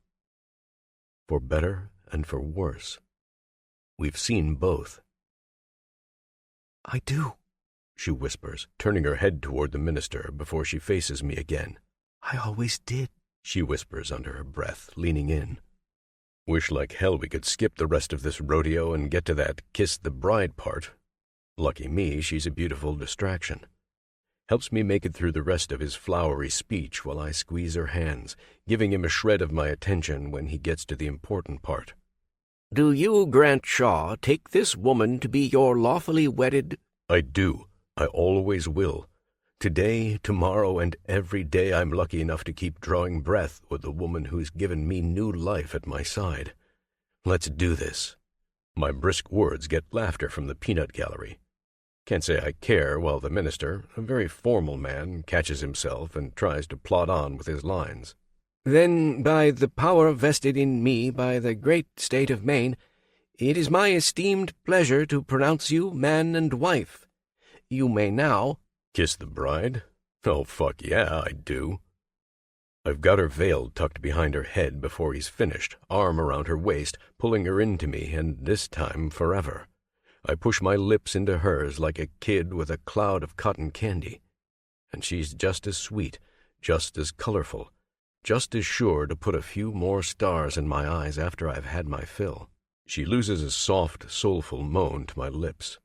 I devour them while our friends and family break into cheers. We kiss so long and hard that the happy sounds breaking out around us melt into the indistinct purr of the ocean. Proud of you, bro. Come to hell here. Luke never settles for a firm handshake. He lets his sensitive side get the better of him and jerks me into his grasp. Today I oblige him, slamming my chest on his as we throw our arms around each other like two old soldiers reunited. Wouldn't be nothing to take pride in if it wasn't for your help, Flyride. That's what brothers are for. Did you really think Hades and me would let you go on a bachelor forever? He smiles a big shit-eating grin. First time in forever I seen him without his bombardier jacket, too. He's in the same sleek penguin suit he wears playing Hollywood's new favorite billionaire hero, probably one he's borrowed from the set. It's official. Hell is iced over. All the Shaws are taken. Hayden comes up behind us, throwing his arms around our shoulders. Never thought I'd see the day. Had a few nights where I thought we'd never survive, brother. The odds stacked against everybody getting here were worse than I've seen on any money screen. That's saying a lot, considering how many falling knives I've caught and spun into pure gold, but no big deal or wonder trade ever compares to winning my woman. Who'd have thunk it, right? We beat evil stepmoms and tropical viruses, lying brats and drunken fathers, French guys too dumb to take no for an answer. I clench my jaw when he mentions Ethan. There are nights when I see his dead, cold face in my dreams, alive again, standing over my woman and little Grant, threatening to push them over the edge. Ought to make me want to resurrect his evil ass just to kill him again. But I'm not a psycho like him. I'm glad he's no longer walking the earth. Happy he died quick and clean, and Fabius holdings around the world are being liquidated as the courts have their way. He won't torture my girl ever again, and neither will the dirty guns and rockets he profited on in war zones. How's the firm holding up? Tell me they'll stop busting your balls long enough to let you enjoy your honeymoon? Hayden gives me a pained look. We're wrapping up with the SEC. They let us off with a few stiff fines for all our cooperation. Paid them gladly, out of my own pocket. Good reminder never to let this shit happen again. No more mergers for me, brother. I'd rather be second fiddle and pretty damned rich than anybody's slave. I'll take Neolithic to the top on its own, or learn to be happy it's in the top 10 hedge funds. That's the Shaw way, Luke says, an approving smile on his face. It's a humiliating day any man with our name ever needs to get down on his hands and knees or lets anybody put a leash around his neck. Never take crap from anyone. We're too damn good for it, and— Luke! Robbie catches up with us, grabbing my brother by the shoulder, concern in her eyes. She's got my nephew in her arms, and he doesn't look happy. There you are. Remember what you said about dealing with the little boy's room so I could enjoy myself tonight? She gives him a huge grin. I'll run Zane over in a minute, little bird. Go have another glass of wine, he whispers, planting a kiss on her forehead. before he turns back to us with a snort. Correction. There's always crap to take from your wife and kids, sometimes literally. Good thing this crap is worth it. It's perfect timing. Hades and I are holding in our laughter when our ladies catch up to us. Luke and his family make way for two more. There's Penny holding up little Abby. I lean in so my niece can have the handful of my beard that always leaves her laughing. I brought you a nice Moscato, hubby. I turn around and see Becca standing there in ivory perfection, 2 full crystal glasses in her hand. Thought it'd help limber you up for the dance in the next hour. I clink glasses and give her a strained wink. Oh, right. That. If that's the tradition, I suppose. It's a chance to let Grant Jr. see his parents with the biggest grins they'll ever have, she says, forming a playful pout with her lips. She leans in, pressing those sweet, full lips to my ear. Besides, did I ever tell you how sexy you look when your hands are on me in front of everyone? Nice way to get worked up before. You know. No. Enlighten me, I whisper back, pulling away to take a long, refreshing sip from my glass.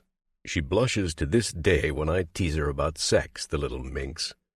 Innocence may have been her middle name once, but she isn't fooling me anymore.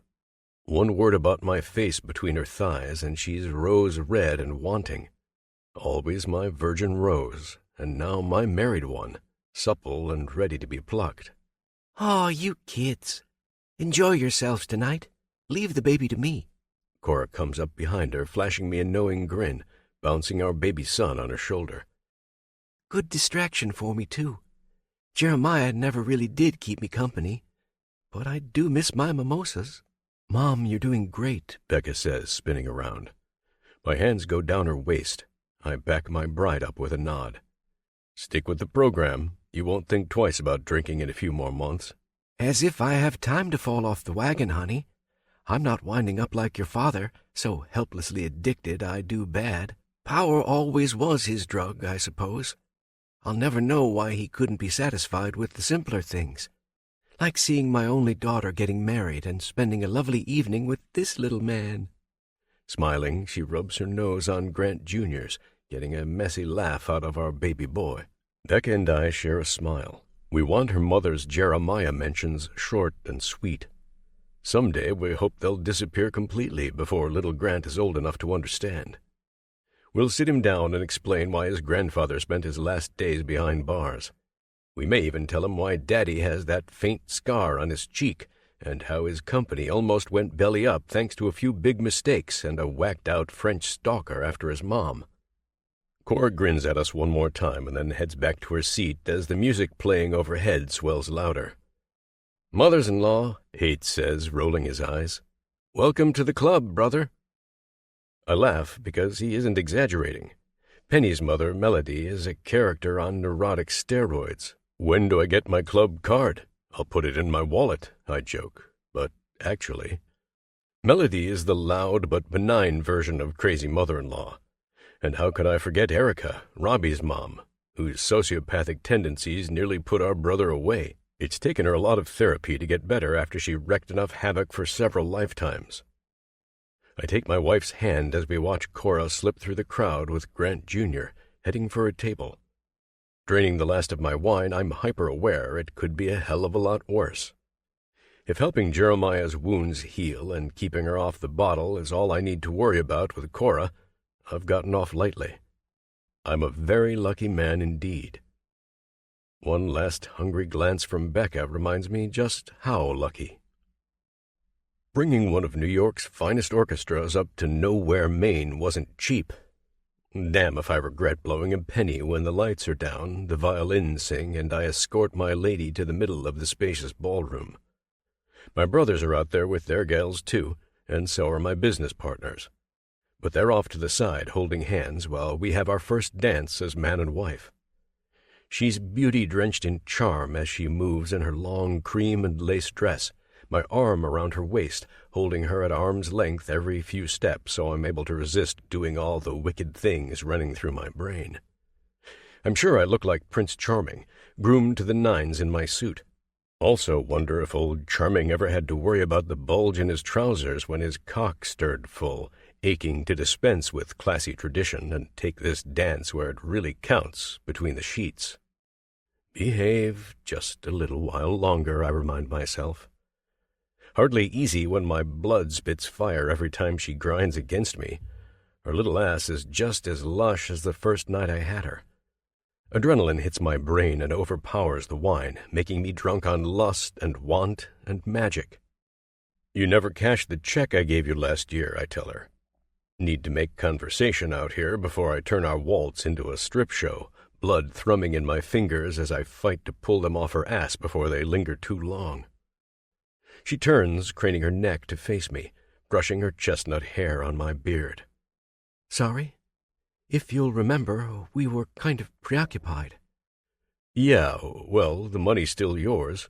All yours, Becca. Whatever amount, I'll cut you a new one tomorrow and make it out to your charity. She whirls, a perfect sheen of sweat on her brow.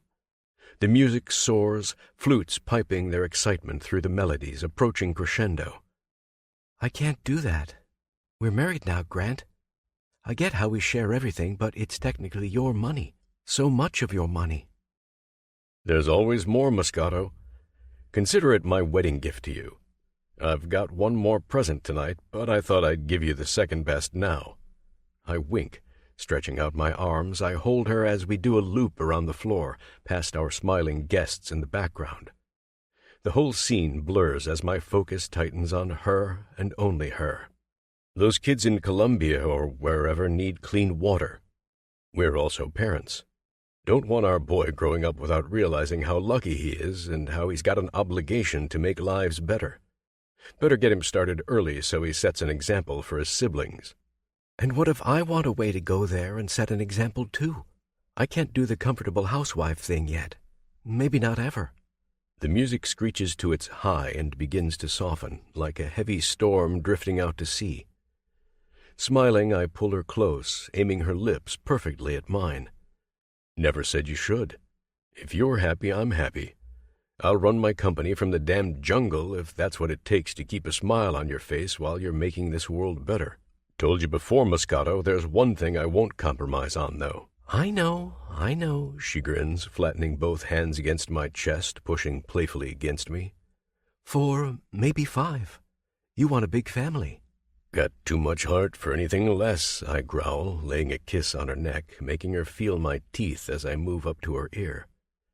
The applause kicks up, my brothers whistling like wolves. I have to whisper loudly to talk through the uproar.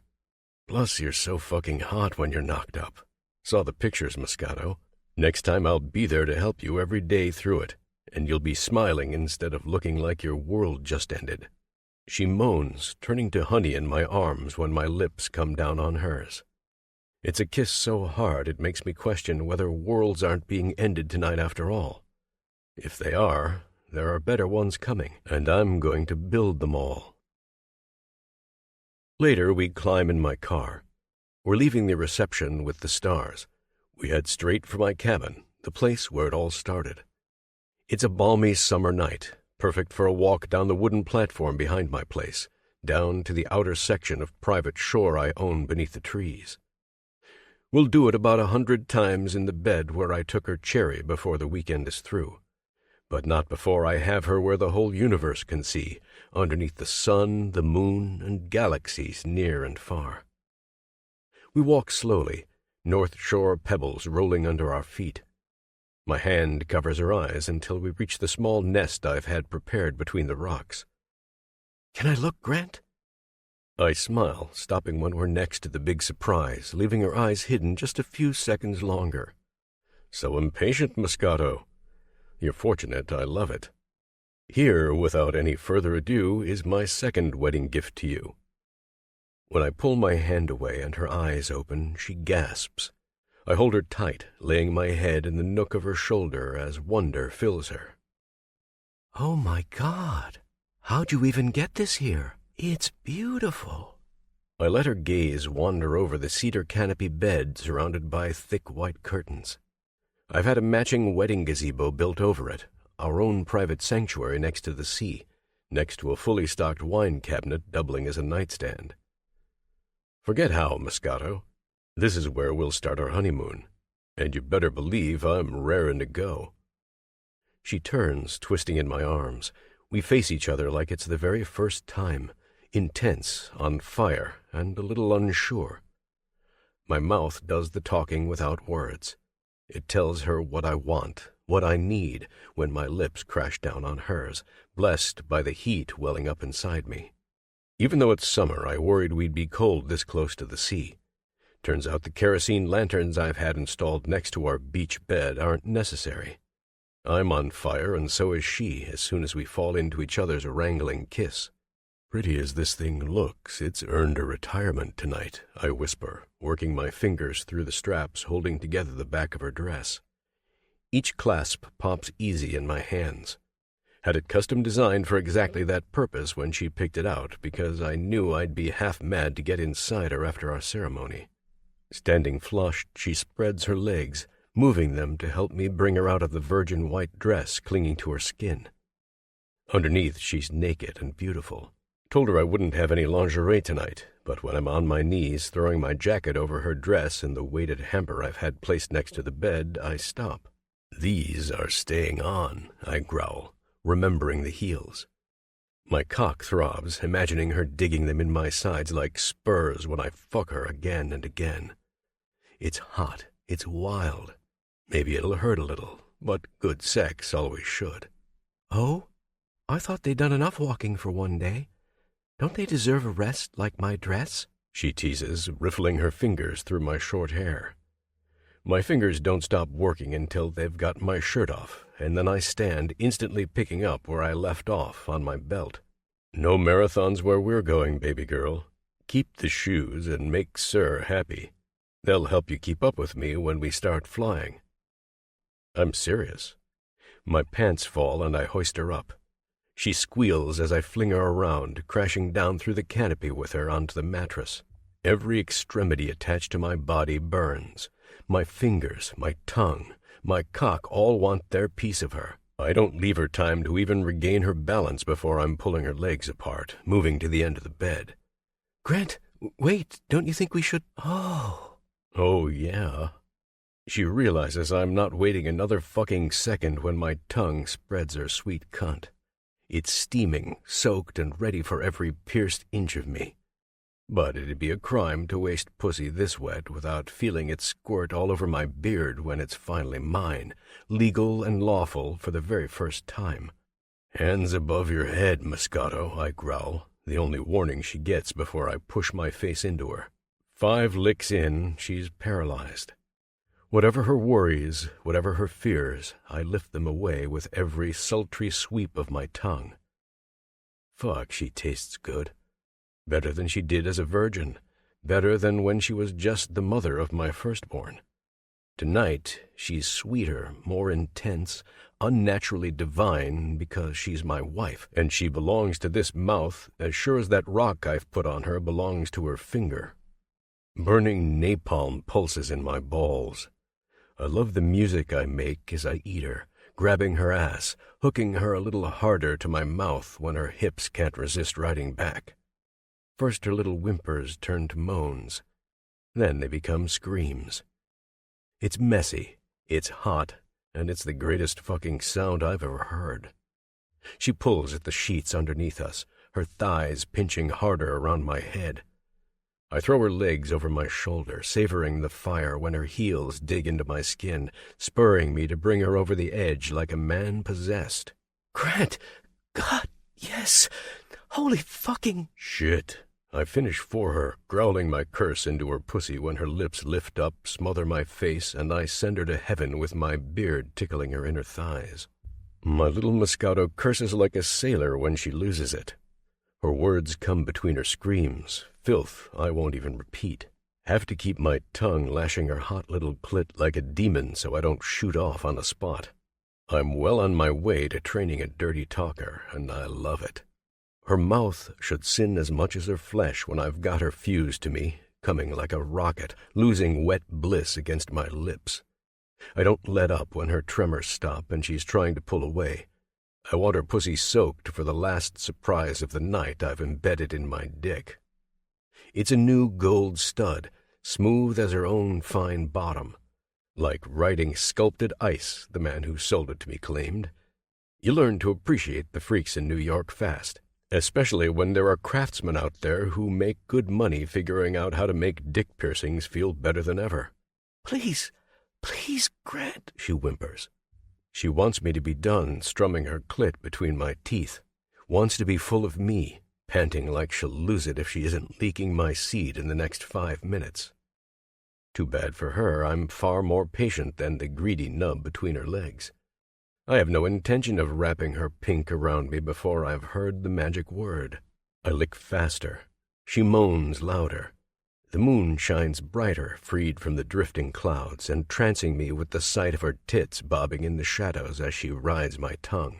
Pre-cum drenches my dick by the time I pull my face off her. Mere seconds before I feel her fingers grip my shaft, no sooner than I've got her flat on her back, legs wrapped around me. No, Moscato. Try again. Another word. I shove her hand away by the wrist. Hot and hungry as her little fingers are, they're not stroking off what belongs to her pussy. Grant, hubby, sir. She bites her lip by the lower corner on the last word, her brow furrowed, knowing she's found it. Her reward comes with my full length poised between her swollen pussy lips, a simple thrust away from quenching our thirst. Once more. Sir, please. Sweat beads on her body. I shove the partition in the curtain around the bed open, letting in the cool Atlantic breeze before we ignite our sheets.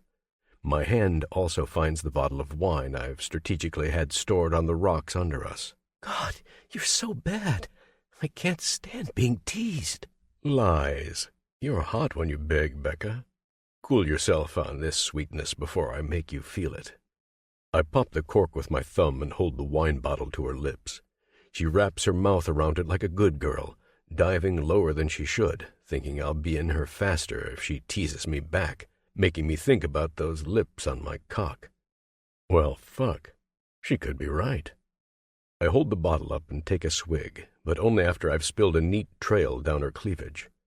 She hisses through clenched teeth when the lush red flows against her skin. It's an easy target for my tongue. I kiss my mess away, enjoying the fusion of her natural sweetness with the wine before I suck her nipples into my mouth. No fine wine will ever compare to this. I watch her head roll back and hear the soft wine escaping her mouth. My hips roll forward, grinding my cock harder into a wetness, tasting my woman at the very best. There's so much to drink in. Desire. Belonging. Yes, I even taste her fucking heartbeat through her tender, steaming flesh. It amuses my tongue, frantic for our first coupling as husband and wife. I can't handle it for long before the mad need to be inside her wins out. Love you, sweet woman, more than you'll ever understand. I whisper the last coherent sentence I'm able to form before I pull my hips back, aligning my hardness perfectly, and then push into her slick, tight wonder. Fuck, she's incredible. I've had this pussy over and over again, yet it never stops reminding me it has this scary ability to pick me up by the balls, drain my sanity, and drop me straight into berserker rut. Her body takes mine as smooth and easy as my tongue had the wine. My fingers push through hers as I deepen my thrusts, watching her eyelids flutter, knowing it won't be long before she gives it up. Come for me, Moscato. Show me how much harder my wife comes on my cock. Give Sir every damn bit of your married pussy. I'm thundering the words through clenched teeth, struck by every pleasure bolt attacking my brain the longer I thrust. Sir, yes, she whimpers. For you. I tighten my hold on her fingers, pinning her hands into the mattress over her head and lower my face to hers. My hips move faster as my forehead presses to hers, eyeball to eyeball, prisoners to our lust. Count, Moscato. Say it with me. Say it or I'll pull the fuck out and walk away. It's a cruel lie, but the horror in her eyes tells me it does the trick. Yes, please. Yes, you fucking come for me. Come so hard your sweet married pussy sucks off every inch of me. You want your husband's cum deep inside you, yeah? Yes, she moans louder, that familiar oh fuck yes spark beaming in her eyes. Please, please, please. Yes, sir, yes. Yes, I growl back. We scream it together a few more times before she jerks beneath me. Her little cunt tenses around my cock, and the gold-plated bead hooked to my tip does its job, hitting the spot inside her that makes her entire body convulse. Fuck, fuck, yes! Yes! We're screaming in unison, finding our release together. Normally, I'm good as hell for a few rounds before I give it up, but I'd have an easier time stopping Luke's jet from taking off at full speed than blunting the fierce pleasure throbbing at the base of my cock. It explodes up and straight through me, a full-body wildfire. Muscles I didn't know I had bow and flex. I slam my cock into her, pushing my heavy balls against her ass, letting go of the hot, thick ropes hurling out of me. My eyes roll back and oh, fuck. I give up my soul, the secret part of the wedding ceremony nobody tells you about. Nobody says what starts with a ring ends in bed, sealed in blood, sweat, and flesh. I'm still coming when I smother her open lips with mine. She squeals into my mouth, and I swallow everything she gives me, digging my teeth into her bottom lip. It's harder than I intend. I taste the faintest metallic blood when my senses return, and I'm pulling away. I'm worried I've hurt her in my frenzy, but the satisfied glow on her face tells me how wrong I am. I love you so much, she whispers just as I pull out, flop down next to her, and bring her into my arms. It's everything I wanted for tonight and more. It's raw, it's rough, and yes, it's fucking real. As authentic and messy as our love was, and just how I hope it'll always be, minus the crazy assholes trying to rip us apart. It's perfectly savage, savagely perfect, just like good love should be. Best of all, it's just beginning. When I whisper my next words and cup her cheek, bringing her insatiable lips to mine once more, my cock is hard against her thigh. Love you more than forever itself, because I can't figure out where it ends and we begin. Not anymore, and that's how it'll stay. When we wake up in the afternoon the next day, it's noticeably cooler. There's a soft summer rain breaking up overhead, the last of the dense gray clouds glowing out at sea. I follow her footprints in the sand down to the tiny old dock at the edge of my property. She's there in a plush white robe, sipping a cup of coffee, more in the glass carafe next to her. Probably a gift from the servant I told to check up on us around noon. I slept through breakfast. You slept through lunch, she says with a smile. I take my seat next to her, throwing a possessive arm around her shoulder. My stomach isn't growling yet. I'm plenty hungry for something else, beautiful. I pull not so subtly on my robe, revealing the outline of the hard-on I woke up with. I think I'll black out if we do it again without a sandwich or something. She laughs, pushing me away. My blood sugar can't handle this much sex. Love makes her a lucky woman. I'll give my dick a break from our 7th round for the next few hours. Let's go. There's a fridge stocked with good food we should make a dent in before our flight to Reykjavik tomorrow. My hero, she smiles and gives me a peck. Tease. At least I had plenty of warning, knowing what I was marrying into. I'm seriously excited. Haven't been on a real vacation that didn't involve work in years. Plus, I'll probably be in Colombia next. It's nice to see a side of the world that doesn't leave us drowning in our own sweat. If there's a room and a bed, Becca, you'll still be soaked if you're with me. She sees my grin and elbows me. God, you're relentless. Love makes weird choices, doesn't it? I don't disagree. I've almost stopped pondering how I wound up hitched to a feisty young honey more than 10 years younger than me. Knowing she's mine is enough, and it makes me happy. I walk her back to the house, arm in arm. She sits by the big bay window in the kitchen as the sun slowly materializes. My boy Jack jumps on the counter, watching me make double-decker pastrami sandwiches with ham and fancy cheeses. The cat steals a slice of meat before I shoo him down. I let the little ankle-biter have his way since it's our wedding, after all. I take the chair next to her. We tuck into our sandwiches, hungrier than I thought. The afternoon snack was a good idea. I'll be ready to carry her to bed and tie her there until whatever the hell time our plane leaves tomorrow.